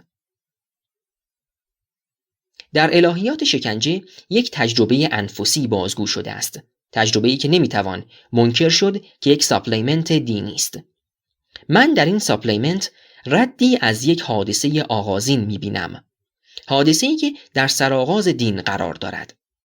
دین را به این سرآغاز تقلیل نمیدهم، زیرا فرهنگ آن را از این سرآغاز دور کرده است. وجود آن را هم انکار نمی کنم و در مورد تکرار آن هشدار می دهم. به این جهت از تلاشی که بر اطلاع خدا صورت می گیرد و باعث می شود که به صورتی درون دینی از تکرار آغاز دین نهی کنند خرسندم. پایان پاسخ. سخن شما از نظر فلسفی موجه است. ولی باز هم پرسش‌های دیگری روی می‌کنند. درست است که خدا امری تاریخی است. یا نظریه کنشی زبان مجال فهم بهتر متون مقدس اسلامی را می‌دهند. اما هم در این سخنان و هم در مقاله الهیات شکنجه پلی مستقیم میان قرآن و حدیث و جمهوری اسلامی برقرار می شود. چنان که گویی مدعای رهبران ایران یکسره راست است که جمهوری اسلامی محصول اسلام ناب محمدی است و سراسر برخاسته از آموزه های اسلامی است. شما خود بهتر می دانید که ایدئولوژی های مدرن مانند کمونیسم و فاشیسم چه تأثیر عمیقی در شکلگیری ایدئولوژی و رفتارهای سیاسی جمهوری اسلامی داشتند. گاهی رواست اگر بگوییم رهبران ایران که سواد دینی بسیار اندکی دارند بیشتر تحت تأثیر تجربه‌های حکومت‌های خودکامه بودند تا لزوماً در پی اجرای سنت اسلامی. به ویژه نظریه ولایت مطلقه فقیه که مصلحت نظام را فراتر از اجرای شریعت می‌نشاند، به نوعی از حکومت جمهوری اسلامی اسلام زدایی کرده است. این پیوند سرراست میان اسلام و جمهوری اسلامی چگونه برقرار می شود؟ چرا باید ادعای رهبران جمهوری اسلامی را در این باره پذیرفت؟ محمد رضا نیکفر: من در جایی به تفصیل نوشتم که چرا رژیم اسلامی و ادعاهایش را باید جدی گرفت. آنچه من در مورد پیوند سرراست میان دین و این حکومت دینی میگویم بر پایه درکی بس مشخص از دین است. در پاسخ به پرسش پیشین شرح دادم که چگونه با نظریه کنشی زبان به معنای مشخص گفتار دینی رسوخ می‌کنیم. حال به این نکته دیگری می‌افزایم. بگذارید این مسیر را برویم. کتابی هست با عنوان وسیلة النجاة، اثر سید ابوالحسن اصفهانی. آیت الله خمینی بر الگوی آن کتابی به نام تحریر الوسیله نوشته است. اثر اصلی خمینی اما حکومت اسلامی است. این دو اثر همدیگر را تفسیر می کنند. این اثر دوم یعنی حکومت اسلامی اثری بر جای می گذارد، مثل شلاق روی پوست. این اثر آن اثر بخش را معنا می کند. من از این اثر آخر شروع می کنم، می رسم به حکومت اسلامی، می رسم به تحریر الوسیله، می رسم به وسیلة النجاة. مدعی هستم که مقاله الهیات شکنجه تحریر الوسیله است و فراتر از آن تحریر وسیلة النجاة است. از وسیلة النجاة میرسم مثلا به کتاب مستطاب به وسائل الشیعه. در نهایت میگویم که کتاب شیخ حر عاملی کتابی است در باب وسائل الدین. مدعای نهاییم این است که الهیات شکنجه رساله است در باب وسائل دین. در این نوشته آمده است که زندان یک وسیله عادی نیست، وسیله اصلی است. وسیلة النجاة بنیادین است. این یک شکل تحریک‌آمیز بیان مدعای مقاله است. پرسش من مثلا از آقای کدیور این است: چرا فکر نمی کنید که ممکن است خطی وجود داشته باشد که از وسیلة النجاة بگذرد و به تحریر الوسیله برسد، از آنجا به بیت مقام معظم رهبری، از آنجا به ستاد فرماندهی دستگیری و شکنجه، از آنجا به آنچه ایستگاه اول مقاله الهیات شکنجه است؟ این را از آقای کدیور میپرسم، چون میدانم برای ایشان موضوع خشونت دینی مطرح بوده است و شاید هنوز هم باشد. من لغت وسیله را در عنوان کتاب آیت الله خمینی و دیگران بسیار جدی میگیرم. دین به نظرم مجموعه از وسایل است، یعنی یک دم و دستگاه است. اگر اجازه داشته باشم اصطلاحی از میشل فوکو را وام بگیرم، میتوانم بگویم یک دیسپاسیتیف است. تنها گفتمان نیست، دم و دستگاه هم هست. میتوانیم تاریخ آن را به عنوان چنین چیزی بنویسیم. میتوانیم نمایشگاهی ترتیب دهیم از وسایل آن. دنیا را چه دیدید؟ شاید زمانی در اوین چنین نمایشگاهی برپا کنیم. در این نمایشگاه میتوانیم شمشیرهای مقدسان را هم بگذاریم، یا چیزهایی را که با استفاده از توصیف متون دینی می شود ساخت. فتوای کشتار تابستان 67 را هم نمایش می دهیم و بسی سندهای مشابه را. واقعاً چرا نباید اسم چنین نمایشگاهی را وسائل الدین بگذاریم؟ در مورد تک تک وسیله‌های چنین نمایشگاهی می‌توانیم سند نشان دهیم که در زمان خودشان توسط قدرتمندترین نماینده دین به عنوان یک وسیله دین نگریسته شده است. در این دیسپوزیتیو برخی چیزهای مدرن هم وجود دارند. اشتباه می‌کنیم اگر تصور کنیم در تاریخ دین فقط با شمشیر جنگیدند. اکنون می‌بینیم که اورانیوم چه مقام والایی در این دیسپوزیتیو یافته است. دین یک دم و دستگاه است. همه دین‌های شناخته شده تاریخی دین‌های مجهزند. نمی‌توانستند بدون تجهیزاتشان تداوم داشته باشند. این تجهیزات منحصر به مهر و تسبیح و همانندهای آن نیست. در سوره انفال آیه 60 آمده است: و اعدوا لهم ما استطعتم من قوة و من رباط الخیل ترهبون به عدو الله و عدوکم.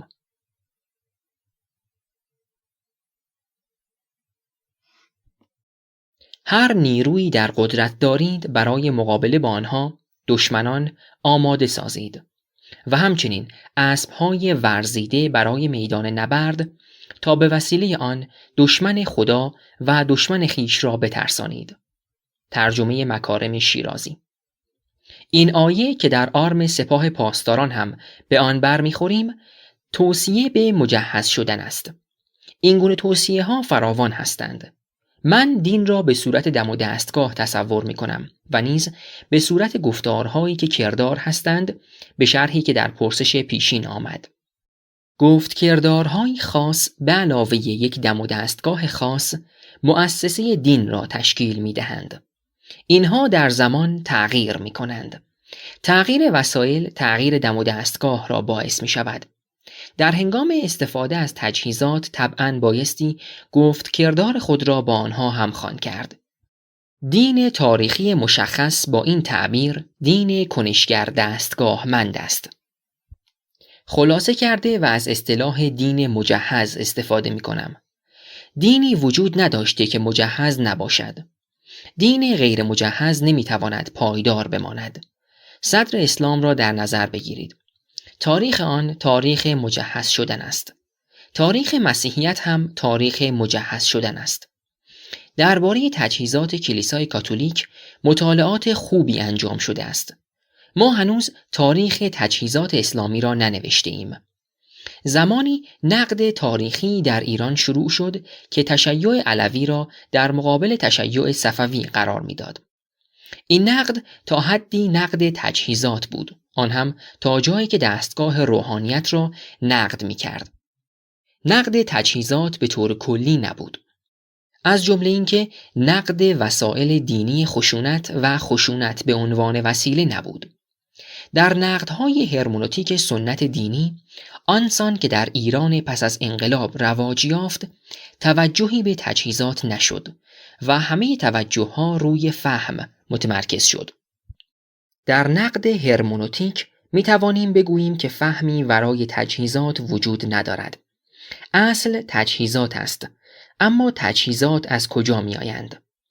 دین کارگاه خاص خودش را دارد، اما همه وسایلش را خودش تولید نمی کند. اقتصاد دین خودکفا نیست. از این رو دین مجبور است از جاهای دیگر هم وسایلش را تهیه کند. در دنیای ما همچنان که شما در پرسشتان اشاره کردید، دین برخی از تجهیزات خود را از دم و دستگاه‌ها و ایدئولوژی‌های جدید می‌گیرد. آن وسایل در دم و دستگاه دینی که قرار گرفتند می‌شوند وسایل دینی. آقای سروش اگر بخواهد از این گونه مفاهیم استفاده کند، لابد می‌گوید نه، وسایلی که از بیرون تهیه شده اند وسایل دینی نیستند. حتی دینی نیستند وسایلی که در دسترس بنیانگذار دین بودند. از نظر او دین تنها یک وسیله دارد و آن ذات خودش است که وسیله است برای تعالی در جهتی ماوراءالطبیعی. از چنین پاسخی میتوان به شکل‌های مختلفی انتقاد کرد. مثلا میتوان گفت وسیله مجرد وجود ندارد. وسیله همواره در شبکه‌ای از وسایل قرار دارد. این موضوع را از تحلیل پدیدارشناسانی وسیله در کتاب هستی و زمان مارتین هایدگر آموخته ایم. هر چیزی که در جهان باشد اگر بخواهد معنایی داشته باشد باید در شبکه‌ای از روابط قرار گیرد. تاریخ آن روابط است. بدون آن روابط تاریخ ندارد، یعنی وجود ندارد. از اینجا به یک زاویه انتقادی دیگر می رسیم.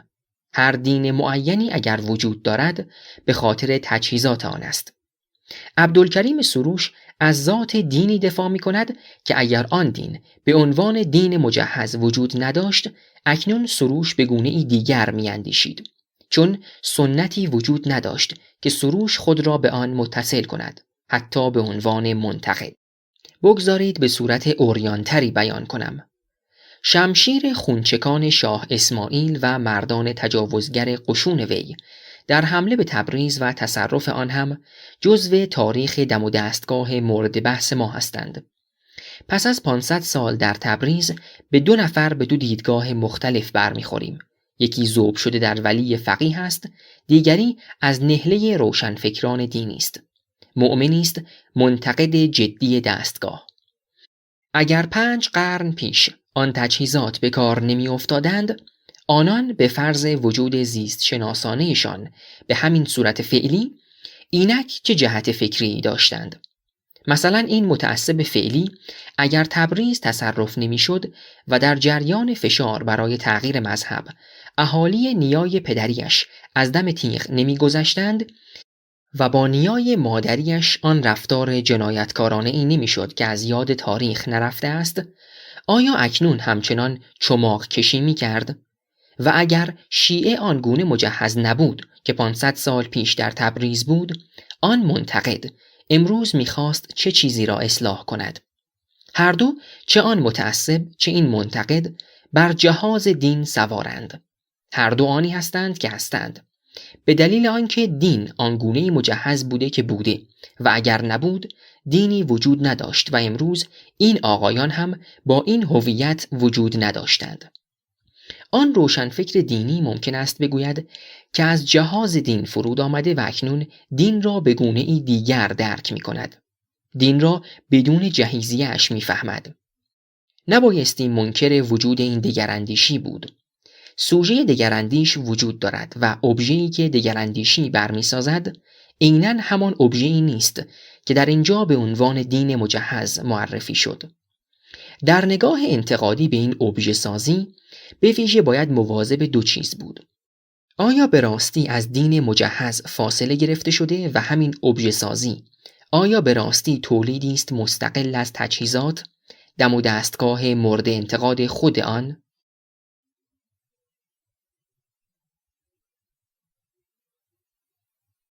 دیگر اینکه آیا با این ابژه سازی دم و دستگاه دیگری ساخته نمی شود که ممکن است زمانی منطق قدرت باعث شود توجیهگر دم و دستگاه تاریخی شناخته شده گردد و به نوعی در ادامه آن قرار گیرد؟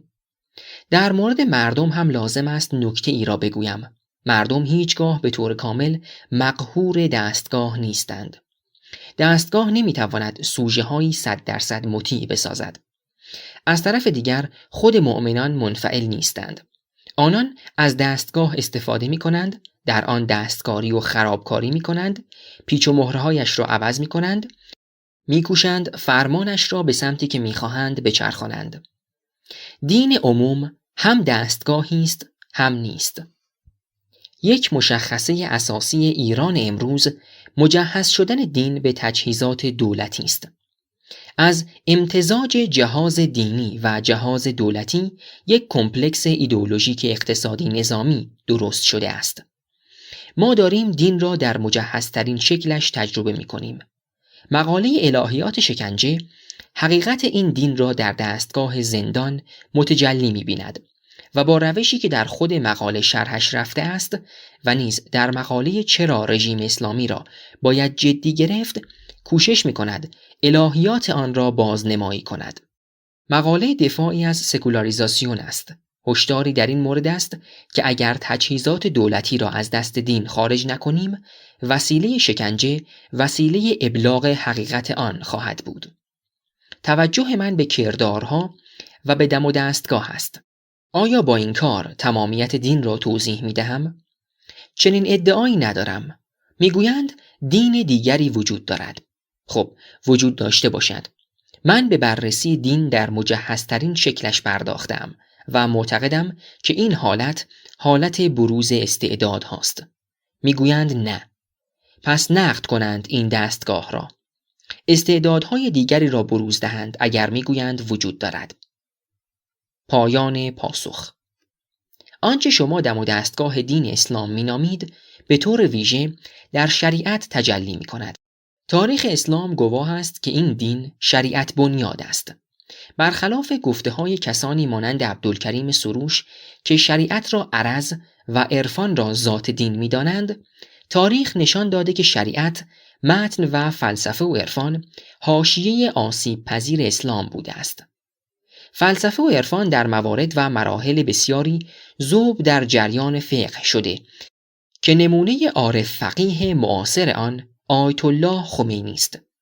نوع اقتداری که دین با شریعت برای خود خلق می کند حاصل بریدن از تاریخ است. به تعبیر شما شریعت فراورده زوال روح پراگماتیک اسلام است، یعنی متن قرآن و سنت نبوی در سیاق شأن نزولها خوانده و فهمیده نمی شوند. تنها با این ترفند است که حلال محمد حلال الی الیوم القیامه و حرام محمد حرام الی الیوم القیامه قلمداد می شود. نگرش تاریخی به شریعت آن را خود به خود نسخ می کند و در نتیجه اقتدار اسلام را که طی قرون متمادی بر شانه‌های شریعت ایستاده از میان میبرد. فهم تاریخی از قرآن و سنت نبوی تنها فهم آیه‌ها و حدیث‌ها بر پایه شرایط جغرافیایی و انسانی محاط بر آن نیست. فهم تاریخی متون مقدس یعنی بررسی شرایط تولید آن متون. در شرایط سیاسی، اجتماعی، اقتصادی متفاوت ما قرآن دیگر و سنت نبوی دیگری داشتیم. ما در آثار احیاگران و مصلحان دینی سخنی در باب شرایط تاریخی تکوین قرآن و شکلگیری مجامع حدیثی نمی بینیم. احیاگران اسلامی در فهم اسلام همانقدر از بینش تاریخی پیش فاصله می گیرند که متکلمان و فقیهان سنتی. واسازی یا دیکانستراکشن سنت اسلامی با فهم تاریخی شریعت آغاز می شود. یعنی نشان دادن این که این بایدها و نبایدها در پاسخ به چه شرایطی پدید آمده و چگونه محدود به آن هستند. فهم تاریخی با ادعای جاودانگی شریعت سازگار نیست. در اسلام مسئله خلافت و امامت قانونی است. چه کسی جانشین پیامبر است؟ شیعیان به نوعی و سنیان به شکل دیگر به این پرسش پاسخ داده و بر سر آن خون یکدیگر را ریختند. این نشان می دهد که در سنت اسلامی مهمترین وصف خداوند شارع و قانونگذار بودن آن است. این اقتدار قانونگذاری به اقتدار سیاسی و نظامی پیامبر پیوند می خورد و از آن مایه می گیرد و به طور طبیعی اقتضا می کند که پس از درگذشت او جانشینی برای این اقتدار وجود داشته باشد. بنابراین واسازی و نسخ شریعت از راه فهم تاریخی آن مهمترین نوع اقتدار دینی در اسلام را از میان می برد. این امر به تحولی بنیادی در تصویر خداوند و پیامبر اسلام می انجامد. باید شکل دیگری از فهم خداوند پدید آید که وی را قانونگذار ابدی انسانها قلمداد نکند. در غیر این صورت قانون الهی همواره باید غیر شخصی، غیر تاریخی فهمیده شود تا بتواند در هر زمان و مکان معتبر باشد. فقیهان فقیه و عالم به این قانون و در عمل شارعان بالفعل می شوند و با این اقتدار مذهبی خود به انواع دیگر اقتدار سیاسی و اجتماعی مشروعیت می بخشند. این رویدادی است که در تاریخ اسلام به طور پیوسته می بینیم. یعنی به قول رمی برگ حرکتی به سمت فرموله کردن نابتر رؤیای ملکوت قانون و یا به قول لوی گارده شریعت مداری، نوماکراسی. الهیات شکنجه در مورد دینی مانند اسلام که شریعت بنیاد است معنی پیدا می کند. از خلال شریعت مفاهیمی انتزاعی و مجرد مانند خداوند به طور مستقیم به اندام انسان مربوط می شوند. شریعت قانون تن است، نه روح. از طریق شریعت خداوند به طور مداوم و مستقیم در تن آدمی مداخله و دستکاری می کند. از این روست که فقیه یکسره در گیروبند اطوار و احوال تن آدمی است، چون هم برای روز قاعدگی زن قانون می‌گذارد و هم برای مشروعیت زنده یا مرده انسان. هر گونه رهایی تن از شریعت فقیه را مضطرب و دلهرمند می‌کند. غایت فقه چیرگی بر تن آدمی است. همین اراده معطوف به انقیاد تن در فقه و شریعت زاینده ناگزیر الهیات شکنجه است. از سوی دیگر در شریعت بنیادی اسلام خدا به دو شکل دوگانه یا پارادوکسیکال تجلی می‌یابد. از یک سو شریعت مجرای ظهور خداوند در زمین است. شارع مقدس که خداست اقتدار خود را به پیامبر و او به جانشینان خود و سپس فقیهان منتقل می کند و از راه مهار تن آدمی اراده او محقق می شود. از سوی دیگر شریعت دستگاهی بیگانه با ایمان است.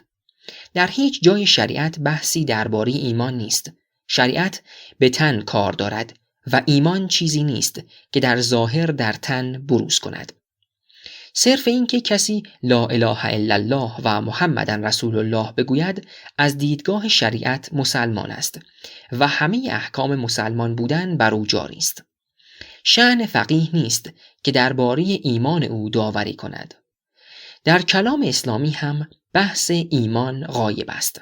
به جای ایمان بحث از اعتقاد است. متکلم هر مذهب به پیروان آن میگوید به چه مجموعه از گزاره‌ها باید اعتقاد داشت و چه گزاره‌هایی جزو دین نیستند یا مخالف آن هستند. کفر در برابر ایمان که ایمان به معنای قدر شناسی است.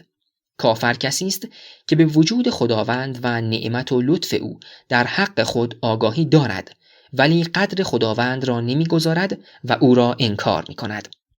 در معنای لغوی کفر بی ایمانی نیست و این نشان می‌دهد که ایمان در منظومه الهیات اسلامی با ایمان در منظومه الهیاتی دیگر مانند مسیحیت تفاوتی ریشه‌ای دارد.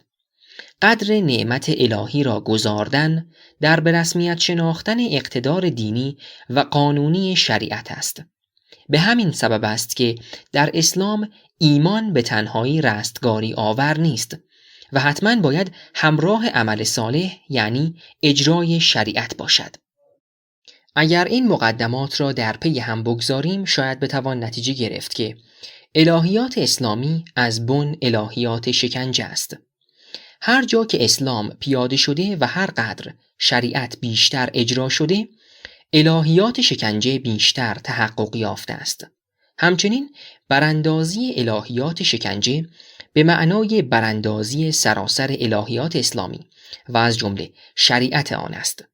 آیا شما با این مقدمات و نتیجه گیری آن موافقید؟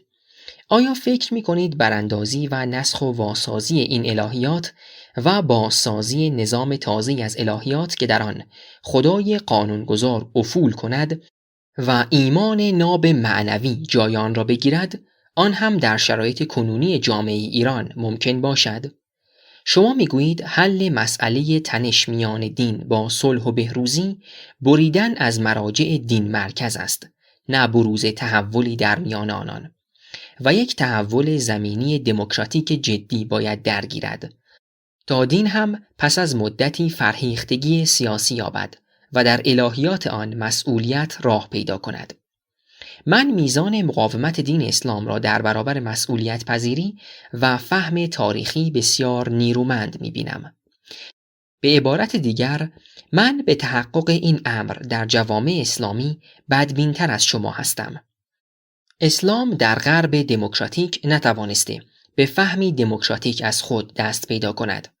در برخی کشورهای شبه دموکراتیک اسلامی مانند ترکیه و مالزی نیز اسلامگرایی رادیکال در حال رشد است و دموکراسی را تهدید می کند.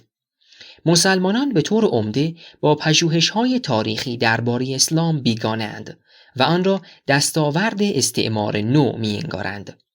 تجربه حکومت دینی در ایران نیز شکست خورده، اما به نظر می‌رسد کسانی به اسم دکتر آیت الله یا دکتر حجت الاسلام و نیز روشنفکران دینی از همان ترفند کهنه انکار بهره می‌گیرند و دین را در برابر پرسش‌ها و بحران‌های تازه مصون می‌کنند. نیروی جادویی در اسلام برای ایستادگی در برابر فهم تاریخی وجود دارد که افق آینده را تیره و تار می‌نماید. شما اینگونه فکر نمی‌کنید؟ محمد رضا نیکفر: شما میگویید الهیات اسلامی از بن الهیات شکنجه است، چون شریعت بنیاد است و شریعت با تن درگیر است. خوب است در اینجا بیفزاییم که این درگیری تنها در موارد خاصی نوازشگر است، آن هم برای مردان و بیشتر برای مردان خاصی، مردان متمکن، آنان که اسیر گرفتند، آنان که کنیز و برده دارند. شریعت همان گونه که گفتید قانون تن است و فکر می کنم بتوانم بگویم دیسیپلین تن است، بدان معنایی که میشل فوکو گفته مجموعه ای از سازوکارهای قدرت که توسط آنها بر پیکر اجتماع از کل آن گرفته تا جزئی از آن کنترل اعمال می شود.